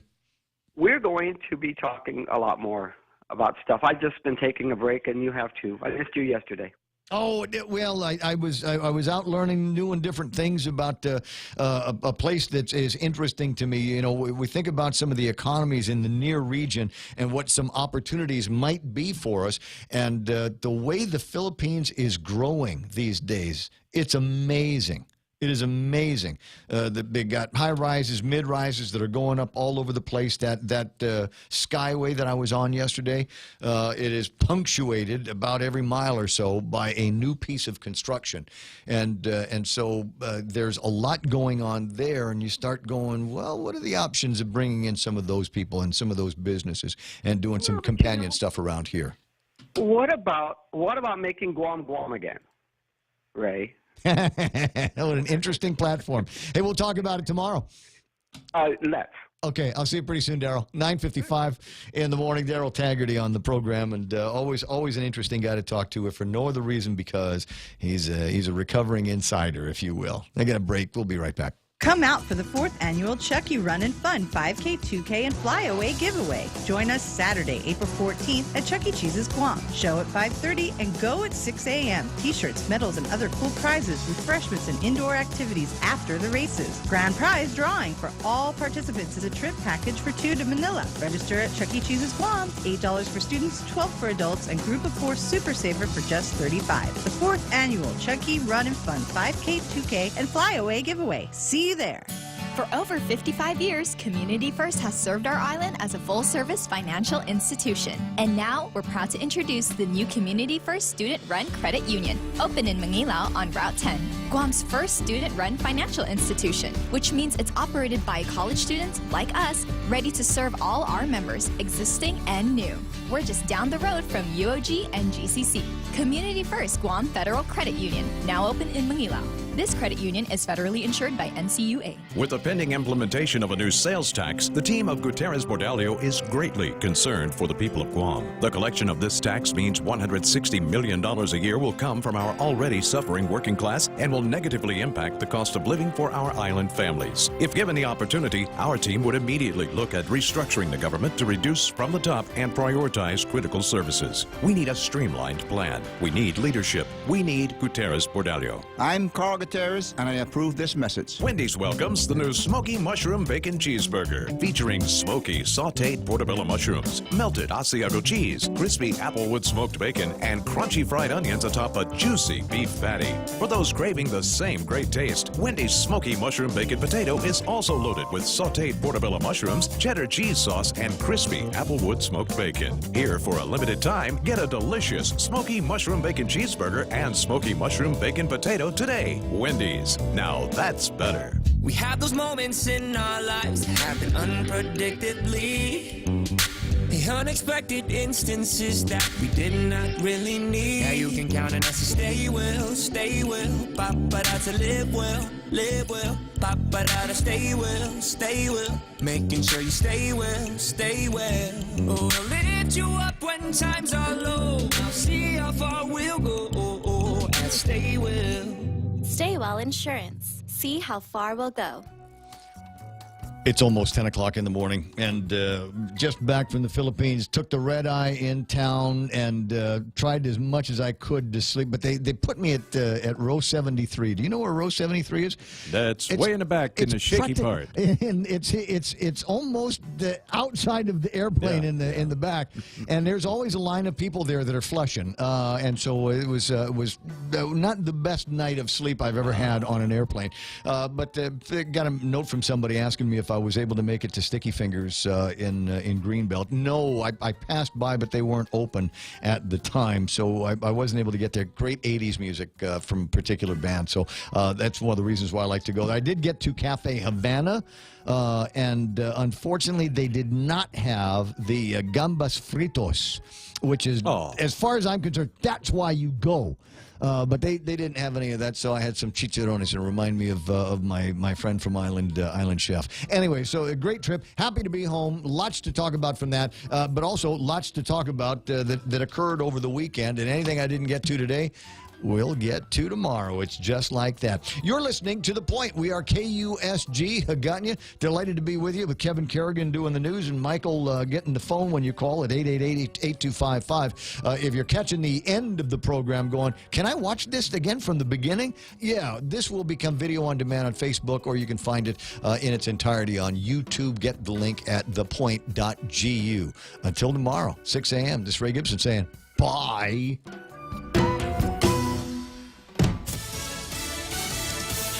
A serial bomber. I'm Lisa Lacera, Fox News. More manpower in Austin.